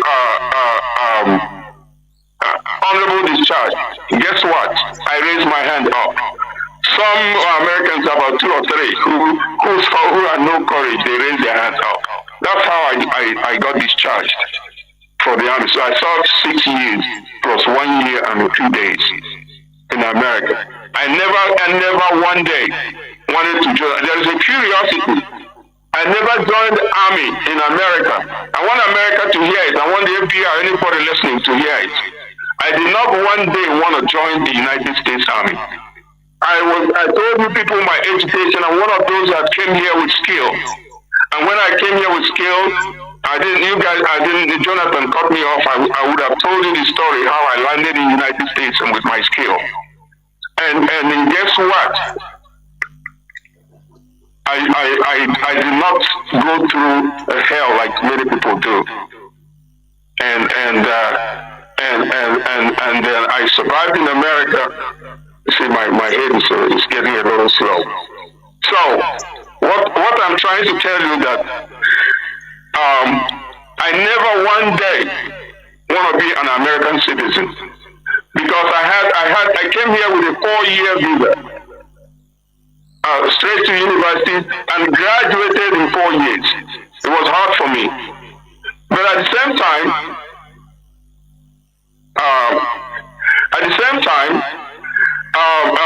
I joined the military. How did I join the military? Now that's what I'm forgetting. I went to work and I bought Post Intelligence of Seattle, and look, in the newspaper they advertised they're looking for petroleum analysts. Who else is a petroleum analyst than Christopher Nnamdi? So I rushed. Let that be. I never knew such advertisement would be because I went to petroleum dump or so in Seattle. So I went to a place they call the Armory, drove there, banged on the gate. And when I got there, it was a Washington National Guard. I told him, oh, I saw this ad. He said, oh, no, yeah, if you have not dealt with American recruiters, then you have not been lied to. They can lie fucking to you, excuse my word. And he told me, look, in that building, you'll have a big lab there. But you need to go for some training and come back, you're going to run our laboratory. That's how I became. I was so proud. The drill sergeant, the recruiter would come home and drive me in the military. I started wearing full uniform, full boots. In Nigeria.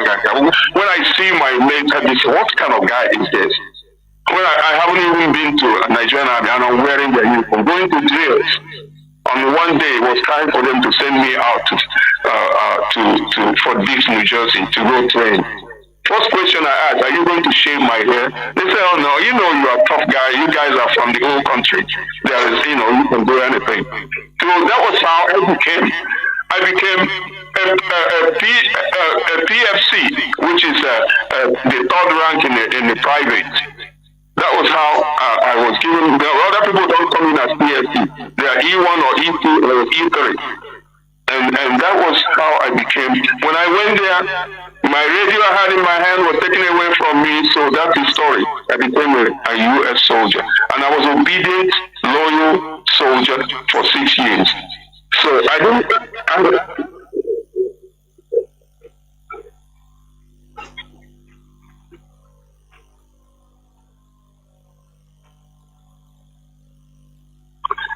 Yes.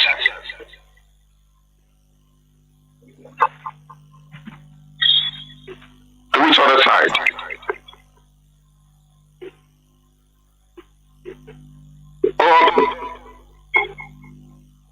Well, I have pretty much told you. I don't think I'm going to discuss more about it. It's just that when I say that I served in the U.S. Army, some of my brothers over there, all of you will be wondering what there's so many Nigerians served in U.S. Army. The reason I made it, I explained it, is because one, I did not go there to join so I can have money to go to college. If I bring you my discharge certificate, I'm recorded as having had my 4 year. And when they record in the army your 4 year, means I have 4 year college, I have a high school. So that's why I even mentioned that. Otherwise, it's not important. But anything you want to ask me, I always told you can ask me. If you think we haven't said it all, but I'm more concerned about what Biafrans should believe now. That there's no way you would have lost that civil war within the time it was lost. There was no way in the world that we did not fire a shot to get Biafra. And the man who did it was the mystery man called Obasanjo. And that you guys should confront Obasanjo right now with this story. And whether it makes him blink or not, that is all I want. The reason what I want to bequeath to you. If you're a journalist and you know how to put them in segments, if you say book you want to write, you write it. And I couldn't do any more than I can do now. But if you call me next time and you have a question, I'm ready to answer them. I have questions now before we leave because Do you know what? What I want you to do is to ask your questions also, so that we limit it everything, and he will conclude also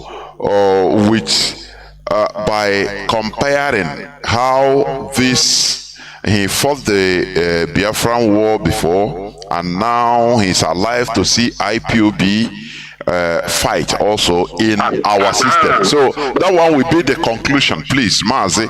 But I want to go on because I want us to conclude in a limit of 10 minutes, please. I want to go on your questions. Okay, I'm going to try to ask the questions, but I don't know whether you're going to be the questions because I've been jotting them down, whether he can finish answering them in 10 minutes. But let me get started. Mazi, thank you so much, sir, for making out time. I'm going to begin by asking you this question because I think you kind of dipped into it, but you kind of stayed way out. Does Obasanjo still have a kind of relationship in Ndoke or that family of the doctor? Do you know? This is a good question. You know, I told you my brain, there's no, if you weren't asking questions, I would not have even, this is an area that is so important. Yes. Now let's start from what I went to, the study I went about what of the danger, the proof that Obasanjo did what he did, that Obasanjo used Ndoke Azumini, how he won the war. The people that helped him negotiate the sabotage, where he lived, I told you that the building was intact, and that Obasanjo kept on ingratiating himself. If you want to, now the thing you're going to have in your mind is the answer to this question. The answer to this question is that Obasanjo has not stopped his relationship with Azumini, where he lived. That was what made him who he is, and he's still revisiting Azumini. First of all, he was the one that issued money, granted money, that rebuilt Cottage Hospital. At the time, there was no penny in Biafra.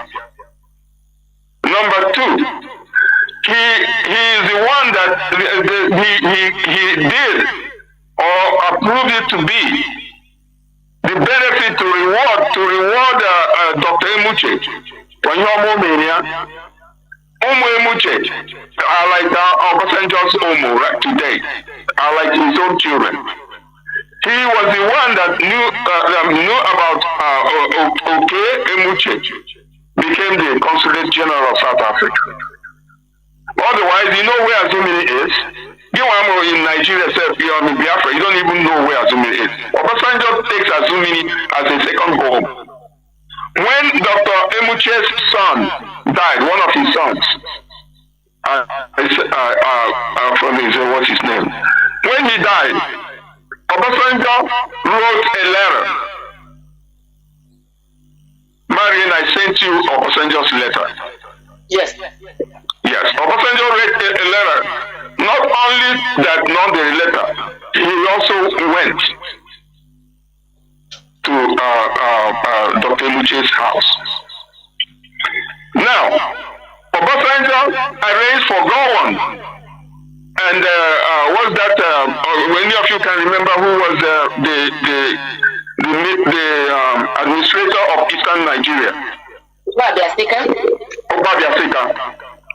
This you can find it online anyway. Obasanjo, that's why I'm saying it, because I wasn't there, but I read it. Obasanjo sent Gowon and entourage with Obabiasika, and they went to Azumini, the remote place of Kunadinamo. Gowon went there, and they bequeathed the hospital with being the only hospital where the Biafra children that lived in Gabon, that was Cottage Hospital, and no other hospital. So to pay for the war ending in Nigeria, Nigeria didn't care less. And where in the world would you care less about people you defeated, especially where you fought? You wouldn't want anything, but they were revisiting them all the time. Yakubu Gowon, nobody knew, it wasn't even announced until I read it. Yakubu Gowon and Obabiasika went to Cottage Hospital to donate money and rehabilitate those kids that came from Gabon. And so, when one of Emuche's son died, Obasanjo wrote a special letter which I sent a copy to Marion. And Obasanjo went too.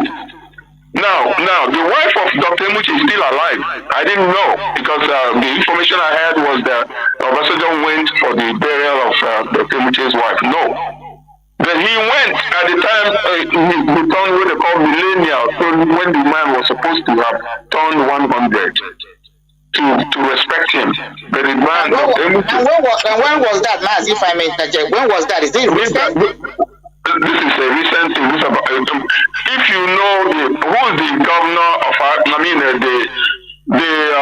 you can guide me, the Abia State Senator, Abaribe. So Abaribe recently was there at his millennial celebration. So all these things, so where they put them together, when you mention South Africa, so what has Obasanjo got to do with anybody in Nnamdi? So only has got to be who he is.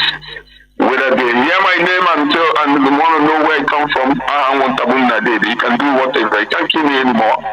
So in effect, what you're trying to say here in the deduction is that Obasanjo, because these people helped him to when they overran Nnamdi, and they helped him to kind of facilitate and win the war, he's still paying some allegiance to them. Even definitely. Yeah, that's what it is. Yeah. Do you hear of? Can you put it together? I told you that Obasanjo lived in his house. Yes. Obasanjo, the man died at age 75, and Obasanjo paid homage. Obasanjo probably went. That they had a meeting. And one of my cousins, my nephew, sent me a picture of Adolphus Wabara, Senator Wabara, and all of them when they were sitting in front of that hospital. I don't have that phone now. I would have found that picture. What did they do? Obasanjo came for the burial of Dr. Emuche himself, who died. I'm not trying to cut you off. So Obasanjo continues to insert his footprints at Ndoke. I have a question again. Yeah. I have a follow-up question. I understand that there's a police college that was recently built at Ndoke. Are you able to tell us if it has any connection with all these footprints that Obasanjo is having at Ndoke or not? Can you enlighten us? Yeah, you got that information from me. Now I tell you, yes. Thank you for that question. This started from our leader, Mazi Nnamdi Kanu. All of you, they follow Nnamdi Kanu as much as I did. And I will explain to you, like Mazi Jonathan said, that Niana, no here is concluding. You ask the question, how I saw IPOB. I will leave that for him to ask me. But, what was it that I said? What was it? Talking about the college, the police college. Yes, thank you. Mazi Nnamdi Kanu, when he came surfaced in Israel, and he started people asking questions. That was a big mistake that Mazi Nnamdi Kanu made, that he will not issue die for it, and we will not blame him. He narrated his journey out of from Afaruku childhood state. I listened. When I say I listened, I heard him from beginning to the end. So I wouldn't say that I heard. Somebody have a system that is on, please. Somebody can mute. So somebody needs to mute their system, please. You also hear this story. This story might repeat itself again. And listen to me. When Nnamdi Kanu narrated his exit and escape from Biafra, all one at the same Azumini Ego Dr. Emuche. Now, why was it there? I want you all to know. I was born there, I was raised there, I know everything there. So he said that his escape was that people who got him to escape went through the Green River and Azumini. No, he didn't go through that Green River because there is the river that empties into the Atlantic Ocean. Only a village next to Azumini on the other corner that the river also spreads to. And also from my village you could. But this river, we've been in Nigeria and they smuggle since immemorial. If you have ever drank any whiskey in Igbo land, if you have ever had good drugs, it comes from a place that is 5 minutes from my village. It's called Obaku. Obeaku.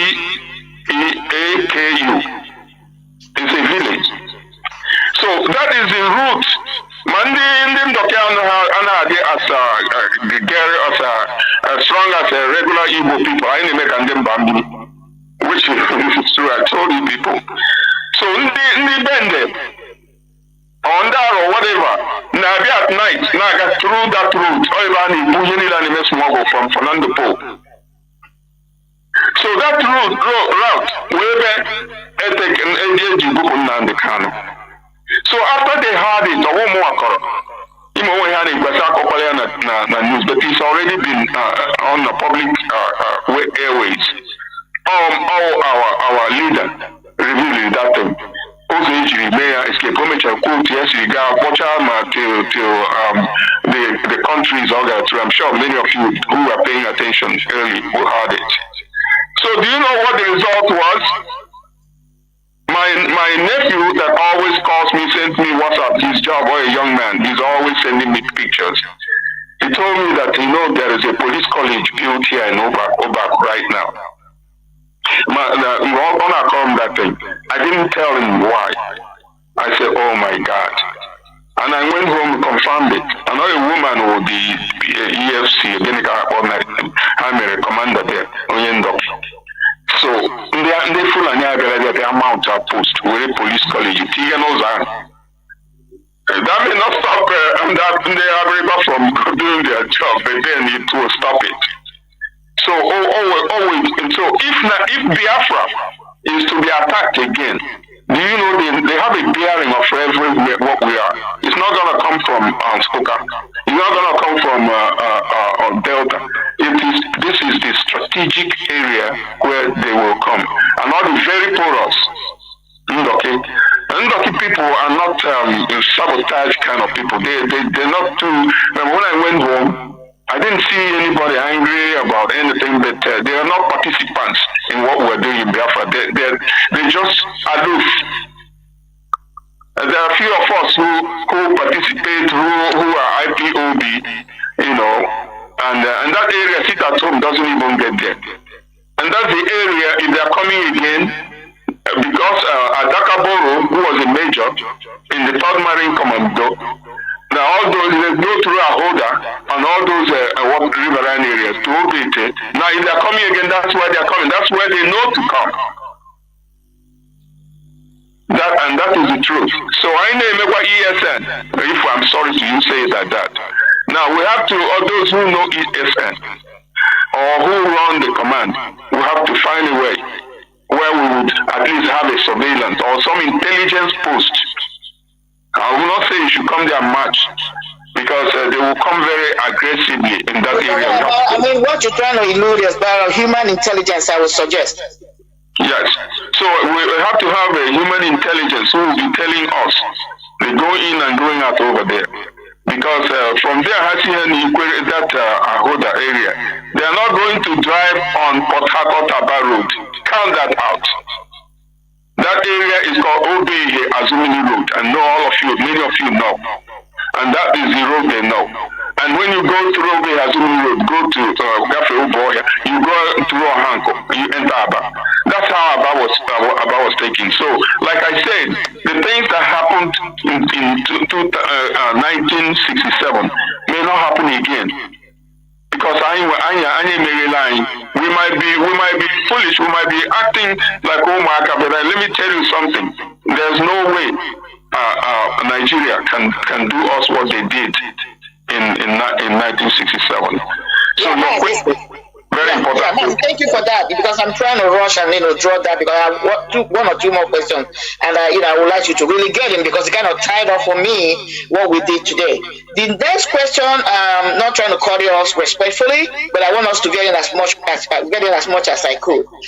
Having answered that question, that takes me to another question I would like to ask you, as somebody who was a BOF member, and then you came here, you were a reservist, and now we are doing the Biafra thing, and you're watching. I had 2 or 3 discussions with you, and you told me you're playing the role of elder person now. You watch behind and watch us, trying to fight this again, or trying to engage ourselves in Biafra restoration, even though with different variables this time, because it's not exactly the same thing we're doing.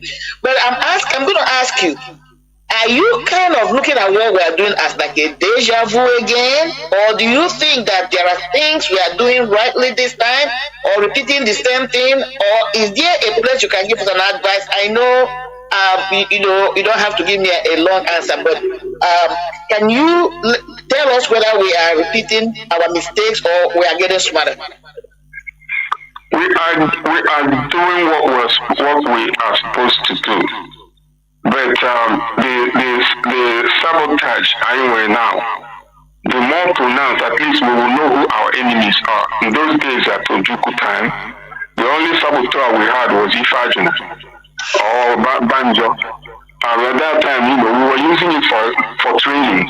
Ifajun. So right now, the media has made everything to our fingertips.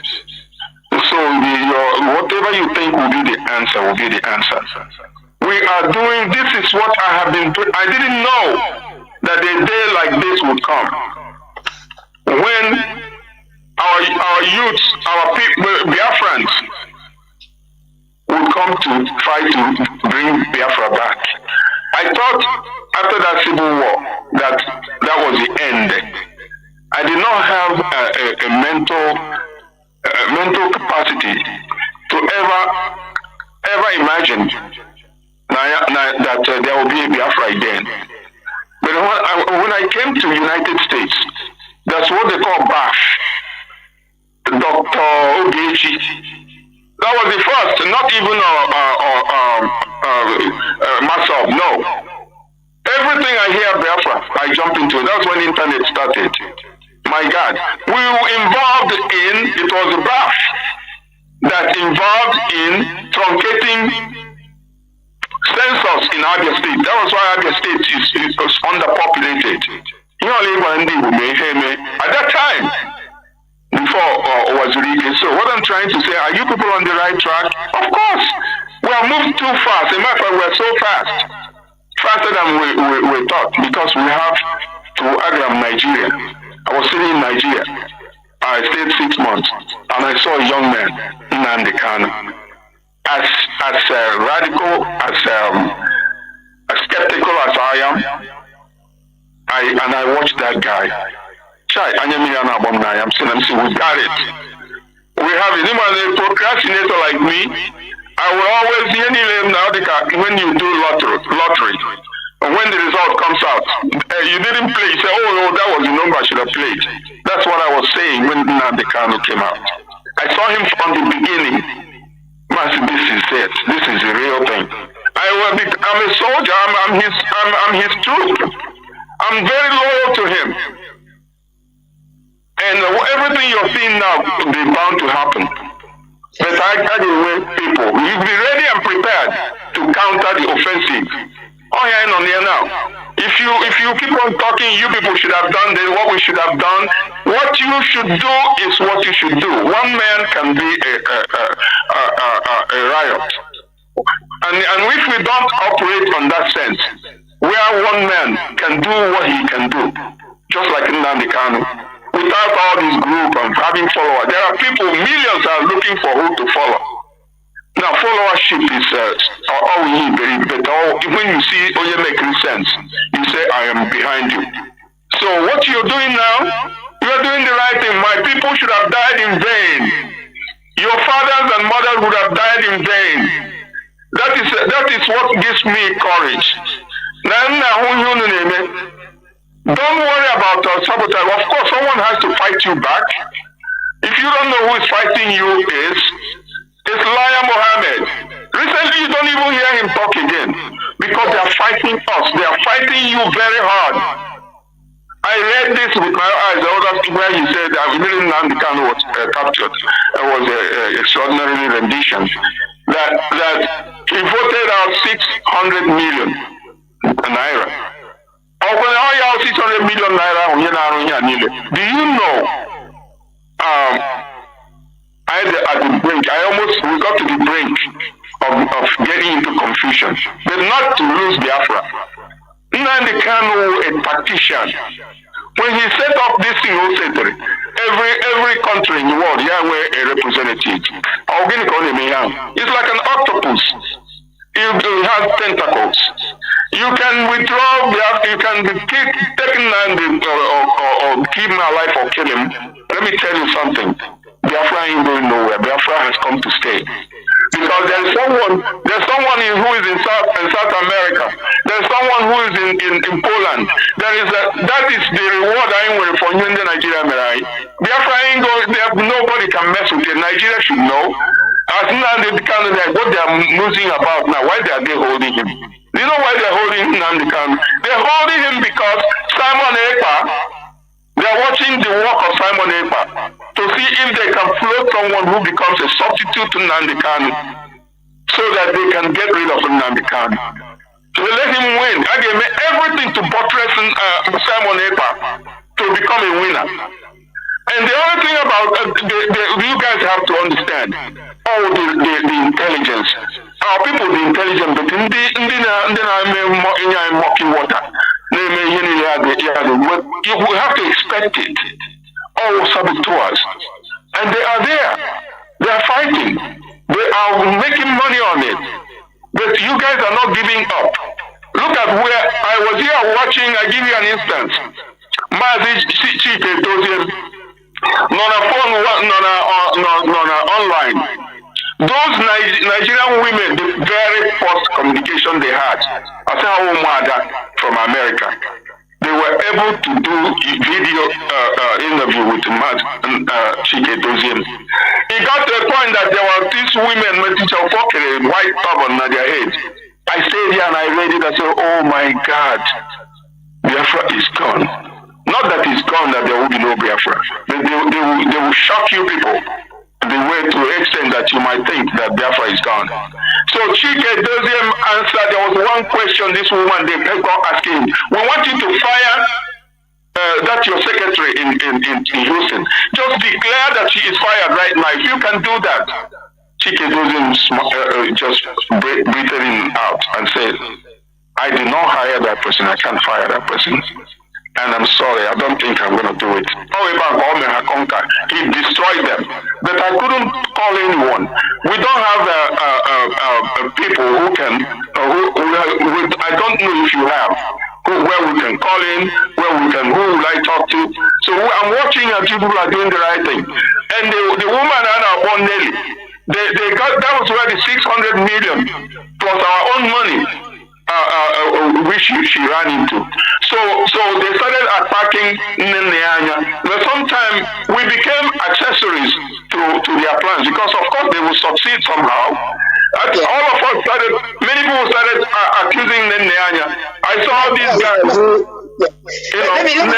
Sorry, I don't mean to cut you. Let me bring in this one because I'm looking at the time because Mazi Jonathan might have one or two questions to ask me. So let me, because again we may have other, try to. No, you let me down with this statement I'm making now. I will do it in the one. So he jumped from Nnamdi.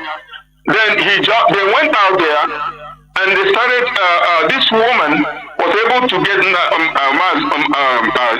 machine gun at my age. I can still shoot it. Thank you. Okay, to conclude, from my side, Mazi, quickly, one or two things I'm taking home today, powerfully for me, are these. One, the story you told about what happened to your place, your area, right? That's what. Yes. The activities of the Nigerian army. Why am I making this argument? What happened from what you're saying, even you restated it again, people from that side are not really excited about the Biafran project we're in now. And at the same time, they're not against it. So they're in a state of aloofness. And that is why we must have to find a way to activate them, engage them, so that they can be our eyes, because that place is porous. Why is it important? Because what the Nigerians did, according to the story you just told us today, smartly by Masanja, must give it to him, They overrun the people and they use them as their eye, as their human intelligence, even though it played to our own way. Because that was how, because I remember Mazi asked you several times, where did they know that you were working for Biafra as a buff guy? They couldn't know because the area, that community was overrun. So you didn't know who was who. So, but Nigeria used an advantage to gain access to come into Biafran land to defeat us. Now, why is it important to me? If we pay attention, this is the same game plan that playing the headers, Fulani headers. Because this is exactly how they overran Zamfara. What happened to Zamfara is the same thing. They continue to attack the communities of Zamfara, continue to attack them until when they were able to subjugate them, subdue them. What has happened now that you have these terrorists embedded among the Zamfaran people? From there now, they are launching all offensive. So those people in Zamfara now, just like what happened to the Ndoki people, some of them are saboteurs, not intentionally. They are human intelligence, not intentionally. Both for Nigerian government, using them to get intelligence to their surrounding community. Now, let me move it forward. I can bet myself that this is what I'm seeing happening to Ihamufu. That's where I'm going. And that is why I will call on our people. I will call on our people like Mazi. With all, we have to support him with every effort. We must defend places like Ihamufu. That's the same strategy they're trying to do. Because all these border towns, that's what they want to do. If they can subdue and subjugate Ihamufu right now, people there now, some of them will voluntarily become saboteurs, and from there, these headers can begin to launch offensive attack to other parts of Biafra. I'm going to rest for here now. This is the main thing I'm taking away from this discussion and some other things you brought in. And I must take I need to let you know, my sister, that from my own observation, the Ndoki people are not in Biafra sabotage. But the thing is, where they come from, the forest they have, even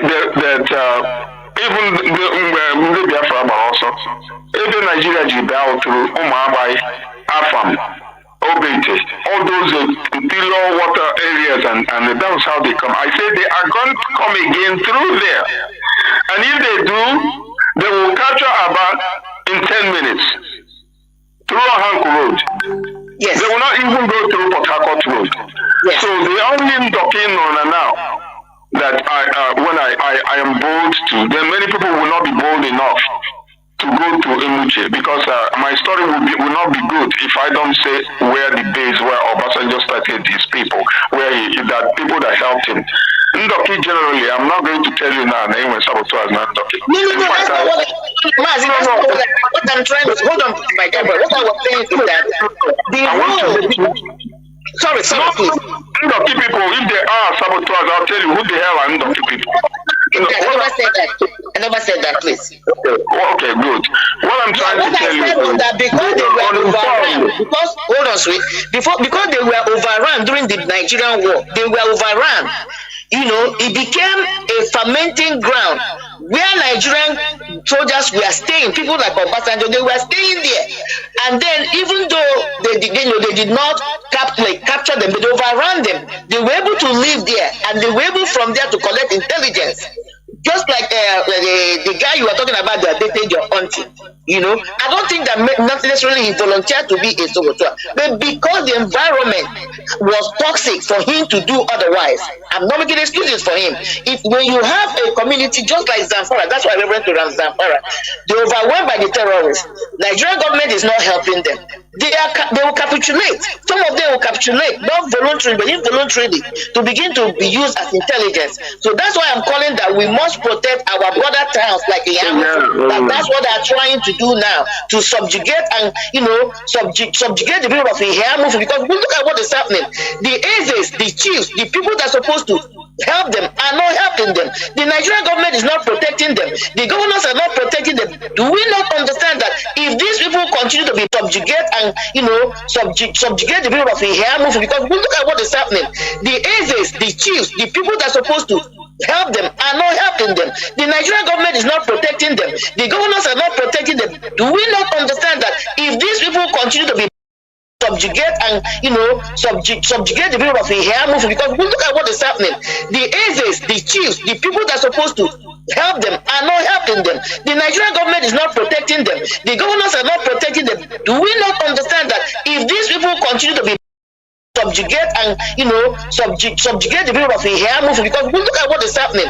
The Ezes, the chiefs, the people that are supposed to help them are not helping them. The Nigerian government is not protecting them. The governors are not protecting them. Do we not understand that if these people continue to be subjugate and subjugate the people of Ihamufu, because look at what is happening. The Ezes, the chiefs, the people that are supposed to help them are not helping them. The Nigerian government is not protecting them. The governors are not protecting them. Do we not understand that if these people continue to be subjugate and subjugate the people of Ihamufu, because look at what is happening.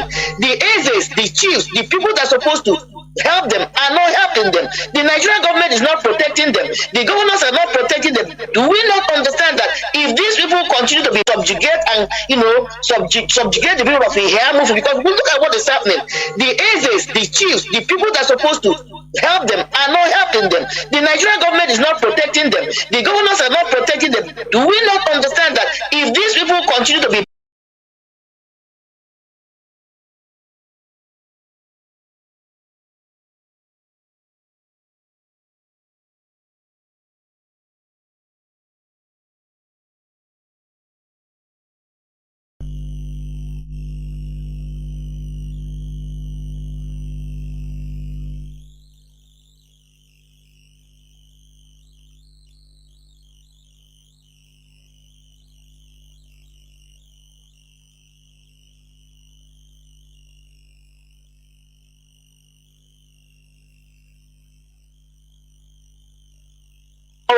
this thing? That's what I was arguing. I never said that Ndoki people are saboteurs. No, I didn't say that. The Ndoki is a porous place because the people are relaxed.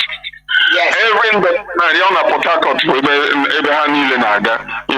because one donkey also Iboya, now and has I saw can go for when came one so mostly we're there. Only another Wabara, Choi Woniquere. Only we can speak like them. And so what I'm saying is they are too relaxed and they are not offensive. You can't hear someone asking, no, they're so relaxed. So what I'm saying is for the benefit of defense of Biafra. Now again, and now it's good for Nigerian people to listen because they listen to what we say. We have to understand that. Let them know that we know that when they are coming next, so now watch those areas. That this is where they're gonna come. You do only about 3 feet. You got before you go on Monta. That is our boundary. Into 2. That river cut right into 2. And then on the other side, Afam powerhouse, River State. My name was my great grandfather. That place is rivers now. Okoloma, they're all rivers. But they will come in from there again. There is no gainsaying. We cannot Wike says he's gonna fight you back. That's where he's coming from. Nowhere else. He's not going to ride on Port Harcourt Road. No. So you should know that that's a little caveat which your question demands. Thank you. Okay, Mazi, Jonathan, you can take over from here. I think I've got one of what the major questions are. If we have to do it again, I'll bring it more. Thank you. Mazi, Jonathan, are you still there? Yes, please, I'm here. Yes. Sorry, I was talking, but my microphone was muted. Yes. So I've been in another meeting till now that is going on. Please, that is it. So, Mazi Nnamdi, we are very happy to have you in this program, and we hope that we will have the second part.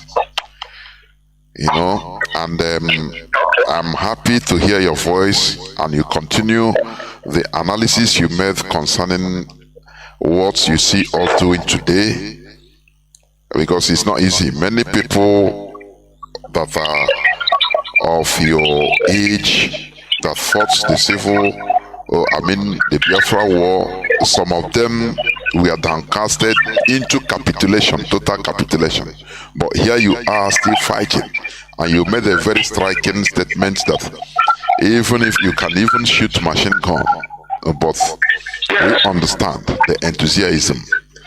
But we are in this generation in order to continue what you started, and we thank you. So I don't know, you can also make your closing remark so that we call it a day for another second part. Thank you. Thank you. My remark would be, it's a challenge. As I'm talking now, I know that people in South America, I know that people in Europe, I know that all over, because anywhere you go, I was telling my daughter that anywhere you go and you don't see an Igbo man, pack up and leave. That place is not fertile, it's inconsequential, it's not a place to live, nor the way to define an Igbo person. I use it to encourage her. She lives in Florida, and I keep on telling her, what you come to do here, she told me she ran into an Igbo girl, and they were talking. I say, yeah, that's anywhere you go, you don't see an Igbo. So walk away. All I'm saying to my people is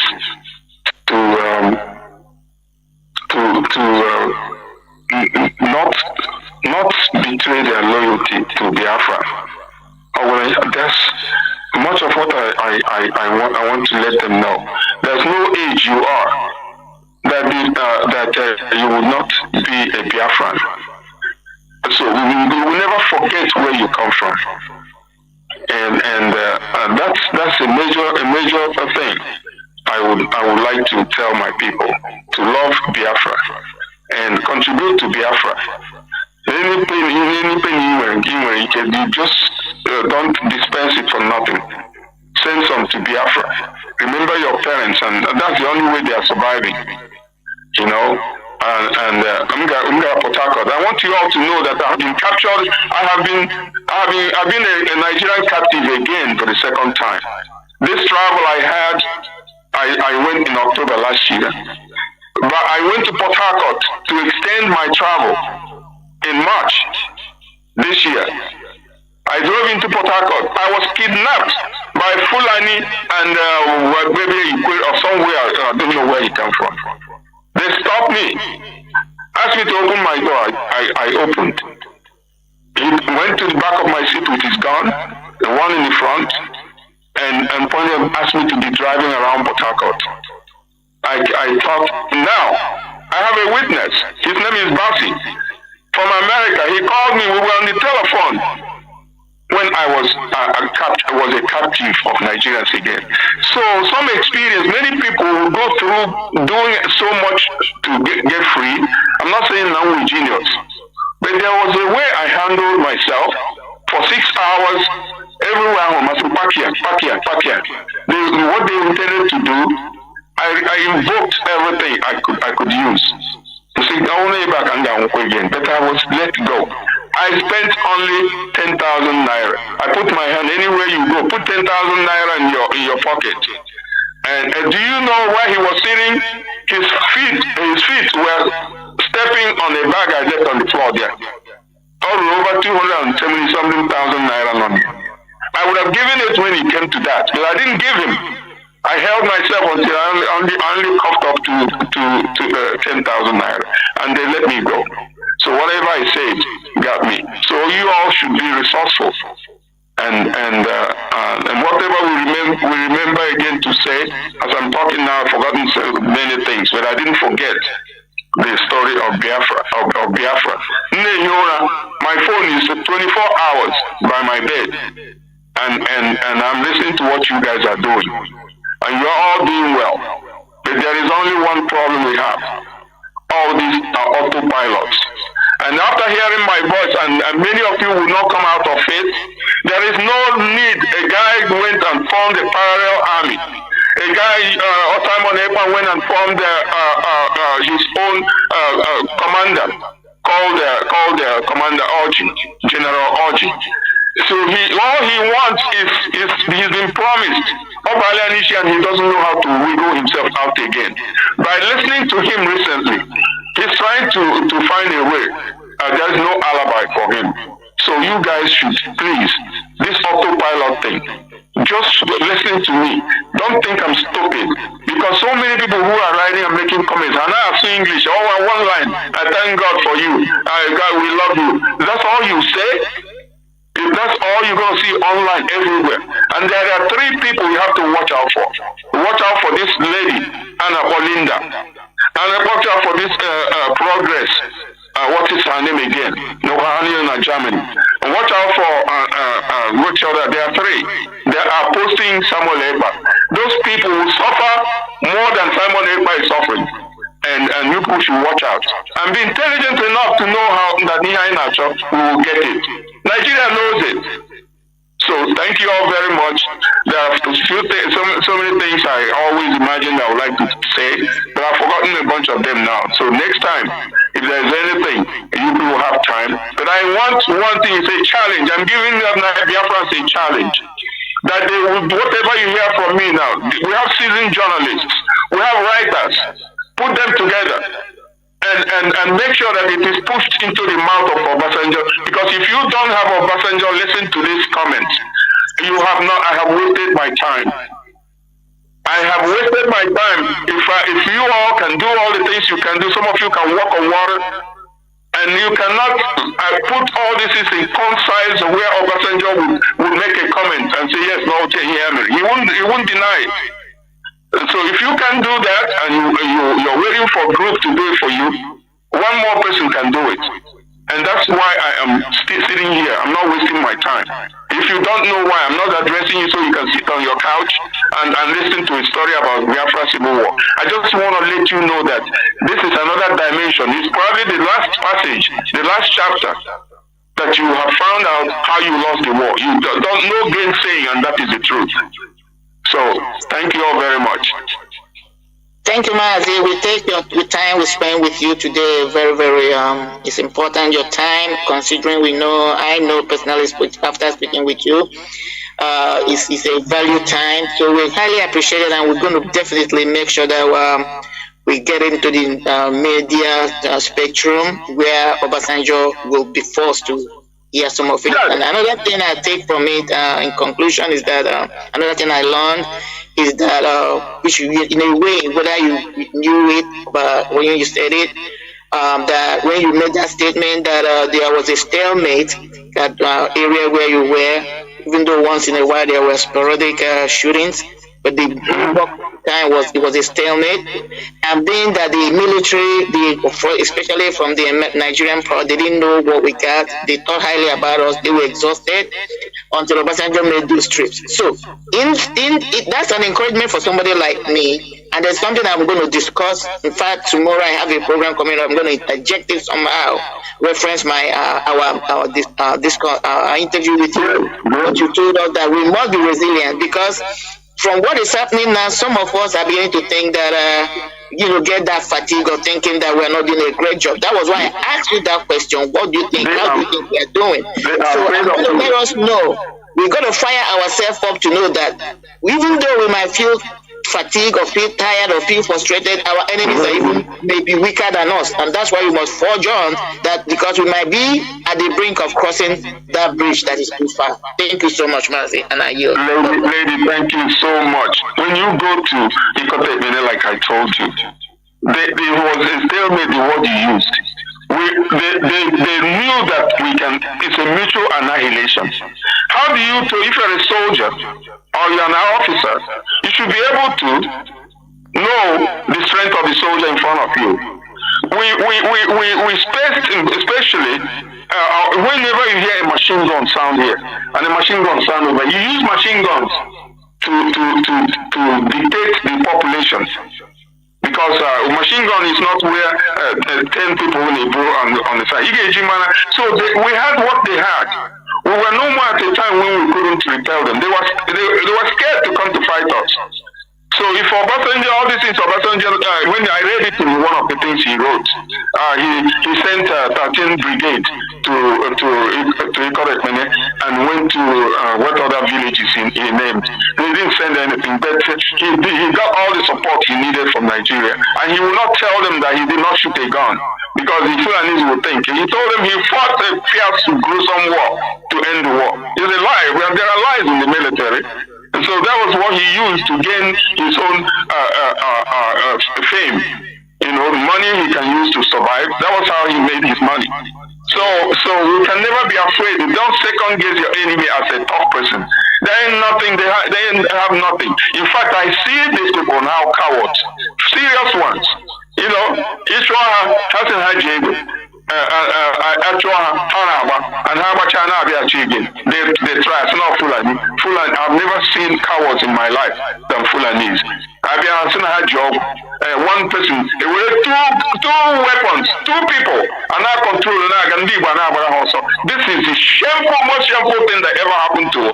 You cannot see a group of Fulanis in jail. You just stay at one corner and dispossess them of what they have if you don't want to kill them. And if you want to kill their cows or cattle, you kill all of them. So why would we be afraid of Fulani? I sit here to see the Fulani when during the war. So people should not capitulate. You know, people should not be despondent. And that's my remark for now. So thank you all. Thank you, Mazi, and have a good night. Enjoy the rest of your evening from me here. And I believe, Mazi Jonathan, if you're still listening, I think we're done.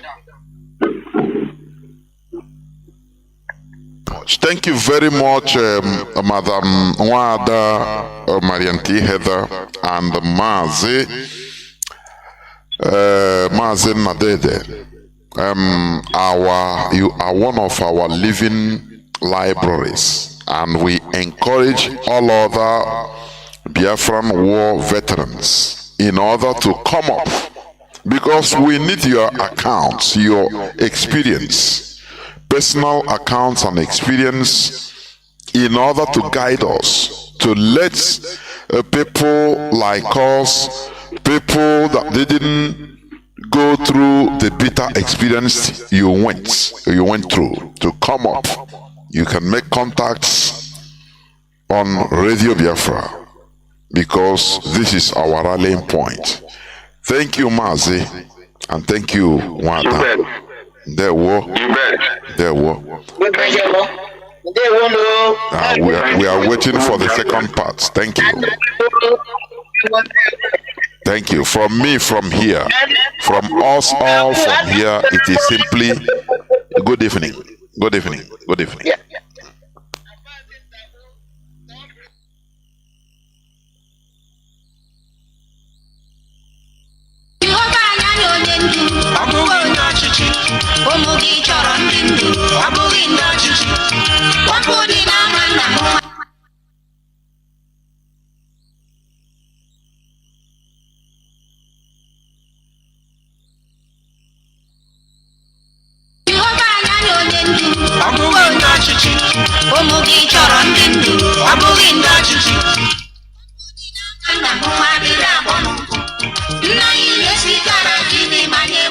Igbo na-atụ ilu ha si onye gba nkịtị ụwa ya agba, ebe ekwu mara ọnụ akakwana anụ gburu nwata. Anyị onwe anyị bụ ndị IPOB tozuru oke ịsara ọnụ anyị n'ihe